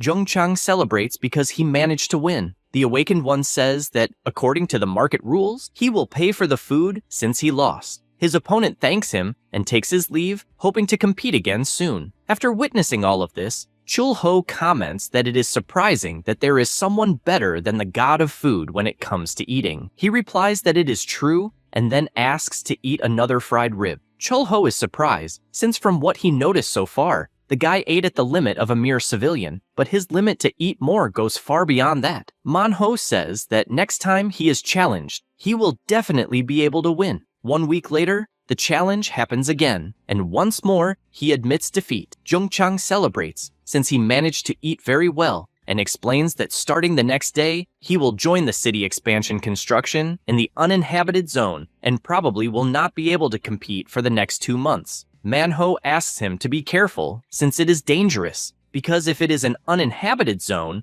then it means there are gates and monster subjugations. He says it is all fine, since the number of awakened will be doubled, and it will be his last job dealing with construction, and reveals that he actually saved some money to open a ramen shop. The MC says that his customer still seems hungry and suggests making one more ramen as a special service. In addition, he imagines that he needs to give a ramen to Kyul as well, besides the god of food, since she needs to eat because of her abilities, and because of that, he will cook a lot. Sometime later, he appears with the ramen dishes. Jung-chang is surprised by the appearance of the food and immediately starts eating, letting out a shout saying it is delicious. The MC is pleased but says that it is just ramen. Jung-chang says that the flavor is incredible and explains that he actually grew up as an orphan and left at 15 years old to work in construction. Since he had no money, whenever he had something delicious to eat, he developed the habit of shoving food down his throat, since he did not know when he would be able to eat again. And even with his stomach about to burst, he kept eating like that. That way, if he was full, he could endure the cold. He also says that unless something happened, all meals were ramen, since it was the cheapest, and eventually, he got sick of it. However, after eating it constantly, he ended up getting used to it and thus came to love the dish he had grown tired of, and because of that, asks if it is not very strange. The MC replies that not at all. He bursts into laughter and thanks him. Then he says that his dream is to open a ramen shop and that on Market Street he will make his own story because he will serve huge portions of noodles, and a single bowl will make a person explode from eating so much. At that moment, Kyul appears calling for him and asks him to get an egg. He bends down and thanks her, saying that 2 boiled eggs will be excellent. However, she says no and points out that one of the eggs is for the god of food. He is surprised when he sees this, and Jung-chang bursts into laughter, since the little girl is truly very kind, and says that they will compete again soon. Manhwa says that it is fine. As for the MC seeing all of this, he reflects that for some reason he is feeling worried, since even knowing that the uninhabited zone is dangerous, there is the issue of the awakened joining together, and they will take care of the main tasks. The city expansion project like this has been constantly driven by the association, and when they move into uninhabited zones, they build walls and structures. This is how humanity continues to expand its territory to reclaim the civilization of the past. Meanwhile, in the Minotaur dimension, he is clearing weeds until he senses a terrible aura and becomes worried about what it might be. Sofrin also approaches and, sweating coldly, says that for a moment she felt the terrible aura again. She imagines that lately she has been constantly sensing the aura of the demonic realm and that the connection between the two worlds must be growing. She understands that she felt it very quickly, but it was enough to sense it, and within the aura, there was definitely the energy of the Demon King. With that, she knows that if the Demon King returns, she will not be able to refuse the absolute order, and it may be that they will have to fight again. Sometime later, Manhwa keeps returning to the restaurant, since 3 weeks have passed since the city expansion project. Chulho imagines that the guy shows up for a good while and only then leaves, and he must be feeling lonely in Jung-chang's absence. In addition, he notices that for some reason the world is quiet, and even after the attack by the foreigners, the days of peace have continued. Sometimes protests by the Anti-Awakener Association happen in front of the market, but it is probably not a big problem. Manhwa says that he is a little worried about Jung-chang, and the MC replies that he is probably fine. At that moment, the radio announces that the hot wind has passed and the cool breeze has arrived, a night enchanting for its tranquility, and then says that it will start the first song. The MC becomes thoughtful about someone thinking about another person that night, and calling them people may be strange, but many things pass through his mind. Old comrades and connections from the Spanish continent, the immortals he saw on the Eastern continent, and the battlefields of the past, as well as friendships and camaraderie, and the legendary dragons, and the person he admired the most was Aramir Lantero. Suddenly, an alert is issued on Manhwa's watch, and he gets up running, saying that he needs to hurry and will leave the money right after. The MC finds it strange what might be happening, and the radio announces the latest news that a huge gate has appeared in the uninhabited zone, and that this gate began spewing monsters the moment it appeared, and the association is taking all possible measures. He wonders if it is a colossal gate. No sooner does he think about it than he feels the intense aura of the demonic realm. Immediately, he slams the radio and runs out at full speed. At the same time, in the Minotaur dimension, everyone is trembling except Sophron. As for Mino, he is trembling from the aura he just felt, in addition to a voice making it clear that if everyone hesitates to respond, it will kill them instantly. It was Chulho, with his devastating aura, wanting to know if the power he felt was that of the Demon King. Meanwhile, in the surroundings of the deserted area,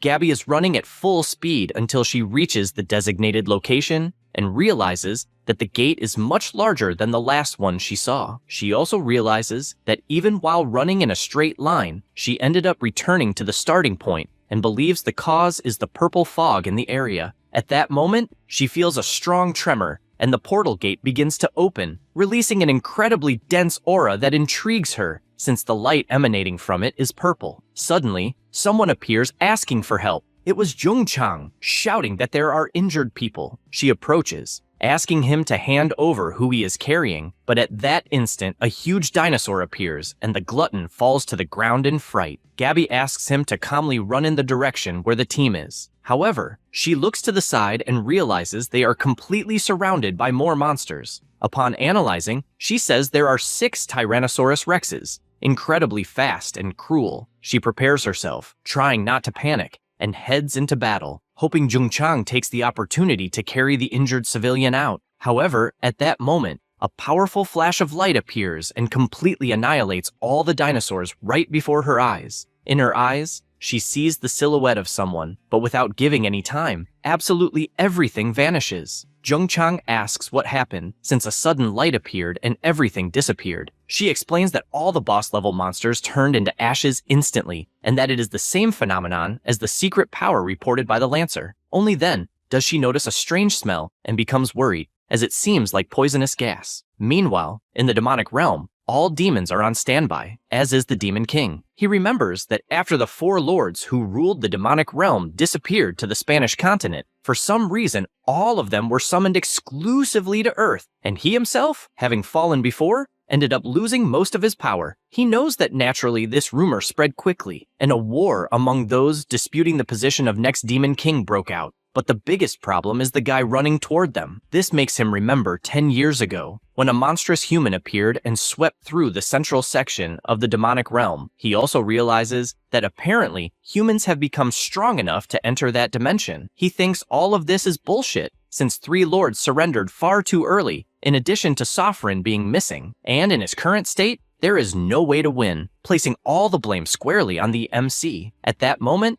a gate opens behind him, and he realizes it is similar to the forced summoning to the Spanish continent. He decides that this time, he will not repeat the same mistake he made in the past, and is eager to meet his adversaries. Then, determined, he says that he has recovered his strength and will dominate. Meanwhile, people run desperately in front of the gate, and one of them, when looking to the side, sees the powerful Demon King crossing the portal. The soldier falls to the ground trembling, and asks what the hell is in front of him. Econes introduces himself as the 14th Demon King, and asks what the name of this world is. The man tries to answer, but trembling, he can barely say anything. Yet it is enough for the Demon King to realize that it is not the language of the Spanish continent, and then, with a macabre smile, uses his magic authority of subjugation. When using this power, he realizes that even when he detects something, nothing makes sense, and wonders if the world has no powerful demons at all. However, shortly after, he locates Sophron and did not imagine that she had ended up in that world. He finds it interesting and decides to teleport to where his servant is. However, he senses something approaching. It was the MC advancing at full speed, as he suspected the Demon King had appeared. Econos screams in desperation, wanting to know why the bastard who defeated him in the past is in that place. The MC's attack misses the target, since the Demon King had already activated teleportation, and he soon imagines where the demon went. At the same time, in the Minotaur's labyrinth, Mino sighs in relief after working so much, until the teleport appears beside them and the Demon King emerges. Immediately, the two kneel down, greeting the Demon King they had not seen for so long. However, Ekenes runs desperately to Sofrin, warning that he has terrible news, since Chulho is in that world, and he saw it with his own eyes. Furthermore, his greatest despair lies in the fact that he has not aged at all. She replies that she already knows this, and that the dragons are also obeying him. This information drives the Demon King even crazier, since he never imagined that one day the dragons would finally submit to a human. The two ask whether it would not be interesting for him to finally submit. He asks if this is some kind of dream,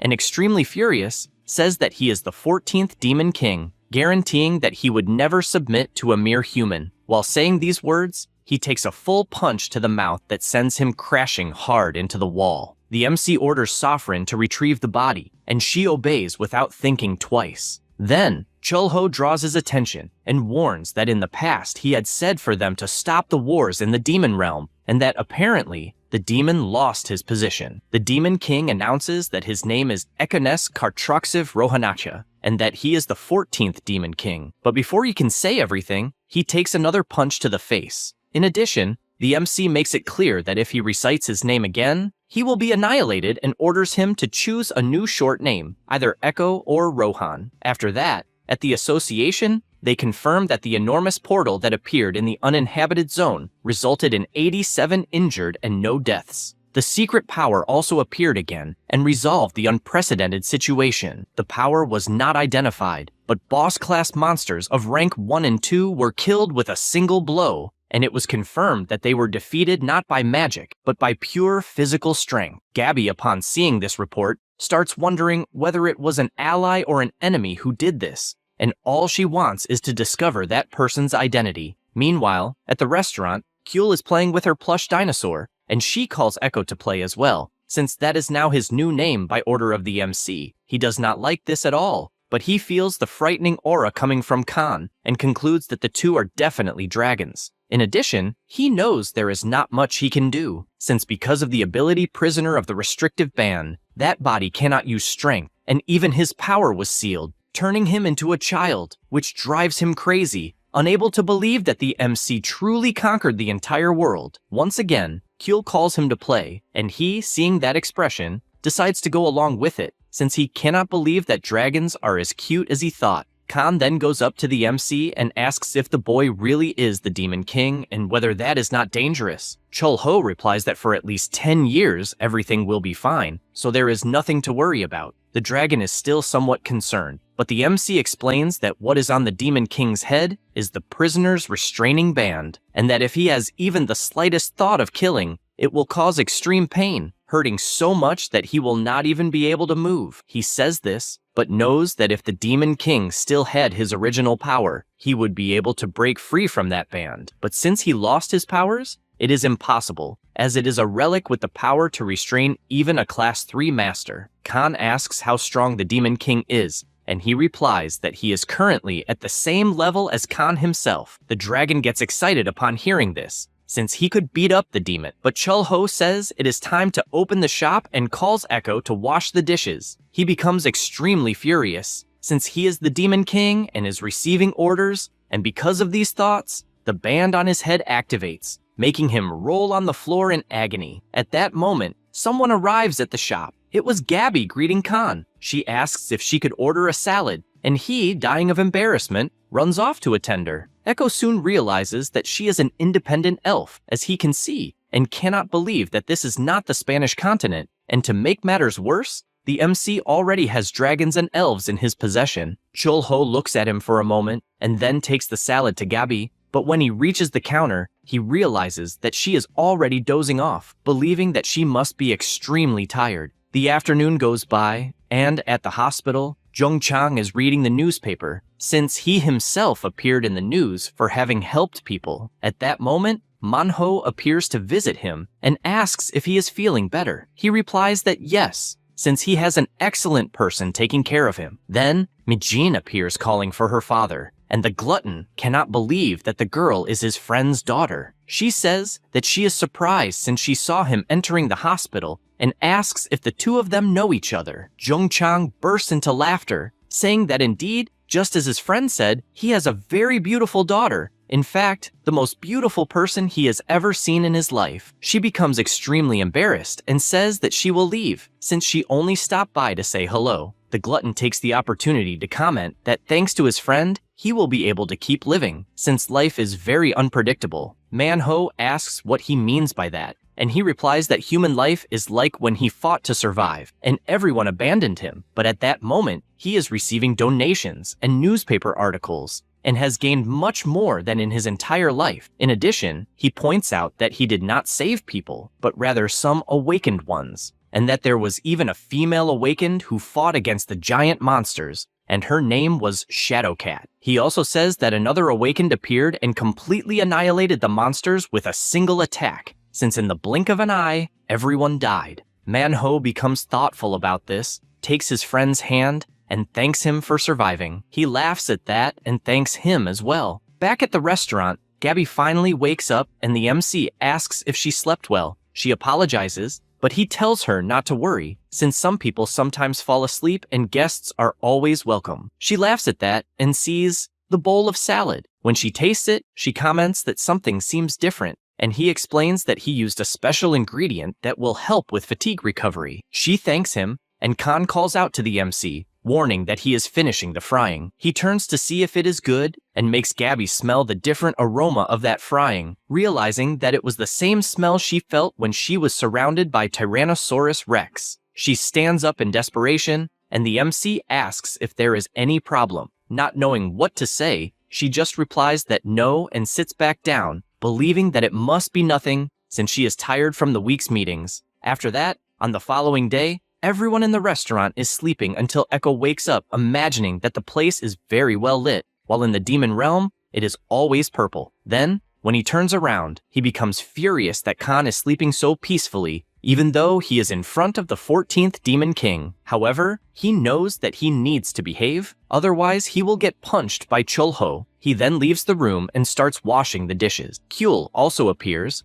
opens the bathroom door, and starts asking for water. Then the two stare at each other, and she asks if by any chance he wants water. He gets irritated since someone inferior is speaking in an informal way, but she, extremely sleepy, simply collapses on the floor. He cannot believe that she will simply sleep in the middle of the house, but he reflects that he needs to behave and follow the rules of that place, since the MC made it clear that he was supposed to do all the household chores, such as washing the dishes, as well as greeting customers when they arrive, not using force against humans, and above all, speaking politely. And he guarantees that if he breaks these rules, his life will become a nightmare. He becomes terrified when thinking about all of this, and then picks Kyul up in his arms, feeling surprised at how the baby dragon gives off a loving and comforting aroma. He also notices the smell of flowers, in addition to other things that do not exist in the demon realm, and concludes that place is definitely strange. As the day goes by, the Demon King becomes increasingly dissatisfied, thinking that the MC's life is far too simple. First,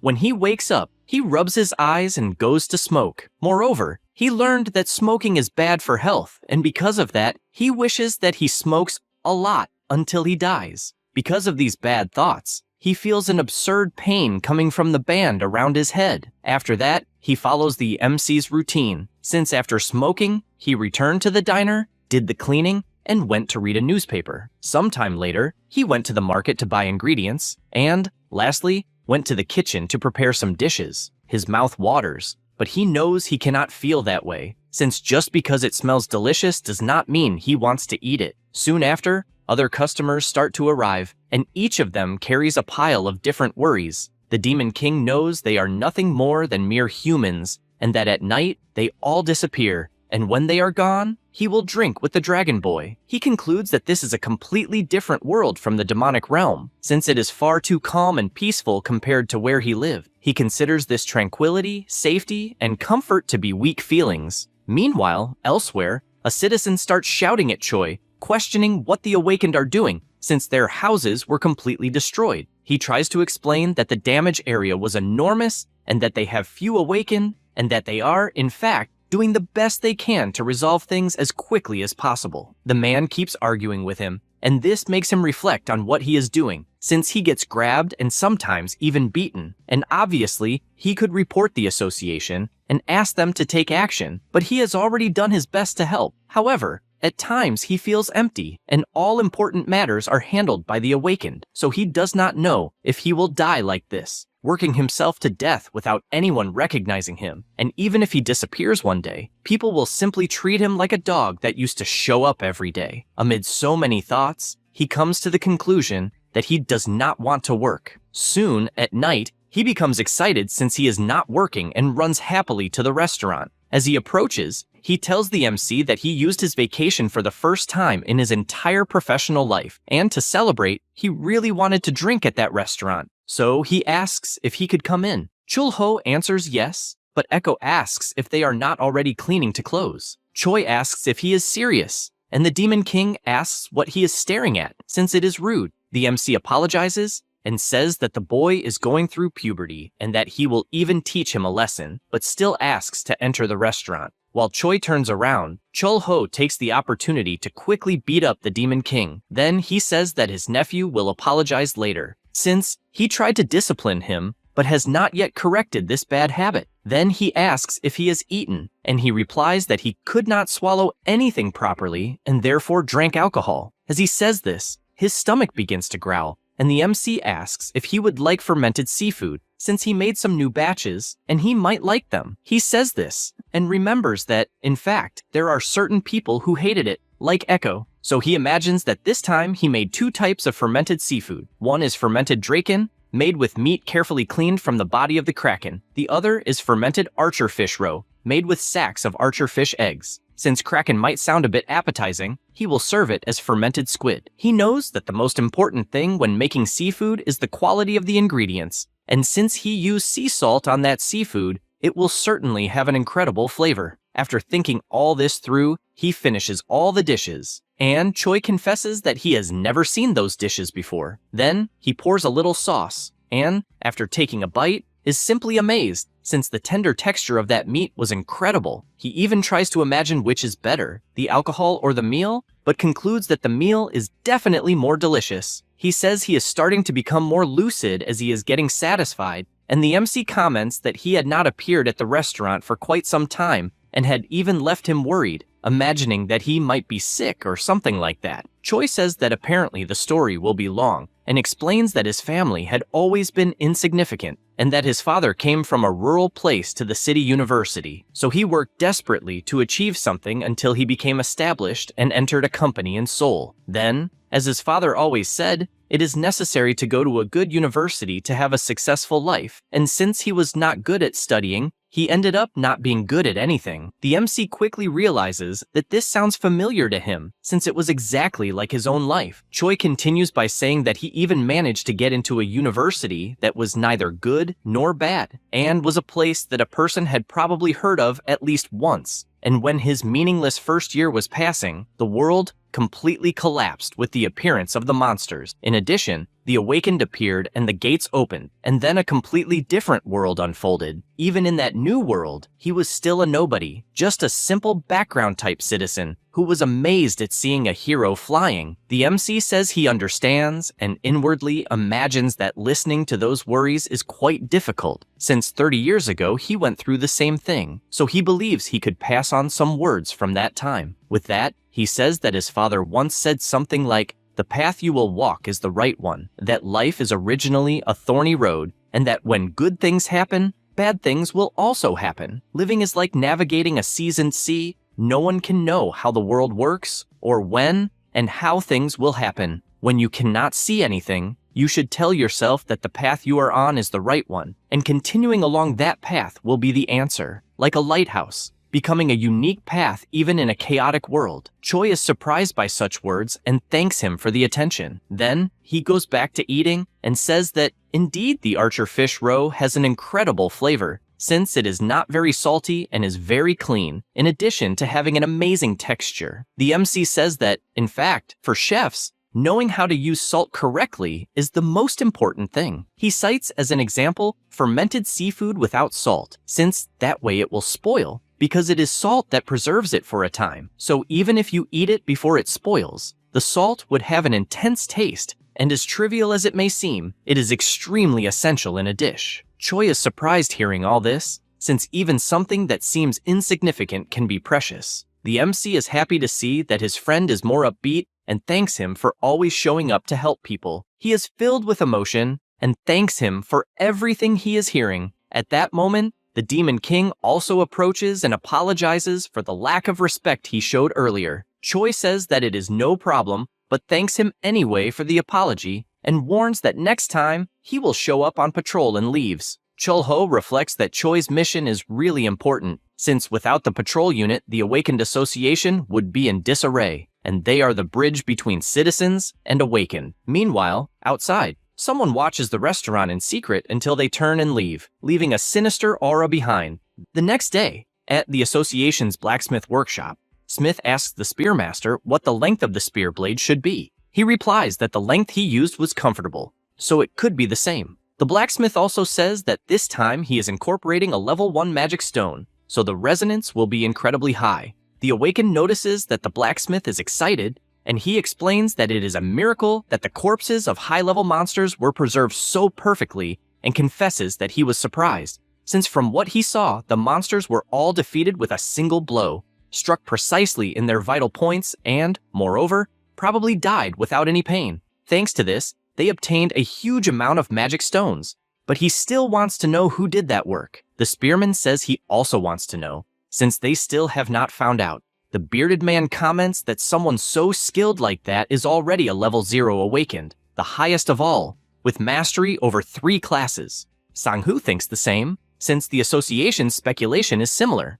However, a master of 3 classes has never appeared in that world, and if someone like that really exists, he no longer even knows how the hell such a being reached that level. In addition, he does not know why this person does not reveal himself, and why he always appears when great disasters happen to save everyone. Thinking about this, he says that it is difficult to find any clue about this person. Smith says that is his job, and asks what he will do with the old weapon, since he can return it or use it as a secondary weapon. The spearman thinks about it and says he will keep it, since he has grown attached to it, and in some way, it feels familiar to him. Smith says that is fine, and informs him that it will take a week for the weapon to be ready, and that, once finished, it will be delivered to the association for pickup. Now, in the forest, Kyul is walking around with the giant cat, collecting jewels wherever she finds them. She also gives one for her pet to eat, until Hodori hears a noise and turns around. He immediately jumps on the monster that was sneaking through the bushes and sees that it is a goblin. She asks if by any chance it is Kasim and, seeing the goblin screaming,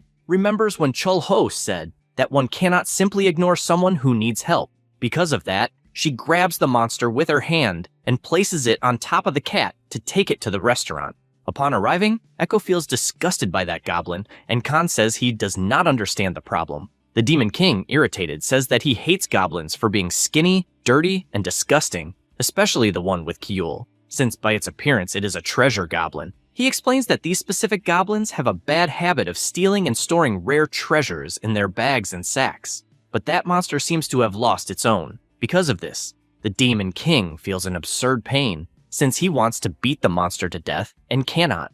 Kyul says she is hungry, and her brother worries, since MC is at the market, but imagines that he has been living at the restaurant for quite some time, and that if he could cook that well, he could impress both his little sister and Gabby. He likes that idea and announces that he will serve the best dish in the world. Sometime later, Chul-ho returns to the restaurant, and upon opening the door, is confronted with chaos inside his establishment. He also notices the presence of the monster, and, using his dragon eye, realizes what kind of monster it is, and asks about the gourmet goblin.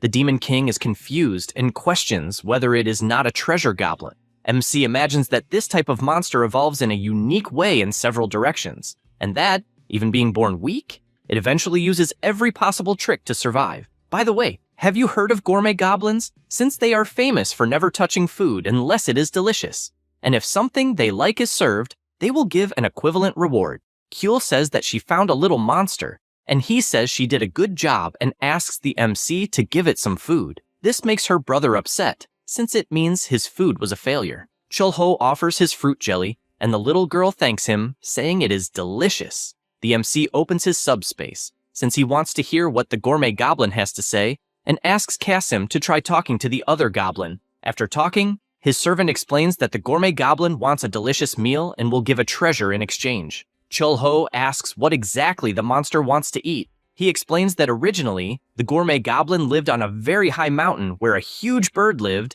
and the bird egg from that place was delicious. The MC thinks about it, considering that it might be the abalone bird, since it is a monster of that type that lives in high mountains. He checks his stock and sees that he has a giant egg, and although it is not from the abalone bird, it will probably work as a substitute. After all, that egg is from a level 3 phoenix, much cleaner and tastier than the eggs of lower-level monsters such as Velto. He thinks about the dishes he can make and starts preparing them, since he will make them in a plump oval shape. Since he has many eggs, he will also prepare a spring roll in addition to soup, and after dividing the rice in half, the brutal egg meal is ready. However, he does not understand why the gourmet goblin is afraid. His servant explains that, upon hearing about brutal eggs, he remembered that the scary things from where he lived were called brutal. The MC asks the goblin to eat and says that it does not need to give the treasure in return. Jubu, even though hesitant, sits on the chair and summons his cutlery. He takes a portion to his mouth and, upon taking a bite, becomes extremely excited by the incredible flavor of the dish. All the restaurants are left in shock, especially the Demon King, since the goblin he found disgusting simply grew a mustache out of nowhere. The MC observes that the appearance suited his taste, and the monster hands over the reward he had promised. Chul-ho replies that if it is being given of its own free will, then he will accept it with gratitude. But the Demon King still says that he hates goblins even more. The MC imagines that the goblin will go to another shop when it gets hungry and will also offer a treasure, and so he decides to see what this treasure he received actually is. At that moment, elsewhere, Jungchang is preparing food in his shop when he becomes pleased upon hearing someone enter. It was the gourmet goblin, all fancy with his big mustache, but the man cannot hide his surprise at this unexpected visit. Meanwhile, Gabby is filling out reports on the mysterious disappearances of Mandragoras, as well as all the other inexplicable events she witnessed. She connects the dots, arriving at Khan, and concludes that it might be true that the restaurant and the mysterious power are connected. She remembers the flames that knocked down the foreigner with a single blow, and, coincidentally, Khan was at the location. She tries to understand why the boy was in that place. In addition, she reflects on the MC, and the information she has is that his name is Chul-ho. He is 30 years old, lived in Paju, and has no relatives. She also remembers Kyul, since she is a cute little girl. Finally, she recalls the sudden appearance of Echo and does not remember any record of that individual. She tries to connect the dots and cannot see any similarity between them. Her greatest doubt revolves around Khan, as he is a civilian whose magical power cannot be measured. Only then does she think of something, since the mysterious power is estimated to be at least a Class 3 master, and she realizes that the magical device cannot detect anyone beyond Class 2, and they would certainly always be ascendants in that world. Something like that, since even her comrades ended up becoming enemies. She concludes that perhaps the people at the restaurant are masters above the second class, and, since her suspicion alone is not enough, decides that she will continue investigating on her own. Meanwhile, the MC buys some ingredients and imagines that he needs to be more generous now that he has one more mouth to feed. He also reflects that these people were once hostile or enemies, that at the time he only thought about beating them or even killing them, but each of their appearances changed in that world, and he felt a sense of loneliness, and believes he could even start a family. And he did not believe it would be in that form, but he has no other choice. He also believes that having these thoughts means he has grown older. Back at the restaurant, the Demon King continues arguing with Khan until the MC appears asking what the hell is going on, and they are startled and say they were only looking at the plum blossom vase. Chul-ho explains that it is the treasure received as payment from Goblin Gourmet, and that it is an artifact that turns water into wine. He calls the two to drink while eating a snack. Echo goes to the MC and asks if it is a free situation to drink, since he remembers a girl with a tail, probably an elf, who has stealth abilities. The MC tells him to leave her alone, but deep down, he has already realized that Gabby is suspecting the restaurant's identity. He even recalls the day she reacted differently. He finds the way she is acting secretly cute and thinks it is polite to pretend he has noticed nothing. The Demon King does not accept this, since he hates elves because they are cunning. But when he thinks about killing all of that race, he receives a strong headache from the torture item. Kyul finds it funny and shows him his teddy bear to play with. The Demon King says he hates bears, but the MC gets irritated with all this complaining and says he hates demons too and what he should do about it. Echo starts to sweat coldly, but asks why he does not dominate the world since he has the strength to do so. He does not understand why he should do something like that, and the Demon King says that such great power not being used to its full potential is something sad. Besides that, he asks if it is not natural for the strong to defeat the weak, since if the strong do not rule the world will become a lawless place, and questions whether he only became strong without a purpose. The MC does not answer anything, and the boy goes on to say that he lived in the demon realm, which possesses an innate ability like dragons to polymorph, and he perfectly senses that the magical power of that world is connected to the demon realm. Chul-ho replies that he already knows this, but the boy says that he also senses a completely opposite smell of spirits and also of machines, and assures that this is a very dangerous scent. Chul-ho becomes intrigued by this, and Echo points to the side, toward the window, and states that in that direction there is a very strong smell.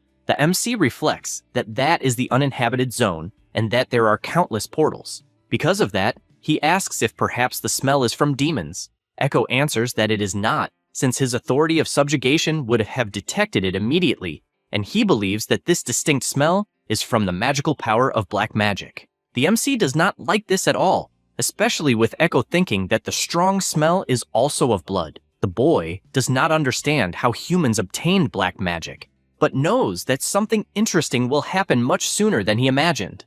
With that in mind, he asks what Chul-ho will do, since he is a little more interested in humans. Meanwhile, in the uninhabited zone of the northeast, some people are on standby and carry out the opening of a portal, which intensifies until a huge stone falls to the ground with a sword embedded in it. The woman is surprised to see that there really is a sword and orders the armored vehicle to be called. At that moment, the spearman appears, saying that at first he thought it was an earthquake and admits to being surprised, since both Nightmare and Nick are at the site. In addition, he asks what the huge magic stone is, since it is clearly classified as 0 and has a unique sword embedded in it. He knows that something he cannot face alone is about to happen, and announces that the Spearmaster is present, requesting support in the uninhabited zone. After all that, Chul-ho passes through the portal and decides to see what is inside the dungeon. He starts by activating his magic on the ground, and when he steps on it, he makes a super jump with his wind magic. He also makes a finger movement that creates a vortex on all the swords on the ground, lifting them into the sky. Then he makes himself a target and launches the swords toward his own direction, but all of them are destroyed. This makes him reflect that blades will not work on his target. He activates another ability that completely stops time inside that dungeon. He also remembers Echo questioning whether he really became stronger without any purpose. He thinks that he has mastered 6 classes, and that the feeling of having so much power is simply empty. Even after becoming so strong, he cannot control the rifts and wonders if there is any being capable of doing so. In addition, he tries to understand why the hell these multidimensional connections with Earth exist, and if those beings decide to invade Earth, he does not know why they made him so strong. He keeps thinking about all of this, but in the end, he feels empty, without any purpose. And perhaps there is the possibility of never obtaining a 7th class. After all this reflection, he leaves the rift and realizes that the sun will rise soon. However, completely out of nowhere, he feels an earthquake and therefore flies off at full speed. Back at the restaurant, Kyul is sleeping peacefully until the MC arrives and asks how she is. Khan replies that his little sister is sleeping deeply. He also explains that in their old home, that kind of vibration was quite common, so Kyul does not notice anything. Chul-ho asks Echo if, by any chance, the earthquake has anything to do with dark magic, but he replies that it does not, and the place in question is not very far away. In addition, he mentions that the earthquake made him notice that it is probably an object, and that apparently they are fighting on top of it, and with this slaughter, humanity will decrease. Because of these thoughts, he gets another shock to the head, and the MC finds it funny, since, whether he likes it or not, Echo is the Demon King and will always have those thoughts. He says that he will check the situation and flies off, and Echo follows after him since he is curious. Back in the uninhabited zone of the northeast, Sang-hoo throws his spear, but Nick, who was already prepared, counterattacks with his arrow, and the collision of the attacks causes a gigantic explosion. An awakened appears since the spearman got distracted, but he is completely electrocuted by Hoon, who is with his robot. He says that he will face the big guy and asks Sang-hoo to take on the archer. No sooner does he say this than his mecha begins to levitate, since Nightmare finds that situation a child's play. Meanwhile, Gabby arrives at the location and throws her dagger into the girl's arm, who, after being attacked, looks to the side and asks if the Catwoman has finally arrived. Immediately, Hoon reports what is happening regarding the magic stone and the sword, as well as their opponents. Gabby does not like this at all, since Nightmare, as well as Black Mamba, are former comrades who turned evil. However, the problems are greater on the Archer's side, since he possesses abilities so strong that they can be called divine. She imagines that the boy is not an ordinary human. For this reason, he passes all the information to the Lancer, since if they get close enough to the Archer, they will be able to win, and he assures that he will stop Nightmare in the meantime. However, the Black Mamba appears saying that she cannot allow this. Meanwhile, high above the battle, Echo asks if there are two elves fighting, and since they are children, thinks they are actually quite strong. However, he looks to the side and says that what is truly incredible is the sword. MC uses his detection eye and says that it is the sword of the Alliance. Echo finds it interesting and orders the sword to move, and even though nothing happens, he says that the sword smells of the demonic realm. This is because the realm is divided into north and south, and in the south, the races are mixed. Therefore, only pure-blood lineages from the north can challenge the position of king. He begins telling the story about the unification, but the detector realizes that it is a lie. Because of that, Chul-ho orders him to tell the truth, otherwise things will get worse. And he explains that at the time he fortified the north and was summoned to the Spanish continent.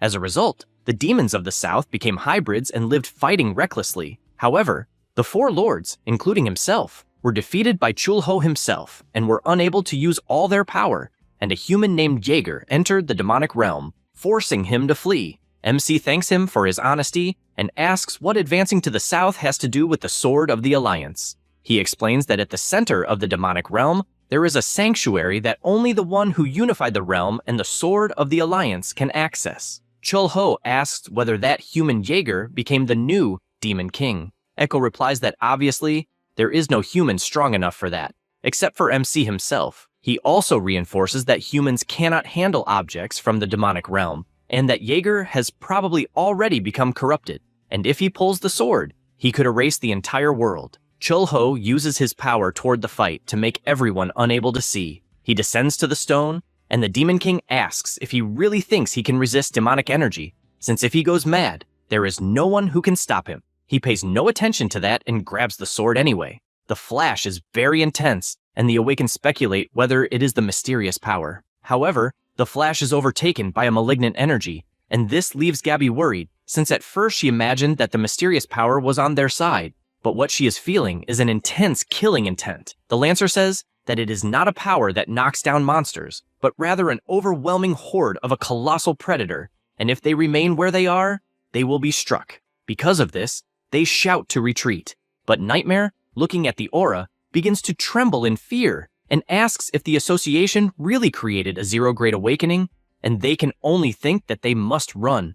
Meanwhile, Chul-ho, holding the sword, tries to pull it out, but a malignant energy begins to overflow, urging him to pull the sword at once. The energy demands that he kill everyone, until MC finally pulls out the sword, and the demonic energy rejoices, since it has finally been drawn. MC orders the aura to disappear, but they begin to laugh that a human is saying that, until Chul-ho, with his terrifying aura, orders them once again to vanish. This time, the aura obeys and moves toward the crystal. The Demon King cannot believe what he saw, and they, still in position, summon several creatures around them. Echo explains that they are the 8 tribes of the demonic realm, which 4 lords once commanded, since they were leaders of the north, and the other 4 are leaders of the south, totaling 8. The monsters pay their respects to the Demon King, answering the call of the sword, but they are confused since they are facing a human. The Minotaur comments that the Demon King is indeed present and does not understand who the brat beside him is. Echo asks if he is crazy for calling the MC a brat. In any case, the leaders question who the master of the sword is, but they cannot understand it, since none of them is worthy. Chul-ho looks at a bizarre monster and asks who he is. The leader becomes irritated by a human speaking arrogantly and this begins to test his patience. Echo notices this and asks everyone to calm down, in addition to revealing that he is the 14th Demon King. The vampire realizes that a long time has passed and questions whether he really is the Demon King and why a human is holding the sword. The MC once again orders them to answer who placed the 8 seals on the sword. The Minotaur explains that they are ancestors of 8 tribes and that the first Demon King sealed them. Echo is surprised, since if that is true, it has been more than 1,000 years. They explain that the Demon King foresaw that one day the border of the 5 worlds would collapse, and that they were sealed to help achieve dominion over the demonic realm. Chulho reflects on the kings of the 5 worlds, and the monster asks whether that is the land of humans. He answers that it is, and the leaders say that they will first spread a plague to kill the humans, since it has been a long time since they tasted blood. Echo strongly dislikes this, and asks whether the first Demon King really believed that a senseless massacre would help the demonic realm. However, the MC has no patience left, and, using his power, makes all the monsters fly and begins to defeat them one by one, imprisoning them once again inside a magic stone. Since only a snake remains, Chulho asks it to say exactly what the Demon King mentioned, and the snake reveals that the king said the day would come when the 5 kings of the 5 dimensions would unite on the battlefield, and that is all it knows. After saying this, it is finished with a single attack by Chulho. He imagines that these ancestors are approximately at the level of Class 2 masters, and knows that they must be eliminated before they affect the world. Echo cannot believe that things ended like this. The MC asks if he happens to want the sword, and he, outraged, says that Chulho destroyed all the seals on the sword, turning it into useless scrap, and is now offering it as if it were something good. The MC laughs at this, and they leave, since he now knows a bit more about what is going on. After arriving at the restaurant, Kyul runs to greet them, and Khan says that after their departure, there were no more earthquakes. The MC likes hearing this, and once again thinks about the 5 dimensions and the Battle of the Kings. This is because on the Spanish continent, there was the title of King of the World. Therefore, one of those kings exists there. Another is Echo, the Demon King of the demonic realm, meaning that there are already 2 kings in that world. He then realizes that there are other kings in other dimensions. The Demon King asks whether he is out of ideas and why he bothers saving humans, since it is clear that he does not want to rule the world. The MC replies that the world needs to be protected, but he is worried since things are getting out of control and he no longer knows what to do. That is why he calls for Echo, but sees the boy petting Kyul. He asks if he was called, and the MC tells him to forget it, since just thinking about it is exhausting, and asks him to go to the market to buy food. Meanwhile, in the association's conference room, they discuss the mysterious power appearing once again. They also talk about the magic stone having disappeared right before their eyes, and announce that, in the worst-case scenario, the mysterious power is a secret weapon of the foreigners. Gabby jumps up upon hearing this, and says that it may not be true. She reveals that there is no reason for the mysterious power to have saved them so many times if it were an enemy power, in addition to the incident involving the city expansion project, in which more than 100 level 1 and 2 magic stones were obtained and simply disappeared, and she does not believe they were the target. The Awakened agree with this. The secretary asks to move on to the next item on the agenda, which is the report on the appearance of monsters. The woman informs that the Undertaker will present this issue, and the Awakened explains that there are 2 types of newly discovered monsters. The first is the mechanical monster, and the second is the spirit-type monster. In the case of spirits, they do not like to fight and have no interest in humans.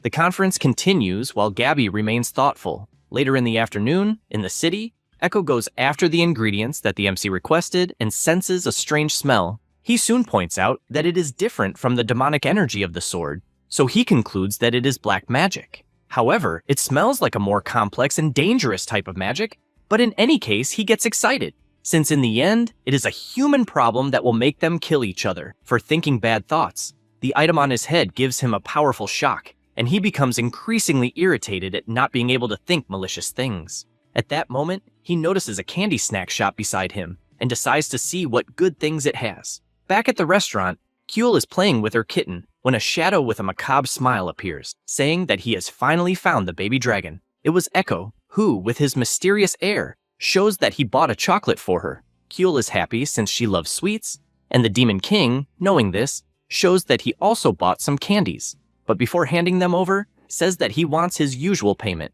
As he says this, he receives a kiss on the baby dragon's cheek, which leaves him completely embarrassed, imagining that, as he expected, it is soft and fluffy. At that moment, the MC suddenly appears and asks what he is doing, while also telling the baby dragon to eat slowly. Kyul is happy to see him and runs over to give him a kiss on the cheek, followed by another kiss. Echo is indignant when he sees this and asks how he tamed this arrogant dragon, since he did not give any bribe. Chul-ho gets annoyed at him for calling a little girl arrogant, but changes his words and just wants to know how he managed to get the kisses so easily, since if he tells him, he himself will reveal some information. The MC asks what he means by this information, and Echo warns that he will only tell after he reveals how he gets along so well with the baby dragon. Chul-ho says to do a few things for 10 hours a day, such as playing with Kyul during that time, and also not letting her ride the giant cat. If he does that for a week, it will be possible. Echo does not have much faith in it, since it is far too simple,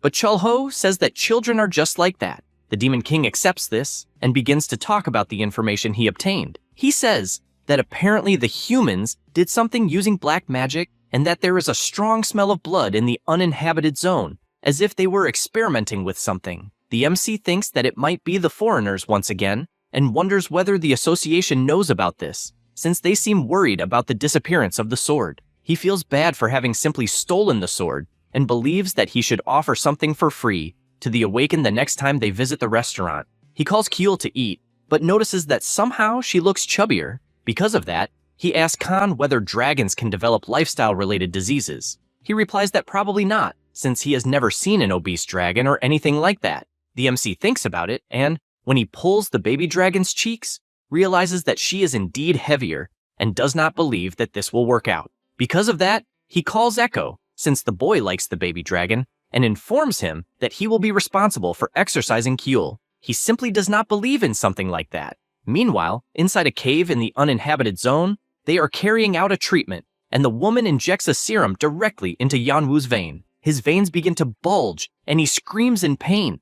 At that moment, 2 other men enter the room and ask if he is feeling his magical powers returning or something like that. He replies that he has not felt any abnormal symptoms and believes they will have to wait and see. The 2 announce that they received a report stating that there may indeed be a 0-class awakened at the association. However, they find it strange, since if the association had someone of that level, there would be no reason to prolong the conflicts for so long. Yanwu asks what the news is regarding Eva's cure, since that interests him more. They respond that the first stage treatment has already been administered, but they are concerned about the costs. Yanwu tells them not to beat around the bush, since if they want him to do something, they should just say it. The 2 do not hesitate and inform him that in that case, there is indeed a mission for him. I am back at the restaurant. The MC comments that it has been a while since the Awakened Ones have shown up to eat and believes that they still have not noticed the dark magic and are worried about the disappearance of the Alliance sword. Because of that, he believes he should offer some freebies when they show up. Echo keeps calling Kyul to play, and the MC, observing this, finds it strange since she does not seem to be growing anymore, and he does not know if this is a characteristic of dragons. The Demon King says that playing with Kyul is not such an easy task, and that he would rather fight an adult dragon. The MC finds this funny and gives her a pudding for behaving well. She looks at the little bear and pretends that she is listening to something from it. Then she asks to give some to Gyori as well. Chul-ho picks her up, and the little girl keeps begging for him to also give some to the little bear. He finds it funny and puts another pudding for the little bear. But he already knows that she is a trickster and just wanted to steal another pudding. Sure enough, Kul, with all her cleverness, says that Gyori did not want it, and that is why she will eat it. The Demon King approaches and asks what he would like him to buy. He replies that there is no need, since the seafood will arrive that day, and therefore the boy can wait eagerly. He goes to the fishing center and notices a sea ram on the ground and remembers that it was also a monster from the Spanish continent. So he asks for as much rib meat as possible. At that moment, something catches his attention as he feels someone's gaze. It is Gabby, who is at the location. She imagines that no matter her appearance, the people of that place are just ordinary people, and he does not know if she played it poorly. At this moment, the MC appears behind her, questioning what she is doing. She gets startled and replies that she is buying fish and does not know when he approached. However, Chulho's detector responds that this is a lie. He says he understands and asks if she likes broccoli since he was thinking about buying some. She says it is fine, and he likes that since she agreed to eat with him. Meanwhile, at the restaurant, Khan is reading a romantic history book but gets irritated with the ending, since it seems it was written by someone who has never dated in their life. Even so, he picks up the book after throwing it, since it is the only method he has to learn more about romance. He does not hear the MC approaching, and after reading the book, with his eyes closed, recites, "You are so beautiful, can I get your number?" Only then does he realize that Gabby is in front of him, and he had not noticed. To make things worse, the girl apologizes, saying that she thought a lot about it, and that younger guys are not her type. Khan falls into depression, since she understood everything wrong, and soon after, Chulho appears with her salad. Kyul also appears and says that broccoli is scary. Gabby keeps eating and pats the little girl's head. Only then does she imagine that she is relaxed, and believes that a master of the heavens would not be hiding in such a peaceful restaurant. She stands up, thanking them for the delicious salad, but says that she needs to leave since she has work to do. The MC replies that it is fine, and realizes that it will be another calm day without customers. He also believes that he should rest a bit and asks Khan to leave to close earlier. They prepare all the meats, and the dragon, using his power, begins the preparation with his fire breath. Suddenly, the MC says that he saw the romance book the boy was reading, and that gives him a fright. However, Chulho simply says that it was interesting, until he looks up and realizes that Echo is hiding for some reason. Therefore, he tells him to come closer so they can have dinner. The Demon King cannot resist and decides to join in, and they continue to toast to the delicious dinner they are going to have. After everyone eats, the MC notices that Khan is downcast and believes that he teased him too much during dinner. To make up for it, he opens his subspace, saying that he got something good, and takes the sword out, revealing that it is a gift. The fire-haired man asks if it is serious, and upon taking it in his hands, thanks him, since he found it incredible. Meanwhile, late at night, Gabby is sitting on top of a tree, thinking that her day off was not bad since she ate a good salad, and her thoughts were complicated, so she is feeling better. Suddenly, she hears something, and, when she turns around, the beast appears destroying the tree, also giving her a fright when she sees who it is. However, Yanwu has a completely different appearance, as if he had undergone a mutation. The beast makes the first move and throws Gabby far away, and after retreating, she finds it strange how fast he is, and does not remember him being that fast. And to make matters worse, she cannot understand the horrifying appearance he has.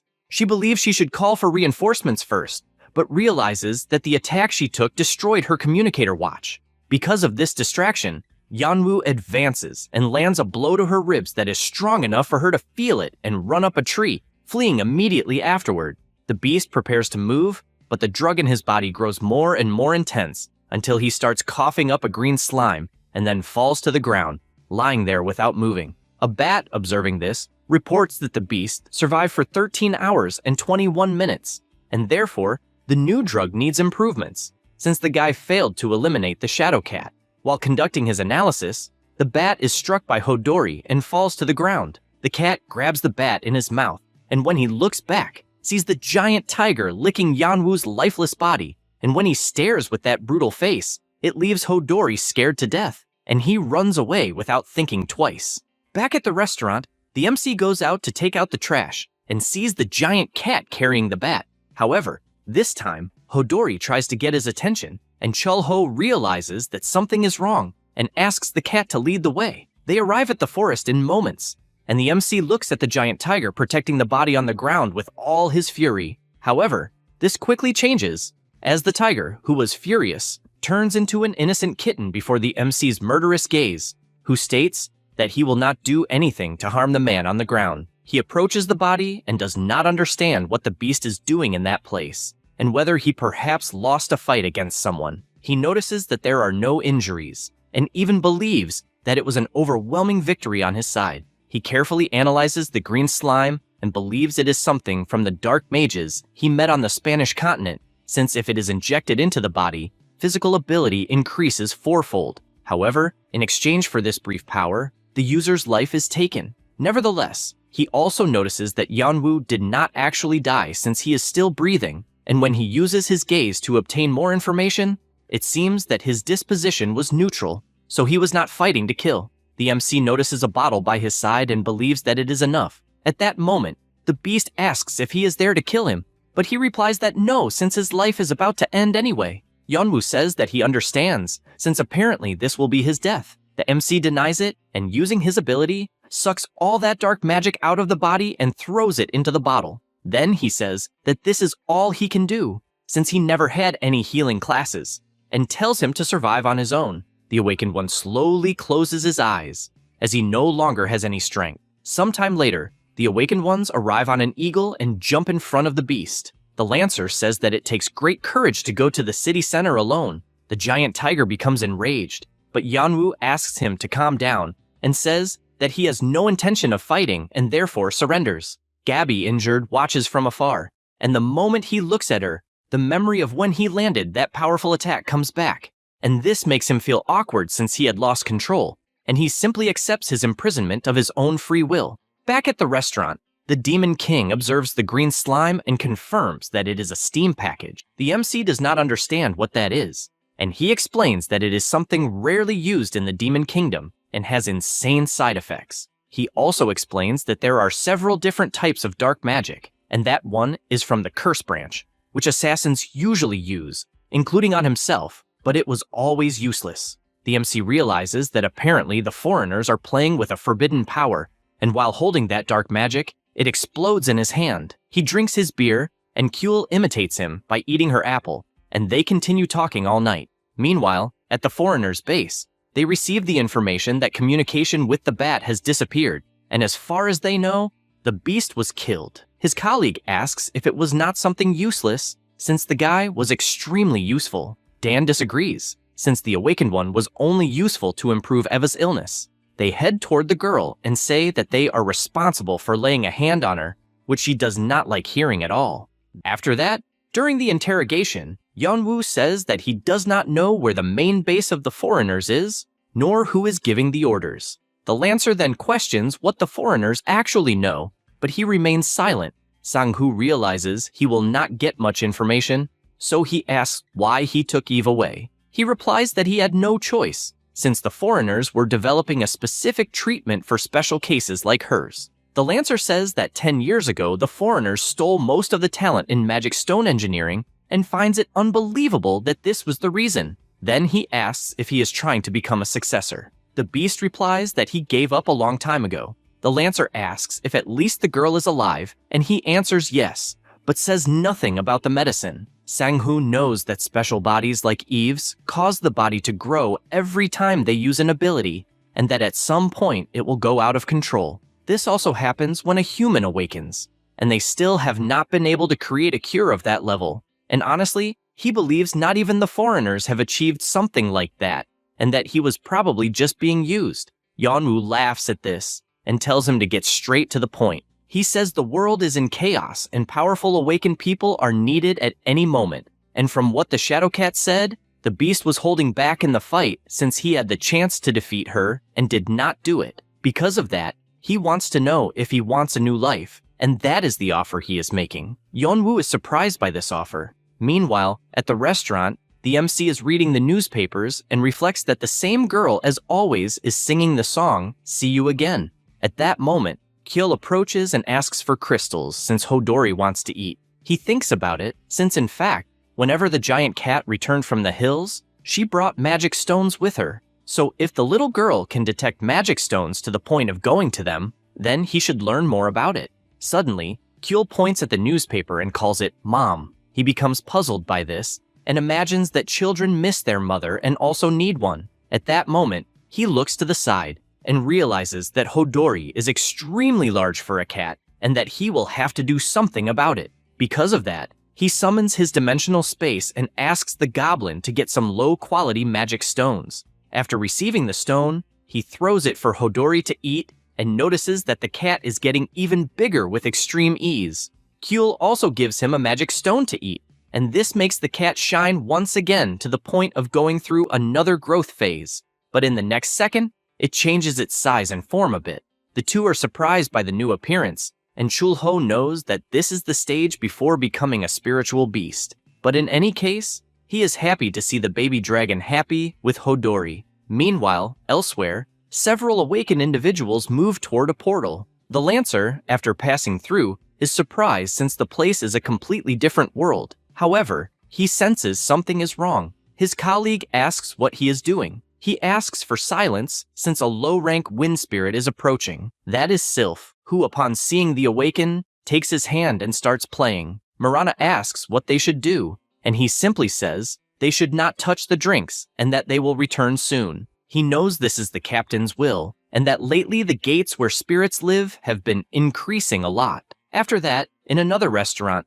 the MC visits his colleague and is surprised by the movement. Young Chang says it is thanks to the customers who come to cure their hangovers and keep asking for ramen. While seasoning the dish, Chul Ho, who was watching, finds it strange that that pepper appeared on his detector and does not seem like a common pepper, as it looks like a gourmet goblin passed through that shop. The boy prepares the usual ramen and says that Angel will be performing soon and asks if he is going. The MC says that maybe yes to take the children. Young Chang says it is a good idea and that he himself will go with the god of food and maybe his daughter. After that meal, Chul Ho leaves imagining that he should indeed go to that show, as Kyul would like it, just like Khan and Echo. He notes the direction of where the show will be, and even though it is quite far, if the buildings do not block the view, then they will be able to see it. He sees the stage set up, but the organizers are restless, and he wonders if something is wrong. At that moment, it starts to rain, and he runs off, since he did not expect that rain,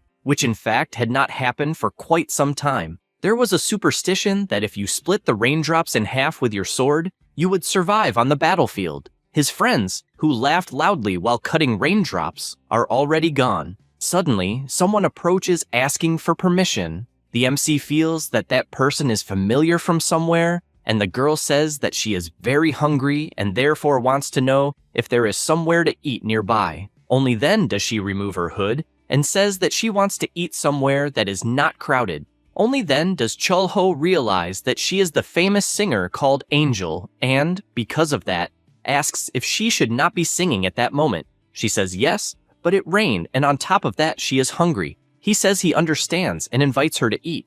Upon entering the restaurant, she is startled when Khan asks, please, for an autograph. The MC questions whether he even knows who he is receiving that autograph from. Excited, the dragon replies that of course he knows it is from the most famous singer of the moment. Chul Ho did not imagine that he had interest in the human world. The girl gets straight to the point and asks about the menu. The MC says that there is no fixed menu, and they decide on the day, based on the available ingredients.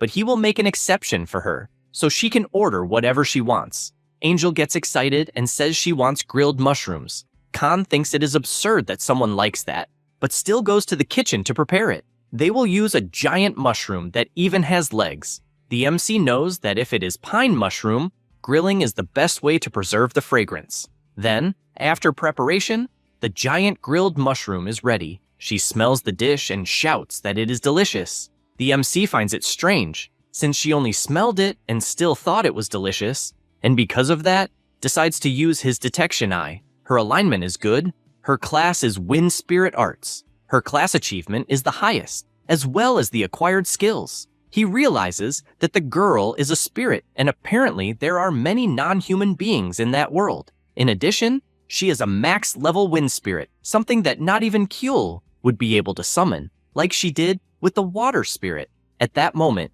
Angel says that she will be in the city the next morning, and asks if she should promote the restaurant a bit. He says it is not necessary, and it would be enough if she kept showing up from time to time. She says that is fine, and that she will come alone without anyone knowing and understands that feeling, since she likes things when they are peaceful and calm. Chul Ho thinks about it, since spirits indeed love peace and hate fights, but it is always good to avoid spirits, since when one is angry, its power is destructive. He even still remembers when he lived as Mirolycus, the highest grade fire spirit, the Ifrit, a spirit who alone faced 3 legions of the Demon King. Therefore, he believes that she, as a wind spirit, has the perfect job as a singer. She is publicly known as an awakened of the Siren class, but in truth, she spreads magic through the wind with her voice to create various effects. He cannot imagine who would dare to anger such a kind wind spirit. At that moment,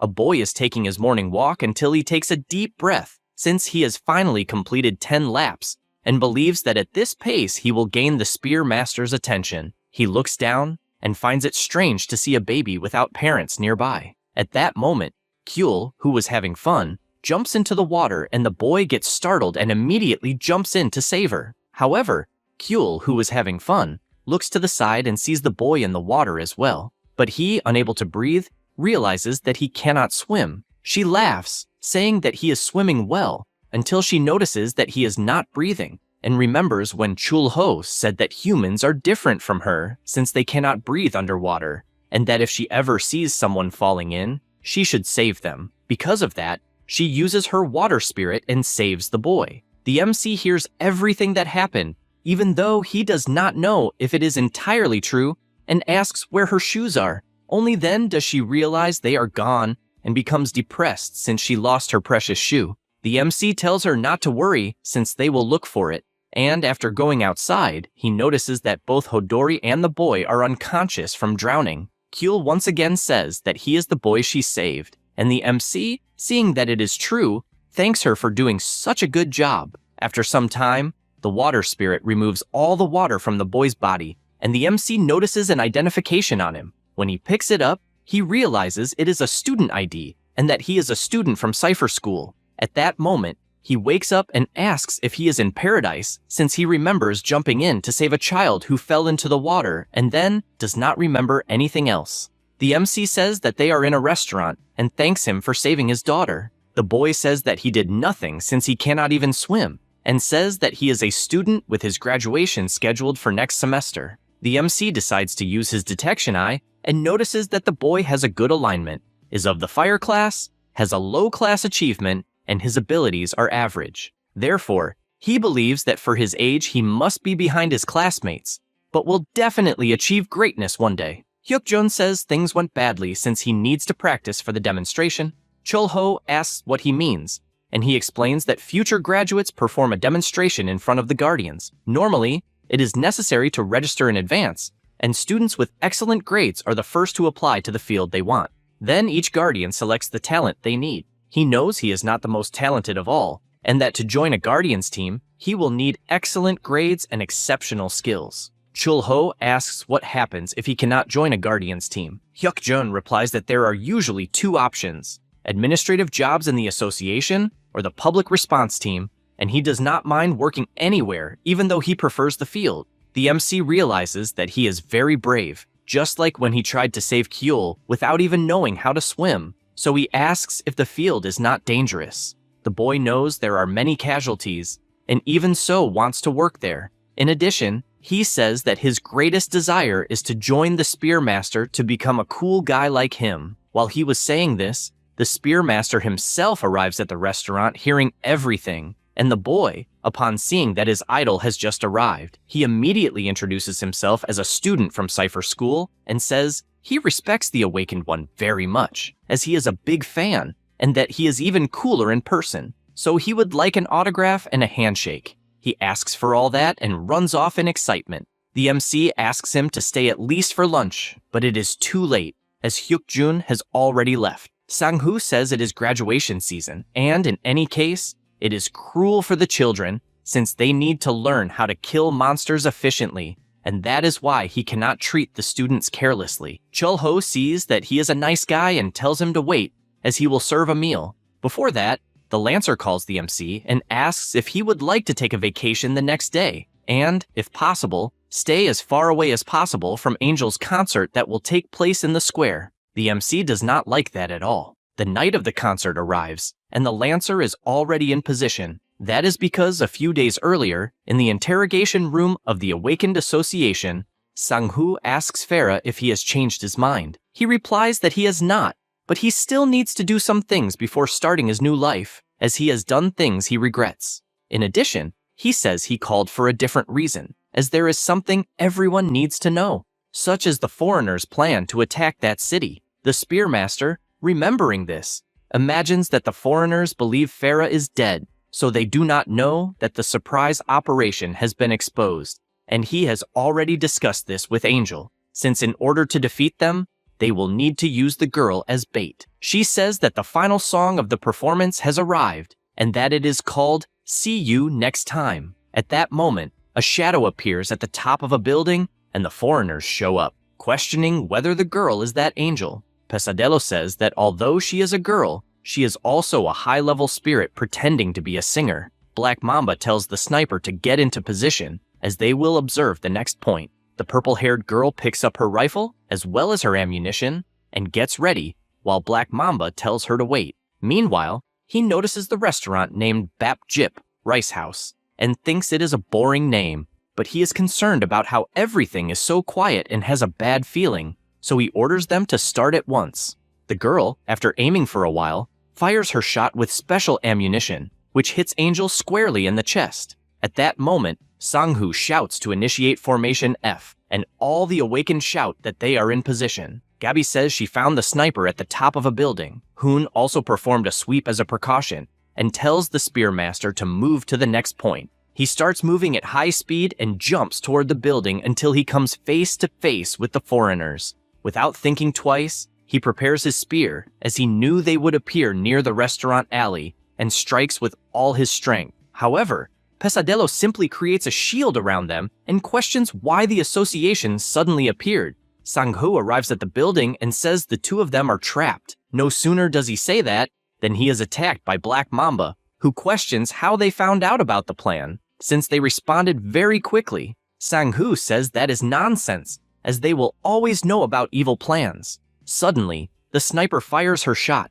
and the Spearmaster is startled, as he realized it too late. However, a shield forms around his body, and he is surprised, as another awakened has arrived to help. Black Mamba does not like that at all, and questions who the hell that guy is. Meanwhile, on stage, Angel remains fallen after being shot, until someone approaches, and it is revealed that it was actually a magical doll, and the real Angel reflects that all she ever wanted was to bring peace to the world with her ability, and questions whether all this time was meaningless. She is not sure why the foreigners are focusing on her, and whether they have discovered that she is a wind spirit and want to use that to destroy the city. At that moment, more shots head in her direction, but Gabby appears blocking the bullets. Hoon also appears, telling her not to worry since he managed to capture the shooter. Gabby takes the opportunity to ask if she is okay, but is startled to see that the ammunition had something strange attached and shouts for Angel not to breathe the strange smoke. However, it is too late, as the girl has already inhaled that smoke, and even with Gabby shouting for her to be careful, it is already too late because Angel's body begins to change, and, with her power out of control, she starts to fly and scream that she just wants to kill everyone. Gabby becomes worried because her body is floating in the air, trapped, and she cannot move. At that moment, a powerful lightning bolt descends from the sky toward Angel, and the MC, creating that barrier, feels relieved for having arrived in time to trap her inside the absolute barrier, because if the crowd had been hit by the hurricane that formed, it would have been disastrous. He places his hand on the girl's head and begins to remove all the poison until he finally gets rid of everything. At the same time, Gabby notices that the mysterious power appeared in the middle of the tornado and, after falling, realizes that she is on top of a barrier. But her surprise is even greater when she sees that the MC is inside along with Angel. She tries to process what she is seeing, and Chul-ho, noticing that he has been seen by her, simply signals for her to stay quiet.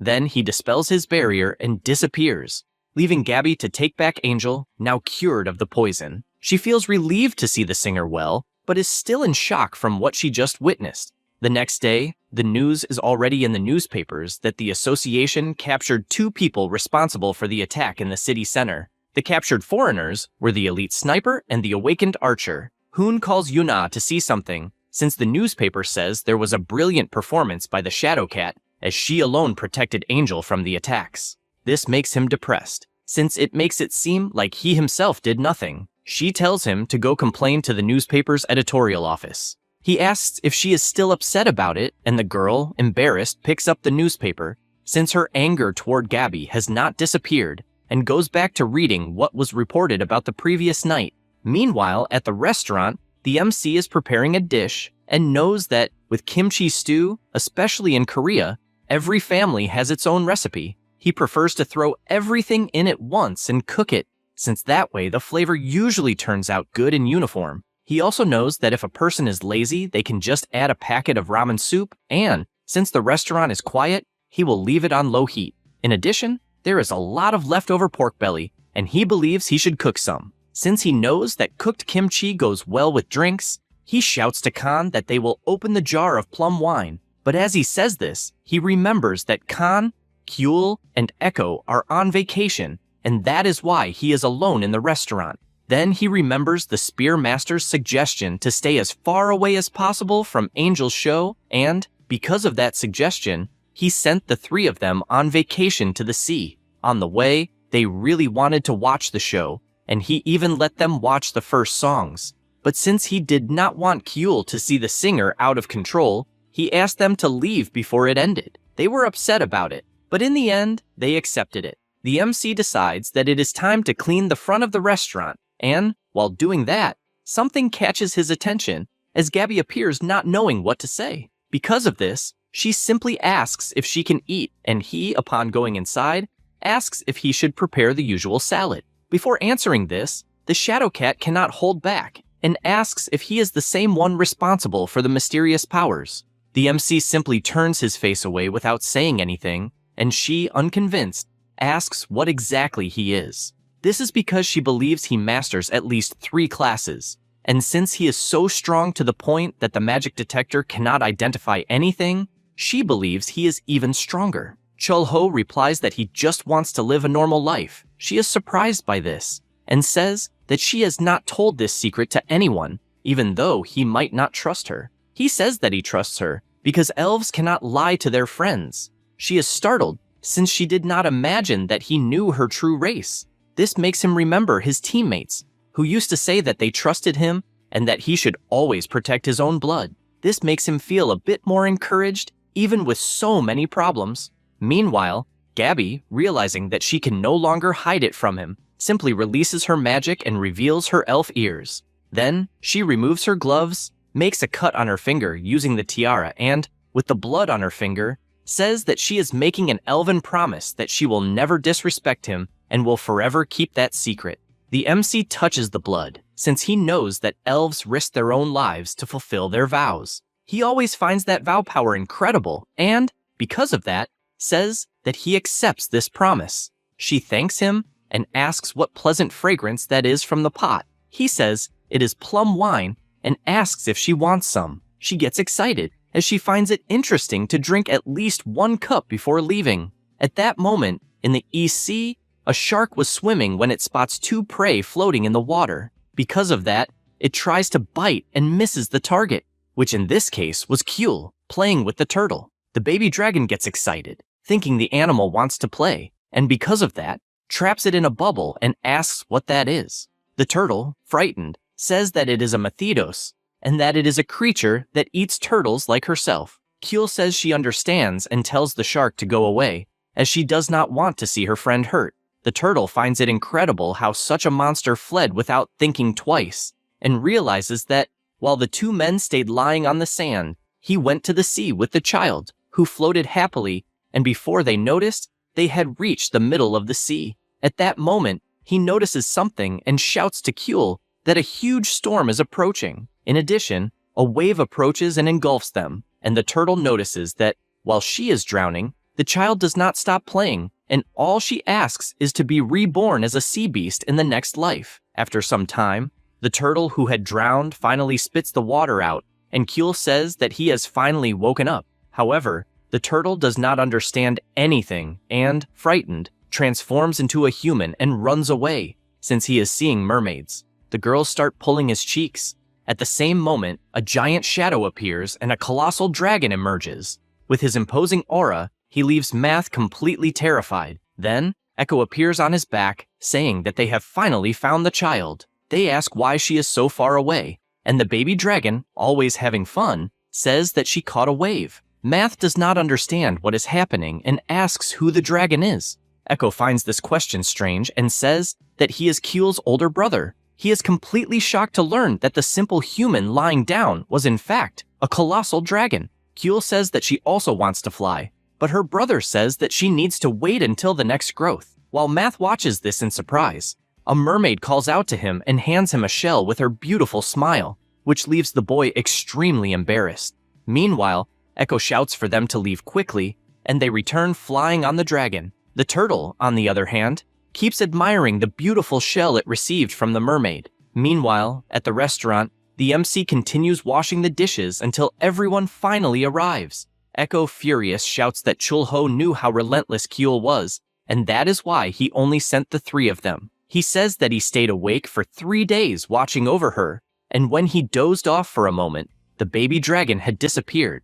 At that moment, he felt that he would rather fight the king of the world again. The MC finds it funny, but hands them some drinks since they did very well. The 2 of them start drooling since they are eager to drink, and in the end, they were no longer angry because all they wanted was to drink more. After everyone falls asleep, Echo begins to feel restless because he was dreaming about the demonic kingdom, where they were praising the 15th demon king, Lord Jaeger. The north has been conquered, and now they will march to the south to celebrate the birth of a great emperor. This dream makes him break out in a cold sweat, and Kyul, after waking up, notices his restlessness and starts tapping his head, telling him to relax. The baby dragon's nightmare healing effect was incredible because it worked. After that, Louisa was calmly walking through the streets, as it is the first time her flower shop has been so busy and she needs to decorate it properly. She asks her sunflowers to look at the beautiful day until she notices something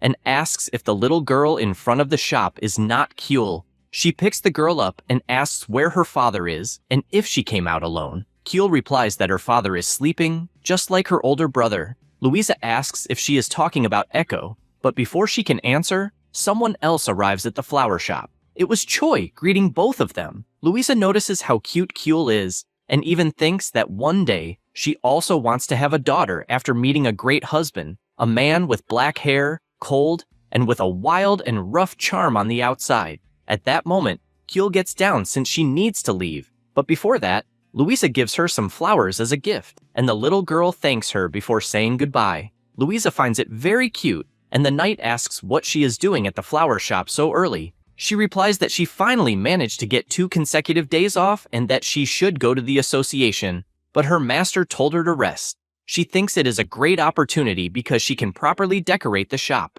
Meanwhile, inside the association, in the detention block, Farah is sleeping until he wakes up and realizes that the door of his cell has been opened. He goes to check what it is, and notices that his huge tiger is outside waiting. He does not understand what it is doing there, and finds it strange since its size has not changed at all, meaning that someone has been feeding it high-quality food regularly. He goes outside and finds it suspicious, as if someone had been testing him. Right away, he notices that Sang-hoo was waiting and asks what they are planning to do with him. The spearman asks what he means by that, but he does not believe that they will simply let him go just like that. Sang-hoo says that after he told the truth about the attack on the city, he considers him a comrade, and if he wants to die, then die, and if he wants to live, then live. Yeonwoo, still in disbelief, asks if they will stop him if he decides to run away. The spearmaster says that this is his freedom, but he would find it a pity if he returns to the foreigners,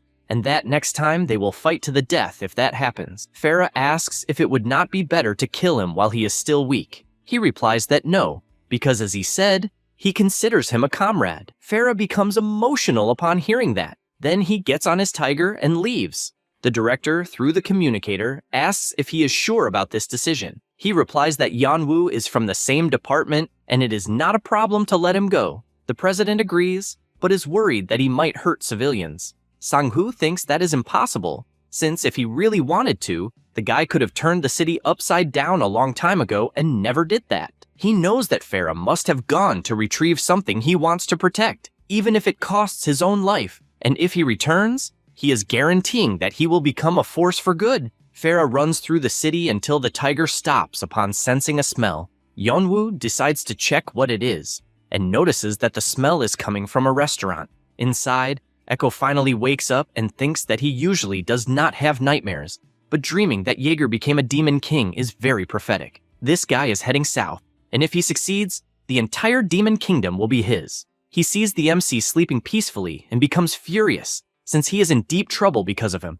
and finds the bouquet of flowers strange, also realizing that he is holding a rose. He tries to curse Khan for doing this, but notices that the guy is also sleeping and concludes that the one responsible was probably Kyul, since he expected nothing less from a strange little girl. He decides to sleep a bit more until he smells something strange and immediately runs to wake Chul-ho. The MC asks what he did this time. He replies that he obviously did nothing and only woke up because he sensed a faint smell of dark magic approaching the restaurant. The MC notices it too, and the two go outside, and upon seeing that it is Farah, he says that it has been a while since they had a guest. Then, with a smile, he says that guests are always welcome. Meanwhile, inside, Yeonwoo reflects that he was not hungry during the interrogation, and because of that, he refused the food on purpose, and only then realizes that he is out of strength because he did not eat. Chul-ho arrives with a bowl of belto porridge. Farah immediately eats it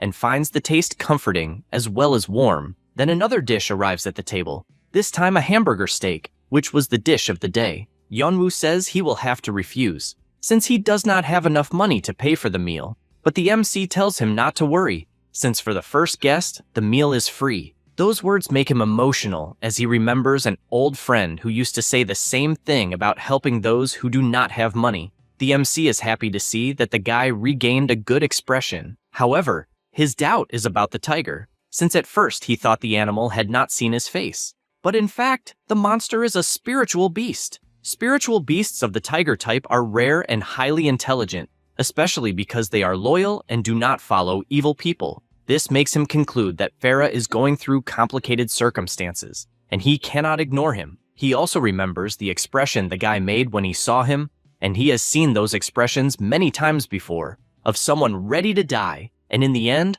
almost all of them died. Yeonwoo thanks for the meal and says it was delicious. The MC starts explaining how the preparation is done, and that people love eating together and are always satisfied. Because of that, he asks that if there is someone he cares about, he should return to that person, and next time, he will serve something even better. Those words make him remember Eve, who always used to say she was fine even when she was not. He feels bad remembering this, and, because of that, runs out of the restaurant, and the expression he made caught Chul-ho's attention, since it was one of sadness mixed with anger. Farah runs at full speed with his spiritual tiger, and remembers when he was homeless and found the black tiger trembling from the cold. He goes to the laboratory and throws the scientist against the machine. The Four Eyes guy shouts, wanting to know what he thinks he is doing attacking the laboratory, since the steamroid he fought before was already dangerous enough. He releases his aura, showing that he is willing to kill anyone,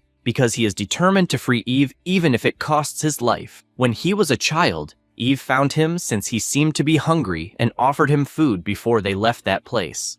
At the time when the gates appeared in the world and monsters attacked, he was a refugee who had lost his hometown. He lost his parents and his siblings, and only then joined the line of refugees. No one cared about a refugee child who was starving. It was at that moment that Eve approached and asked if he was hungry, since it seemed like he was. He did not understand what was going on, and she, after introducing herself, pointed to her house, and, with a smile, invited him to eat something. After putting the rice in water, Yeonwoo thought he should cook to make porridge or something like that, but she did not know that was how it was done. He was going to take the food to the fire, but he burned his hand. Eve began to blow on it to ease the pain, and then made an improvised bandage. He did not understand why he was being treated so well, just like his little tiger. While eating, she asked if he wanted to live with her, but he refused since he had no money. Eve said she did not need any of that, but he insisted that he had lost everything except his pet.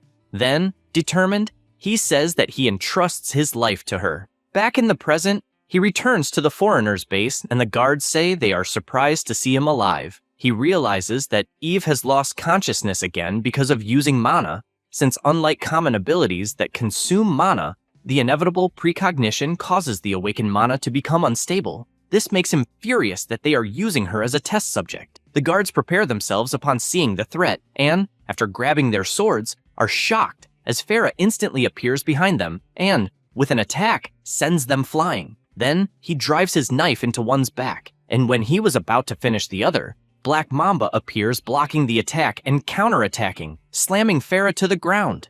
He also says that he inhaled too much steamroid and that it causes life to be consumed. Yanwoo does not care about that since he wants to take Eve away, and also reminds Black Mamba that he had promised the final stage of that drug's development would suppress Eve's powers and would be her hope. He laughs upon hearing that and says that he chose to save everyone through the sacrifice of one. Hearing this makes Farah furious to the point of biting the boy's leg. Then he takes advantage of the opening to run to Eve and, even badly injured, picks her up in his arms and goes to the Black Tiger since they need to escape quickly. However, at that very moment, the foreigners throw several swords into his back. Severely injured, he can only think that he needs to endure in order to free Eve. At that moment, a portal opens in front of him and the tiger runs inside along with the two of them. Black Mamba watches this, confused, without understanding what happened. Meanwhile, at the restaurant,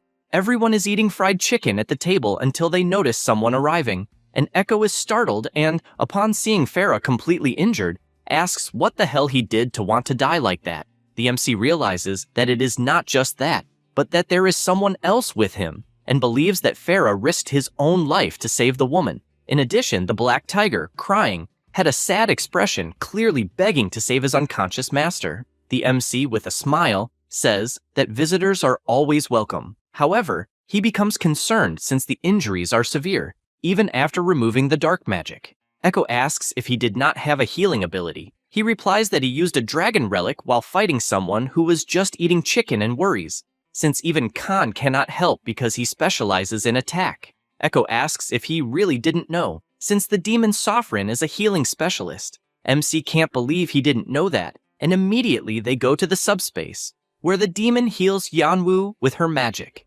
MC is surprised that he healed so quickly, and she explains that she purified the tainted blood and used a refined potion made from infernal beast blood. Echo says that she was a vampire and healer in the demon realm. She says that the difficult part is treating the girl. He tells her not to worry, since he will handle it personally. Then, using his powers, he begins removing the mana, and Echo simply cannot believe the overwhelming amount of mana that was inside the girl. MC imagines that even a high-level awakened would have difficulty enduring that level of mana and does not know how that small body managed to withstand it. He knows that something on that scale would be difficult to process, and so he begins to absorb the power. Echo, seeing this, shouts in anger since he is watching Chul Ho absorb even more power and cannot understand how much more monstrous he wants to become. MC continues absorbing everything until he finally gains control over the mana. He reflects that, in fact, the power became a bit unstable within his body and wonders if he might actually become even stronger.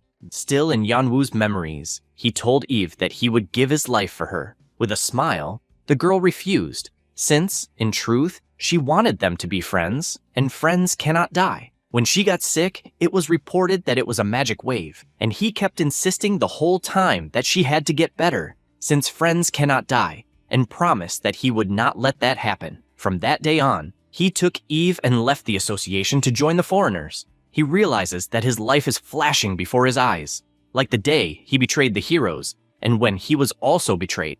Also, the day he met Eve for the first time. Back then, food was very hard to get, and he wanted at all costs for her to eat a delicious hamburger steak. Suddenly, he wakes up and raises his body, trying to process what happened, and realizes that the wound from Black Mamba's attack has completely healed. At this moment, a girl enters the room asking if he woke up, and he questions where the hell he is. She says that obviously, this is a hospital, and since he finally woke up, asks him, please, to do something about Tiger, since he refuses at all costs to move from in front of the door. His only question is whether his friend is alive, and, at that instant, Eve appears hugging him. The nurse asks him not to strain himself, and he still thinks he is in a dream. She laughs, since he is not, and calls him an idiot. Meanwhile, outside, Sang-hoo watches them. The tiger starts sneaking closer until it bites his arm, making the Spearmaster shout for that animal to stop being a pain in the ass.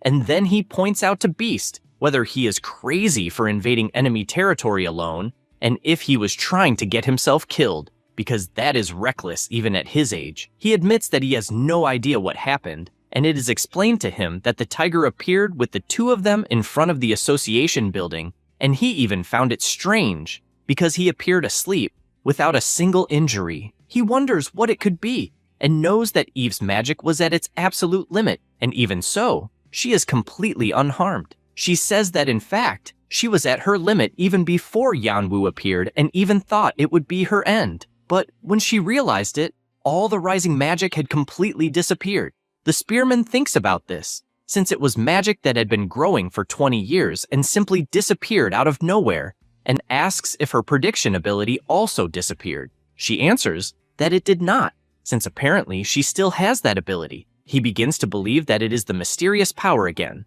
because Beast entered the foreigner's base alone, so he should have been gravely injured, but he came out unharmed. Regardless of what it is, he knows that the return of those two will cause a great repercussion, and even a total war against the foreigners was an event that changed the tide in favor of the association. He hugs the two of them, even though he does not understand what this mysterious power helping them is, and says that he is happy to see them. Meanwhile, at the restaurant, the MC feels like someone is talking about him. The baby dragon approaches and says that, from the looks of it, his ear is itchy and gives him a kiss, promising that it will get better. Chulho laughs and says it worked. Then he moves her to the side so she will not get hurt and decides to analyze the swords he picked up using his detector eye. He realizes that they are the blades of chaos, which were stuck in Beast's back, and knows that they are from the Dark Cliff in the southeastern part of the Spanish continent. It is a sword that belongs to the Dark Elf clan that settled in that place. He does not even need to go very far in his analysis, since clearly the owner is Black Mamba, and, at first, he was worried that there might be a detection or tracking spell, but the weapon is clean, so he throws it inside his portal. Then he wonders what he should do since it is getting cold, and maybe a hot curry would be interesting. He starts preparing it, and Gabby appears at the door, already smelling the delicious aroma. He greets her and already serves a plate. She says that she does not eat meat, but he explains that he prepared the curry only with vegetables. She thanks him deeply, and the MC says that she does not need to thank him that much, since it is just curry. She explains that this is not it, since, in truth, the Spearmaster is very grateful for what happened. He just smiles, since he knows what it is about. At this instant, Keel appears, saying that Hodori needs to eat. That is because the cat is so hungry that it tried to eat the turtle. He asks her not to worry, since he will prepare a delicious hamburger. At this moment, someone enters the restaurant. It was Beast. However, he feels awkward upon seeing that Gabby is there, and, because of that, says he will leave and can come back another time. However, she does not care about what happened and asks them to stay, since she would even like to pay for the dishes. He does not know what to do and decides to sit down, wondering if the little girl is Chulho's daughter. She says that she loves hamburgers, and the MC is happy to see that everyone there is gathered together and doing well. Meanwhile, in the southern demon realm, everyone is hailing the new demon king, Jaeger. He finds this annoying and remembers when he was summoned to join the mercenary group and had been advised to use the power he possessed to help people, but without killing anyone. This memory shatters in his mind, since the only thing going through his head is killing everyone. At that instant, he hears someone calling him older brother, and, when he turns around, he sees a little boy. However, he cannot remember anything, and there is only one thing that matters at the moment, which is to dominate the demon realm and obtain the Sword of the Alliance to become the greatest of the demon kings. Elsewhere, Ryushin is making a patrol and is notified that a large pack of rabid dogs has been spotted along the main road, and any nearby member must move out immediately. He finds it annoying because there is never a peaceful day in this neighborhood, and he believes that, if his brother were there, the street would be a little different. Since he was very young, his brother has been a hero. He was taller and spoke well. In addition to being handsome, cool, and a great fighter, so many people admired him. Ryushin felt proud to call him his brother, and no matter where he went, he always shone when he saw him. He was also the leader of Cypher School, and when he saw him graduate as a rank 1 awaken, his chest filled with pride. In the eyes of a small little boy, that guy was a hero, the coolest guy in the world. His brother went through 4 of the 5 mercenary corps in the region, challenging them to fight on the condition that he would join any mercenary corps that defeated him. He managed to defeat all 4 leaders of each group, but against the 5th, his brother did not fight and instead showed respect. At that time, the leader was Taizhuang. Jaeger was willing to join under those standards, but the leader said that the group was too small for someone that strong and suggested going to the association to use his power for the good of many people. That same day, he returned to the awakened association and, during the great monster invasion, disappeared into a dimensional rift together with the level 0 monster called Massacre. After that, he disappeared completely, though he still remembers his brother's face. Meanwhile, Hyuk moves out, and several awakened people appear to help. He parks and asks for the status report. The guy says that a pack of rank 6 mad dogs appeared and that there are about 100 of them. At this moment, the monsters advance, and the leader hears someone calling him. It was Ryushin running to help. He passes by the leader and immediately uses his werewolf transformation so he can charge forward with everything he has. Hyuk asks someone to tell the boy to take off his clothes before transforming, and they respond that they already told him.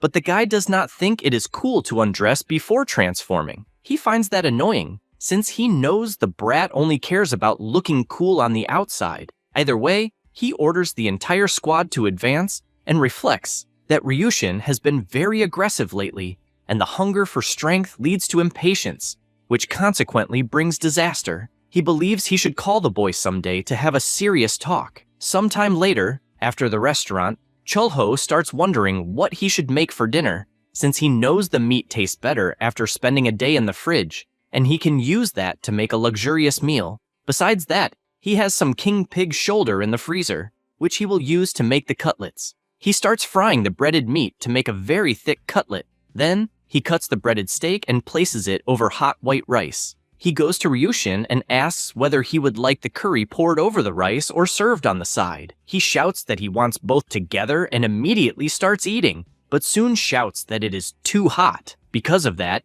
he drinks a huge glass of water and asks for another tasty bowl. Chulho sees how he is eating like crazy and asks if something is wrong. He answers that he is too weak and that he cannot stand it anymore. That is because, compared to his brother, he is still very far from his level. So from that day on, he will train hard so he can become just as strong. And he is aware that for that, he first needs to eat a lot. The MC knows that eating like crazy and working out without direction is not the complete solution. Then, he assumes this boy's brother is Jaeger. The blondie says he believes that once he becomes stronger, he will be able to see his brother again someday. After eating everything, he leaves. At that moment, Echo appears and says the blondie seems familiar to him. The MC says that makes sense, since he is Jaeger's younger brother. Hearing this makes the demon lord spit out all the water he was drinking, and he is no longer surprised that this damn guy seemed so familiar to him. He decides he will kill the boy, but for having that kind of thought, he receives a powerful shock to the head. Then, he tells Chulho that their contact with the demon realm is increasing, and that the so-called Jaeger has most likely already become a demon king, and he wonders if all 5 dimensions have gathered on Earth. Chulho is not sure, since they will have to wait and see. Echo has no idea what the hell could come from the other dimensions, but he cannot imagine anything stronger appearing than the absolute monster in front of him. On the other hand, he thinks about the possibility of Chulho actually getting beaten somehow and being defeated. But for having that thought, he gets hit on the head, and the MC tells him not to waste time thinking about that nonsense. Meanwhile, somewhere else, Ryushin is fighting in his werewolf form, defeating the monsters in front of him. But because he keeps moving non-stop, he is already very tired. The squad leader just watches and does not think the situation is normal, since the rabid dogs are a type of monster that had never appeared before, started showing up about 3 months ago, and have been appearing much more frequently. Finding this strange, he shouts for Ryushin to retreat, since he has a bad feeling. He asks what the hell he's talking about, since all they need to do is defeat all the monsters. At that instant, the sky above them cracks, and Hyuk immediately realizes the disaster that comes next. Because of that, he runs and shouts for them to make the attack formation, since it is a hidden boss.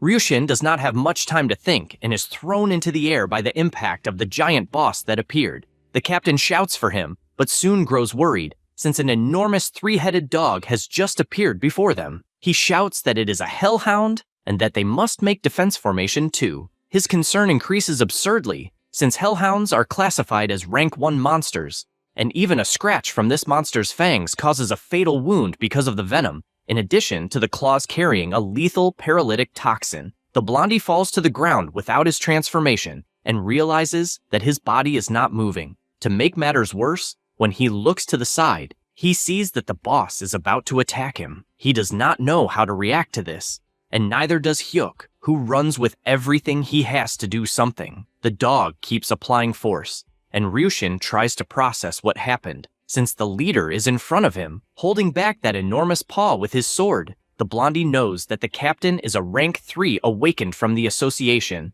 but his abilities rival those of a level 2, yet he has no idea how the hell he is managing to withstand the attack of a rank 1 monster. Hyuk manages to land a slash, and the squad shouts that they need to be quick to save the blondie. They do that, and say the rest need to support the captain. Ryushin cannot believe he will not be able to help in the battle. After everything ends, he gets slapped, and the leader asks if he knows why he was hit. He answers yes, because he acted recklessly, and guarantees he will not do it again. However, he gets slapped again and, confused, asks if the reason is because he drank the drink the leader liked so much. Even so, he keeps getting slapped several times, until the boy gets angry and tells him to say the reason already, asking if he just wanted to hit him. Hyuk shouts that he must not throw his life away for nothing, because that is called a meaningless death. That is why he tells him that, if he is going to take a risk, it must be for something worth it,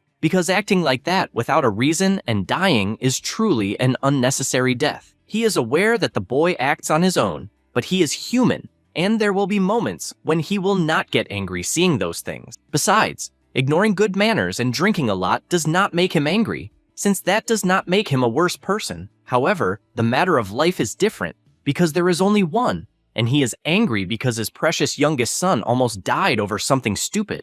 After saying all of that, he simply turns around and tells him to leave. The blondie absorbs everything he heard and decides to go to the restaurant. He sits down with swollen cheeks, and the MC wonders why they are so swollen and believes there are not that many monsters capable of causing that to a level 2 awaken, so he must have done something stupid and gotten beaten by the captain. At that instant, Ryushin asks for just a bit of alcohol. However, the MC is determined to also serve something to go with it, though he is not sure whether he should make something simple. He cuts the cucumbers and adds chili powder and a little salt. He offers it along with the food, but even so, the boy is only focused on drinking. Chul-ho realizes that the more someone practices something, the better they become at it, and the more time passes while they worry, fight, and sigh, the more humans mature. At that instant, Hyuk walks through the door and gives the blondie a scare. The MC is relieved, since fortunately someone who can help the boy has appeared.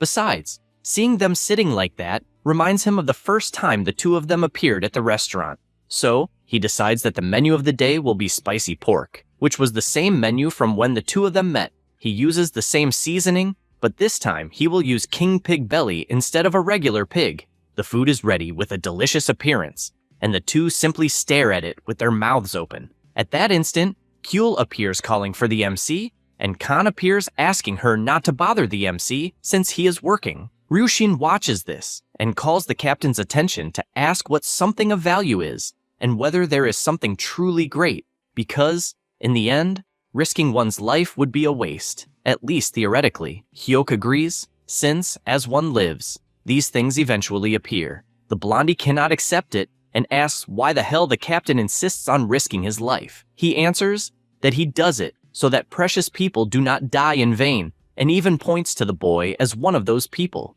The blondie gets emotional and cannot stop smiling. The MC recognizes that wolves risk their lives to protect their families, and, in such fights, wolves do not choose the weakest opponent. They choose the strongest opponent from the opposing pack. When the time comes, the wolves leave the pack and return stronger. The two make a toast, saying that the world becomes harder to live in as time passes, but if they have friends and comrades to share a drink with, then they can endure it at any moment. The night goes by, and the next day, Chul-ho wakes up early to clean the restaurant. At that moment, he remembers something and looks at an appointment on the calendar. He prepares a pot, and Khan notices that he is awake so early and asks if there are already customers. He answers that there are not, since in truth, he needs to go somewhere, and tells them to take the day off and rest with the shop closed. Khan thinks it is rare to have a day off, and the smell of the food begins to fill the restaurant, drawing everyone's attention. He tells all three of them to go to the table and serves food to everyone. Echo questions what food this is, and he says it is Korean pancake. They are made with fish fillet, and the fish meat must be carefully coated in flour. The cut of minnow sirloin is made into small pieces and must be coated in flour as well. His goal is to make a Korean pancake in the shape of a ball, and he mixed it half and half with pork knuckle before only then adding egg yolk. Right after that, he fried it, since, even though the pancake is simple, it is quite tasty once ready.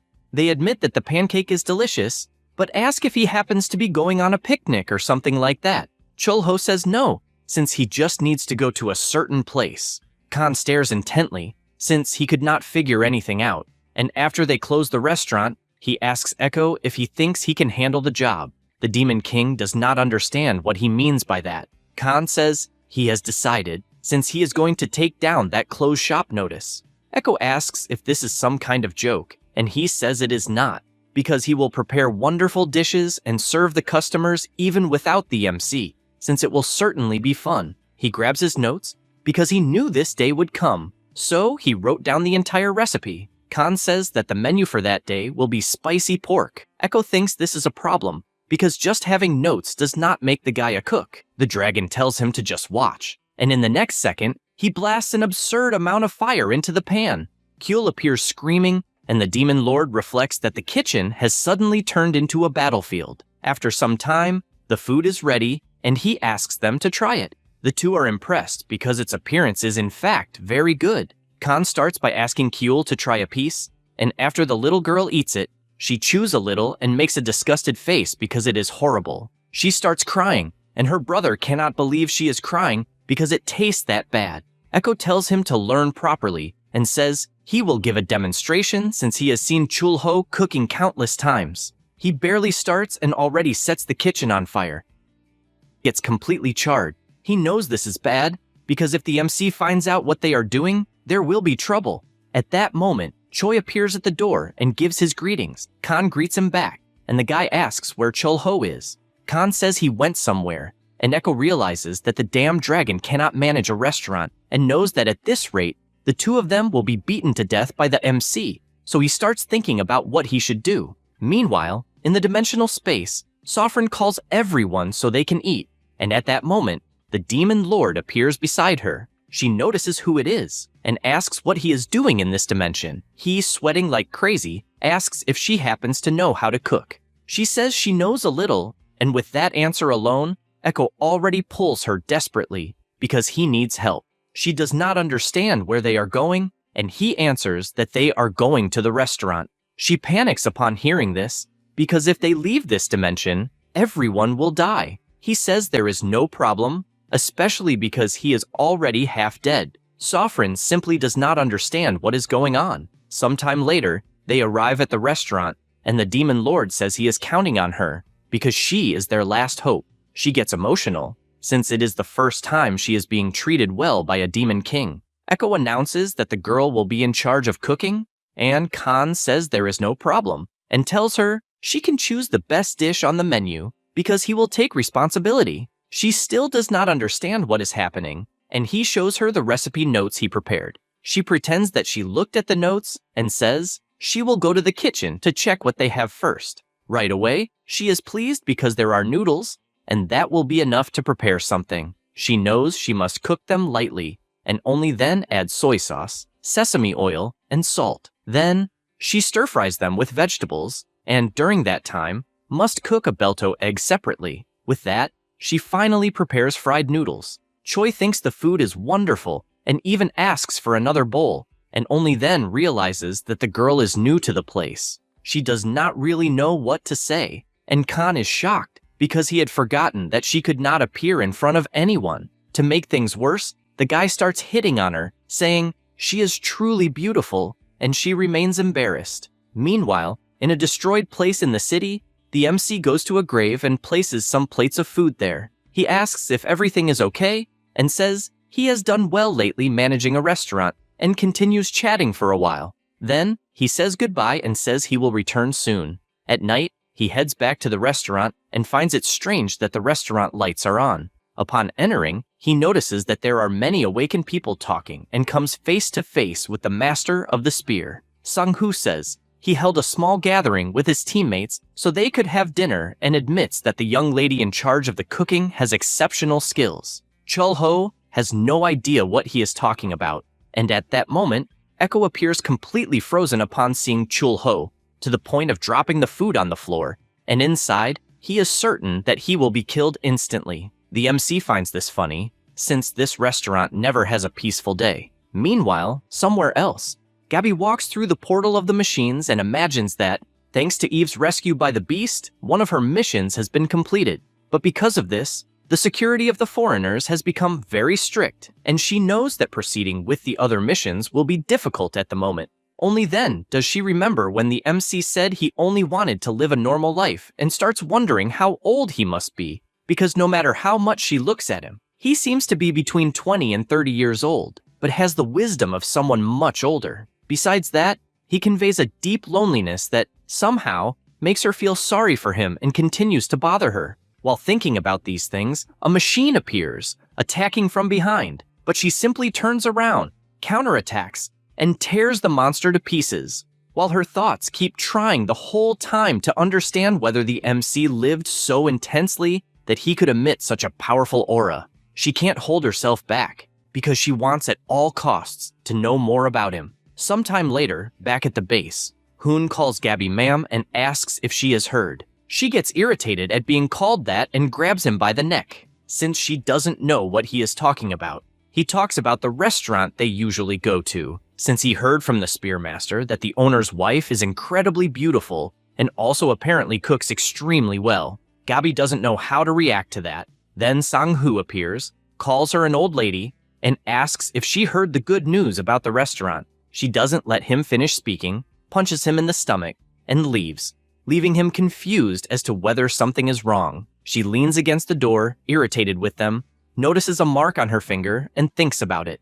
At the restaurant, Echo is giving some lessons to Kyul, who, by the way, is very interested. Khan also appears to help and is writing things that make no sense. The Demon Lord becomes furious at this and shouts for the MC, since he had no idea dragons were so stupid. Chul-ho says that is not the case, since, in reality, dragons are highly intelligent life forms. The problem is Khan specifically, who has become very humanized. The dragon replies that there is nothing he can do, since that country's language is very difficult, but at least he is good at fighting. Echo gets ready to shout that he was also very powerful in fights, but notices that the fire-haired guy is laughing, and, because of that, asks why he has that look on his face and whether he is mocking him. Khan keeps laughing, and this makes the demon increasingly furious. Meanwhile, in the kitchen, the MC is helping Sofrin with how she should saute the vegetables. She asks whether she shouldn't add the meat, but he says he will make it separately,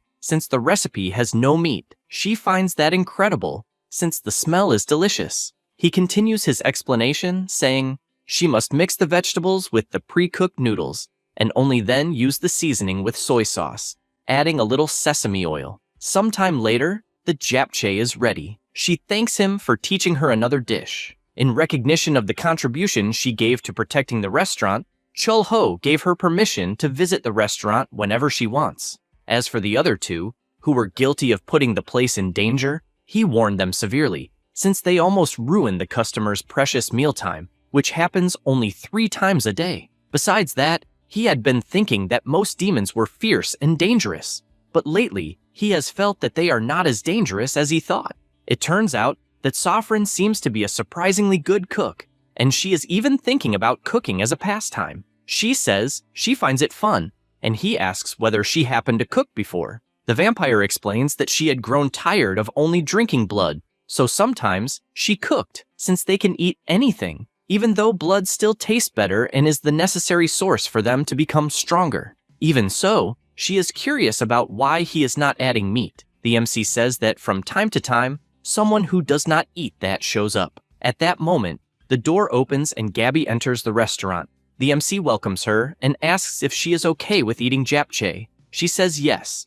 and soon starts worrying whether, by any chance, The woman beside Chul-ho is really his wife, whom she has heard so much about. He places the dish on the table and Gabby calls his attention, since she wanted to say something. The MC turns around, asking what it is, and she gets embarrassed, to the point of saying it is nothing. Sofran sees this and has an idea of what might be going on. Then, she says she is returning to the labyrinth and thanks him for the day. Besides that, she calls Khan to accompany her to the market. He doesn't understand why, and she explains that she wants to see it, since she has never been to one before. The dragon agrees, since, in reality, he is finding those studies hellish. Echo tells them to hurry up and go, because he will keep teaching the baby dragon. They then head toward the door, and Gabby just waits for them to leave. Then, even though she is dying of embarrassment, she musters up courage and asks whether Chul-ho is married. He finds that question strange and remembers when the Spearmaster said his wife was a great cook.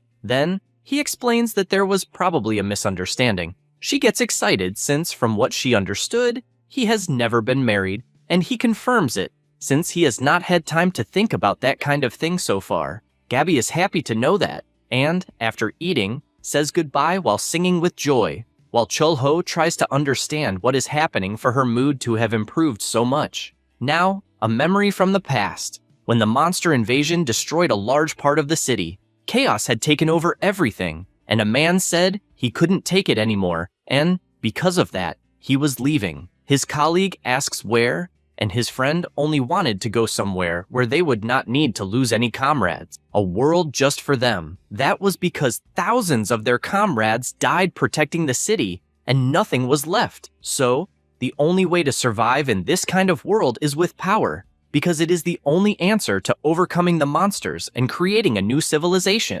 That is because the strong survive and create strong talents. The providence of heaven and the process of evolution eliminate the weak, and it is a natural phenomenon of survival of the fittest. His colleague replies that, if they do not coexist, they will end up destroying each other in the end. He says there is no problem, because he will acquire power, a power strong enough to dominate all existence, since he has decided to do it, even if he has to sell his soul to the devil. After saying these words, he leaves. The president of the association remembers this, and the Spearmaster, seeing that he is lost in thought, says he will leave. Since he delivered the report, the old man says, that is fine, and goes back to reflecting, trying to imagine what the hell his friend is trying to do at a time like this. He barely has time to think much before the Spearman appears shouting, since Eve has just had a vision of the future. She visualizes everything that is going to happen, and says that in the not-too-distant future, a huge entity will descend upon Earth. The president is intrigued since, as far as he knows, something similar already happened before, during the city expansion project. She confirms it and even calls him father. That is because, in the past, he found the little girl lost in the street amid the destruction of the city. He asks for more details, and Eve says that the entity is looking for something and is extremely furious, and that it will even be much stronger than the entity they saw the other time. The Spearmaster thinks that the place he saw is familiar and might be the giant mana stone where the sword got stuck. He realizes that this sword he investigated is definitely connected to this incident, but he has no idea where the sword he investigated went, nor the stone. The Undertaker appears mentioning the demon realm, because this new information gives off the feeling of the demon realm, since the barriers between the worlds are becoming stronger. Sang-hoo thinks about this, although his biggest doubt is about the true identity of a guy called Undertaker. Meanwhile, in front of the restaurant, Hodori keeps staring at the turtle, and Kyul calls out to him and says they cannot get along badly. After all, they are friends, and she even suggests that they go to the beach. She summons her wings and tries to start flying, but it is completely useless. She gets upset because she cannot do it, and notices that Echo is passing nearby. She calls out to him and says she wants to go to the beach. However, he refuses, because his second least favorite thing in the world is the ocean, behind only Chul-ho. She cannot believe that he really hates the beach, and gets upset about it. The Demon Lord notices that the little girl became sad, and says that if she gives him 3 kisses on the cheek every day, he can consider it. Kyul asks if that price is really enough, and he guarantees that it is.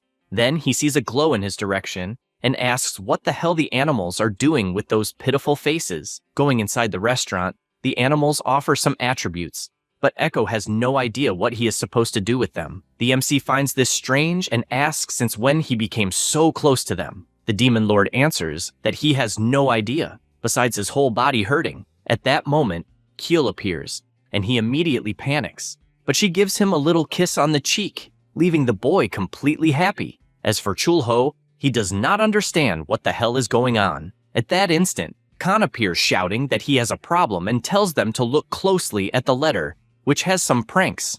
The MC cannot believe that, in that era, people are still pulling pranks. But the dragon does not know what it is about, and asks if, by any chance, it is a cursed letter. Chulho confirms it, and says that, for the letter to stop being cursed, it needs to be copied 7 times to become a lucky letter. Khan understands the message and guarantees that he will take care of it. The MC normally does not believe in superstitions, because he has seen many people he knew who believed in their own superstitions die in vain on the battlefield. However, every morning he opens the shop and feels a sense of anticipation. It is what they call the first sale of the day. At that instant, Louisa appears singing and asks, "Please, for some meat." Chulho finds such a request strange so early in the morning and says it will take a while. She says there is no problem, because she has time. He goes to the refrigerator, since he is determined to make a different meat dish. Since he bought some breaded duck meat, he is going to roast a whole duck.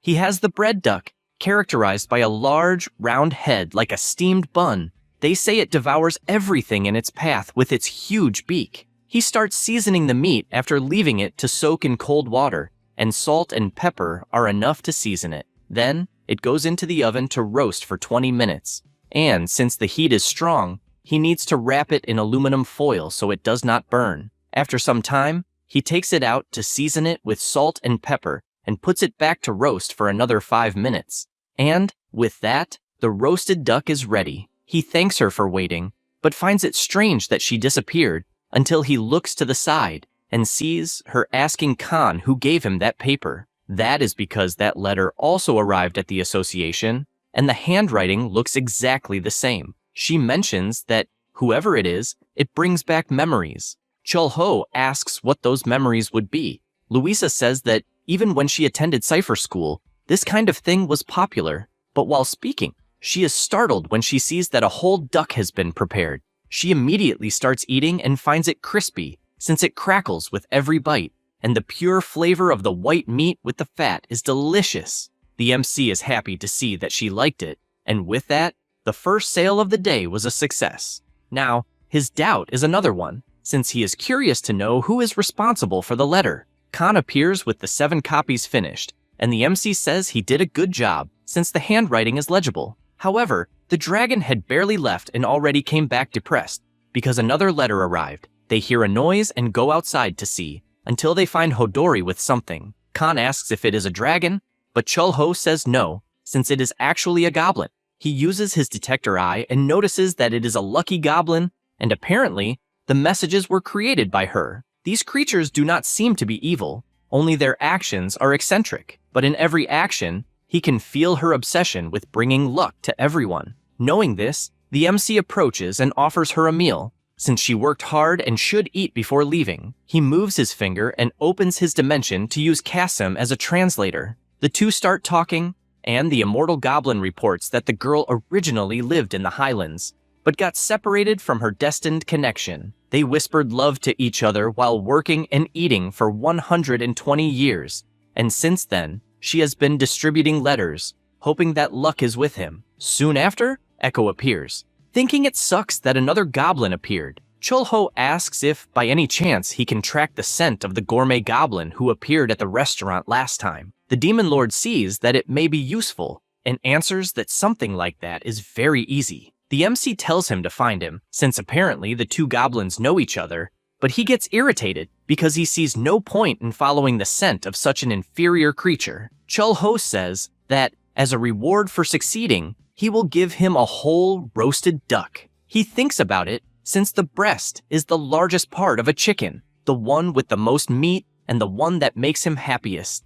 And now, the chance to eat a whole duck has appeared. Immediately, he activates his power, locates where the gourmet goblin is in the world, and teleports him into the restaurant. The two goblins become emotional upon seeing each other again and run to hug each other. Chul-ho likes what he sees, and Echo asks what the hell is going on, since, at the rate Khan is going, he will end up mastering calligraphy perfectly. Sometime later, Chul-ho goes somewhere else and asks the man if, by any chance, the charcoal will be ready that day. The guy says it is about time and orders his subordinates to do it. That is a paid lot away from Demon Market, a workshop that makes charcoal. The MC always visits the place when he needs charcoal. There was a time when it was mass-produced in charcoal factories, but nowadays, it is hard to expect such modern machines. Chul-ho sees the situation, since it will take a while to cool down, and since he will return at night, he invites him to have a drink. The man likes the invitation, and the MC places a few pieces of meat on the paddle, spreading plenty of salt over them. The temperature inside the furnace is above 1,000 degrees. If he himself entered a place like that, nothing would happen, but any other creature would be incinerated. The fire burns endlessly and turns everything into charcoal, so he can only leave the paddle inside for 10 seconds. He cuts off a piece and tastes it, since he was sure it would still be delicious, as the flavor of the fat fills his mouth. His friend says that Chul-ho is peculiar because, unlike the young people of that era, the boy is much more childlike, but he is also good drinking company, and comments that maybe he will stop doing that. Chul-ho asks why, and he says that there are many different types of wood. Even among oaks, there are Kanara, Oriental White, and Daimyo oaks, and maybe he has spent too much time with those trees. He lived his entire life waiting for the moisture to dry from the logs when he placed them in the furnaces, and even when taking the charcoal out of the furnace, he still waited a little. The MC imagines that the old man lived through turbulent times, and both gained and lost many things. He goes on to say that, no matter how long he waited, his wife and children left before him. His master used to say that a charcoal burner never changed, because waiting is lonely, so it is easy to change, and that was how he lived his entire life. Then, he points out to the MC that he should enjoy himself a lot, because the world has changed, just like the generations, and it is also time to change. Chul-ho still does not know if he understood it properly, and the old man explains that he earned all the money he needed, and one could say that he had lived long enough, so he is thinking of living his own life for a change. The MC agrees with that, because age does not matter when people find the true meaning of life. The man bursts into laughter and says that for his finale, he wants to make a masterpiece in his 70 years of life, and if it turns out great, he will definitely give it to the MC. Chul-ho thinks about it, excuses himself for a moment, and opens his dimensional portal to ask how many world trees he still has in the subspace. Kasim reports that there is 1 sapling and 7 adult trees, in addition to 13 dead ones that he recovered. He does not remember that, and the goblin reports that they are the world trees from the elven forest, and that when the trees reached the end of their lives, he planted their saplings. The MC thinks about it, and remembers that there was an incident in which the world trees that protected the elven forest died mysteriously, and since he had the seeds of the world tree, he planted them. Kasim explains that dimensional rifts also appeared around that time, so young elves occasionally disappeared. He says he understands, and orders him to bring the 13 dead trees from that time, since he will use them. Sometime later, the charcoal is ready, and the old man says that he baked the charcoal with the wood he received and found its firepower excellent and durable, in addition to having a pleasant fragrance. The smell turned out incredible, and even though everything was perfect, he has no idea what that wood is. The MC knows that it is a treasure of the world and probably should not reveal it, so he says that he is not sure either, since he just happened to find them. The wood is sturdy and excellent at containing magical power, making it a great material for weapons. Of course, it is hard to expect those effects from dead wood, but charcoal made from the world tree will be more incredible than any charcoal that has ever been made. The old man celebrates, since he managed to make the best charcoal of his life in 70 years and has no more regrets. Chul-ho asks to come in, since he is thinking of grilling some meat with the best charcoal in existence.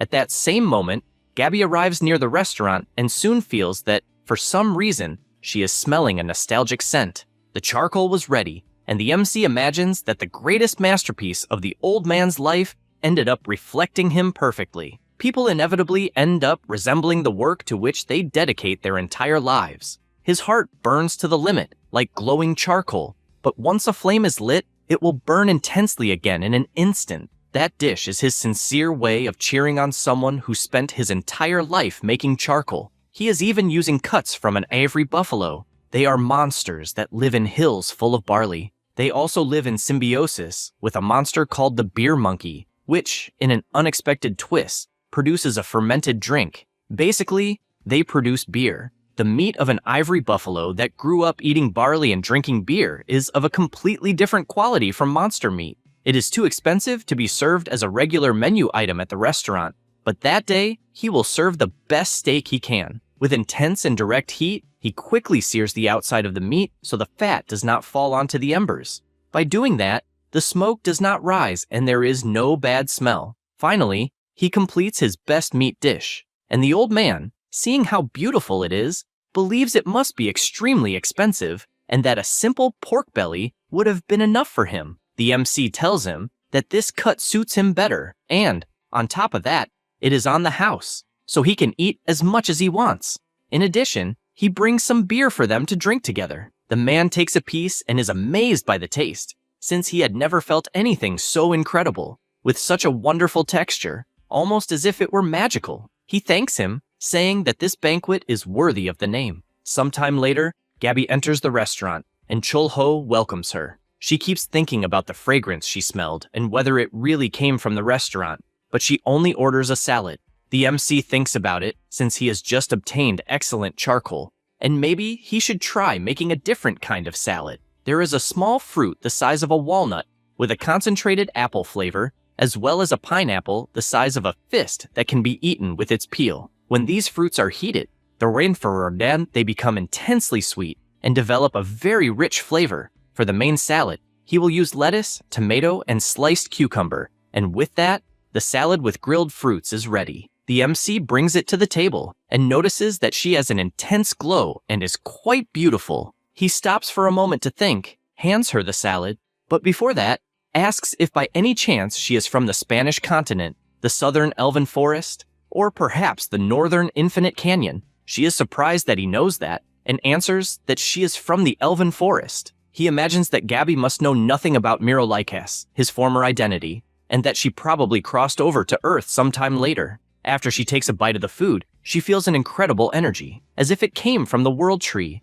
and wonders if what she is feeling is the forest of the elves. She feels a comforting warmth and a faint, painful nostalgia. Chul-ho hands her a small cloth and comments that she probably remembers the world tree. She takes it to wipe her tears, since she is crying a lot, and says that she is no longer surprised to be feeling that sense of longing, until he says that what she is tasting is the world tree. She cannot believe it and says that it is incredible because her people had a tradition of sharing the world tree whose life had come to an end, and it was a kind of ritual. However, she never had a coming-of-age ceremony. She looks ahead and concludes that she definitely cannot understand the MC, because if he has enough world tree to cook with, then she has no idea what kind of life he has lived. Suddenly, Chul-ho says she will be fine. That is because she will be able to return to the elven forest on the Spanish continent. After all, he himself managed to go back there. Gabby gets emotional after hearing that and thanks him for the meal. The next morning, Sofrin is caught up in a breathtaking dilemma. When she said she wanted to learn how to cook from the MC, he cheerfully sent kitchen utensils to the labyrinth. She wonders what she should prepare, until the Demon Lord appears accompanied by Kyul. He asks her to keep an eye on the child and disappears, saying he will return soon. The baby dragon finishes eating her chocolate and remembers when Chul-ho said she should not go out with strangers. She analyzes Sofrin, since she has seen her several times. She is Echo's friend, she is a woman and beautiful, so she concludes that she is a safe person and asks her to pick her up. The vampire does so and asks if Hodori is not nearby by any chance to cause trouble. As soon as she asks that, Echo appears again carrying the cat and, right after that, disappears once more, wishing her luck in the battle she will have to face while taking care of the two of them. She picks up the manual for taking care of the two, and the first rule is that when the little girl is hungry, she must feed her, and if she feeds her something bad, she will cry. The second rule is to make sure Kyul runs until she spends all her energy. If that does not happen, the one who will end up exhausted will be the vampire. In that case, she must use chocolate to lure her, since that sweet solves everything. The cows are working, and Kyul appears running and throws them all into the air with her magic power. The workers panic, believing that the demon has returned. At that moment, Mino appears, saying it is time for breakfast. The hay is thrown for the monsters to eat, and Kyul asks if it is really tasty. Mino confirms it, but she thinks it is disgusting right after biting that hay. Sofrin worries about this, since the warning she received was that the little girl would cry if she gave her something bad. Knowing this, she decides to check the instructions to find out what Kyul likes, and notices that it is meat. Mino panics, since he is that meat. The vampire laughs at that, and realizes that it is finally time to open the refrigerator she received, so she goes looking for the dishes that children truly like. She takes out a giant crab, and Kyul is surprised by its size. Sofrin explains that it is called a giant crab, and that the MC grilled one for her once, and she has never eaten anything so good in her life. Because of that, she is determined to prepare this charcoal grilled crab. She starts preparing it, and Kyul watches in admiration since it smells good. The vampire cuts a few pieces and hands one to the baby dragon, asking her to try it.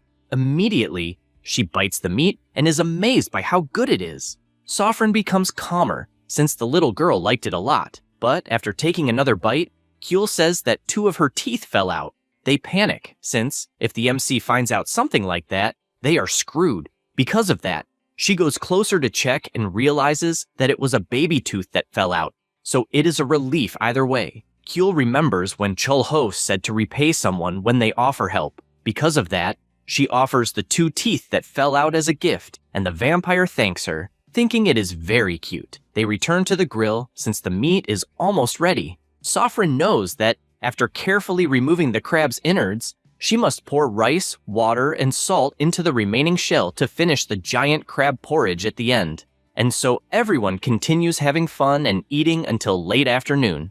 Kyul goes to brush her teeth and lies down to sleep a little, since she used up a lot of energy. Besides that, the little girl keeps saying that she liked Sofrin. The vampire is relieved to hear that, until the portal appears and the Demon King emerges. However, his face is completely wrecked, and she asks if he is okay, since he looks exhausted, as if he had fought 100 days of war, and she has no idea what kind of battle he just came out of. Echo says he got something called Kimjang, and seeing the tooth necklace around her neck, asks if she happened to buy a new one. She does not know what to say, and simply answers yes. In any case, he tells her to get ready, since the MC said that when Kimjang is finished, everyone usually cooks meat to eat together. So, since she took care of the baby dragon, she will also receive a portion. He extends his hand so they can go, and the 2 leave through the portal, leaving Hodori behind in that labyrinth. Meanwhile, in the demon realm, the leaders of the 8 demon tribes are ordered to pay their respects to Lord Jaeger.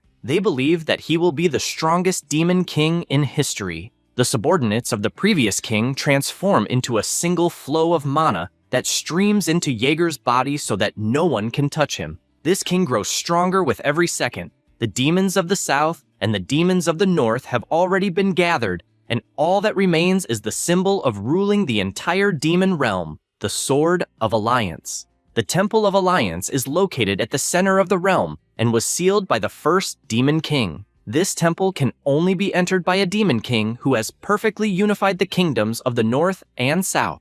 Everyone stands still, watching the leader in the middle of the magic circle before all the demons. He begins to feel his body being crushed and, once again, hears someone calling him brother, but he cannot recognize who that person is. This makes him even more furious, to the point of releasing all his energy, until everything becomes calm, and he looks upward, since a dimensional rift has opened. Meanwhile, at the restaurant, Echo asks Chulho if he knows which class he mastered. The MC answers that he has watched him for a long time, and has even memorized it already, but does not know why he is asking. The boy says that he mastered 5 classes, and one of them is a class only he himself possesses. It is the Will of the Immortal, an immortality skill whose performance far surpasses any other survival class. He explains that all the Demon Kings before him possessed a class like that. a class that no other demon can obtain, a type of special level that surpasses everything. It is called a first class. When the awakened awaken for the first time, they receive a random class, and Chulho most likely awakened some kind of special class as well. Chulho finds it incredible how quickly the boy is growing as a human. The Demon King goes on to say that, when the MC was summoned to the Spanish continent, he had mastered 5 classes in just 10 years, and, in the middle of their fight, he even opened the door to a 6th class, and that is not something raw talent alone can explain. So he believes that, for something like that to happen, his first class must be extraordinary, and all he wants to know is why he lost in a battle against Chulho, since he cannot uncover the mystery of that power no matter how hard he tries. The MC uses his power and notices that the boy is telling the truth and, apparently, truly wants to know about it. Because of that, he moves closer to tell him the reason, and Echo backs away in fear, accusing him of using a cheat, since that kind of broken skill throws the balance of the entire world off. The class in question is the World Destroyer. It is a class that extracts 200% of the power potential of any other class, and exponentially increases the mastery rate of each class he obtains. Echo admits that it is easy to understand, despite being absurdly overpowered, and basically powerful enough to break the entire balance of the universe. Only then does he understand that he never had a chance to be equal to him, because having an ability like that as a first skill is absurd. He asks what it feels like to have that kind of power, because it must be as if no one in the world seemed like a real opponent. The MC replies that it is not quite like that, because it is more like feeling empty, becoming stronger and stronger, or defeating someone more powerful. None of that truly matters in the end. Even so, his dream is to become even stronger, and there is no great reason behind that desire. It is more like a basic instinct. Even at that moment, from time to time, his heart, which absorbed Eve's mana, begins to beat. Sometime later, Sofrin appears at the restaurant asking him to teach her that dish called kimchi. Chulho has no problem with it, although he does not recommend it, because it is incredibly difficult work even for a dragon and a demon king to obtain the rare ingredients. At that moment, Eve and the beast appear at the door, and the girl greets Chulho, since it has been a while since she last saw him. They sit down, and something catches her attention to the point that she says he looks familiar. The MC imagines that the girl is sensing the mana he absorbed from her to remove the disease, but he only comments that apparently she likes the restaurant. She believes so and hugs Yeonwoo because she wants to know what he usually eats at the restaurant. He does not really know what to say until Chaeyeon appears at the door shouting for Eve. The two greet each other, since it has been a long time since they last saw each other. The Ice Princess greets the beast and then looks at Sofrin and says that, from the looks of it, she is the woman from the rumors she heard about, the legendary owner of the restaurant. She does not understand what she means by that, and the MC replies that they are just siblings. The dishes are ready, and Eve asks what the girl is doing at the restaurant and whether she only stopped by to eat. She replies that she stopped on the way to deliver a report from the association because a lot of mandrakes are sprouting, and lately they have been appearing everywhere. The MC wonders if something big is about to happen because mandrakes feed on yin. They are plants that usually grow in large numbers in the demon realm, and if they are increasing significantly, it means the connection point with that realm is getting closer. Besides, adult mandrake leaves look a lot like cabbage leaves, and thanks to that, they will not lack kimchi that year. Eve becomes thoughtful about this news because it may have some connection to her vision of the future. The moment when the purple mist covered everything was when the first powerful being descended into the world. In the next scene, that same figure was washing dishes, and no matter how many times she thinks about it, the future made no sense. She tries to understand what the hell all of this means, and the former demon lord feels that someone is talking about him while washing his dishes. In the great battle 10 years ago, the city was destroyed, and the demons had taken over everything. The Awakened fought bravely, because at that time the foreigners did not exist yet. Hoon, inside his robot, was outraged that a Class 0 monster had appeared and completely annihilated their formation. In addition, countless powerful demons were emerging from all directions. He began to believe that the world really might end, until Jaeger appeared to help and was fighting on equal footing against those powerful monsters. Hoon also wanted to have that kind of power, because then he could stand on the front line like his friend. His desire is to one day build something of that level, so he can be strong enough to save the world with his own hands. Currently, his new robot is being built at full speed, and he can only think that his ogre robot has been perfected. But even so, his uneasiness does not go away. He believes there is an enemy so powerful that not even this ogre will be able to face it. And just thinking about something like that already makes him worried. The place Eve saw in her vision was the no man's land north of Seodaemon. It is a place where they faced the freelancer over an enormous mana stone and a sword. The association sent Gearwalk and Undertaker to that place with orders to explore and secure the terrain.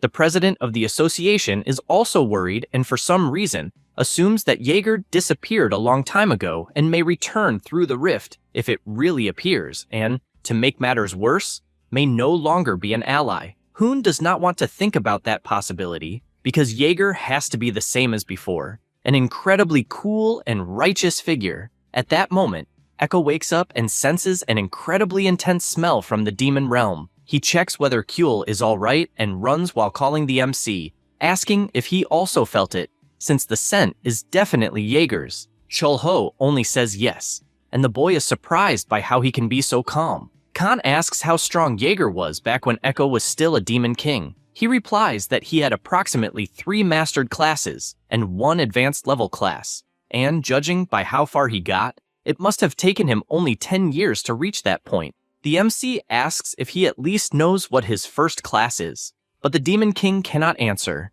The only thing he heard is that this guy never left demon corpses behind, because he devoured them. So wherever he passed, no living thing remained alive, except the demons who surrendered.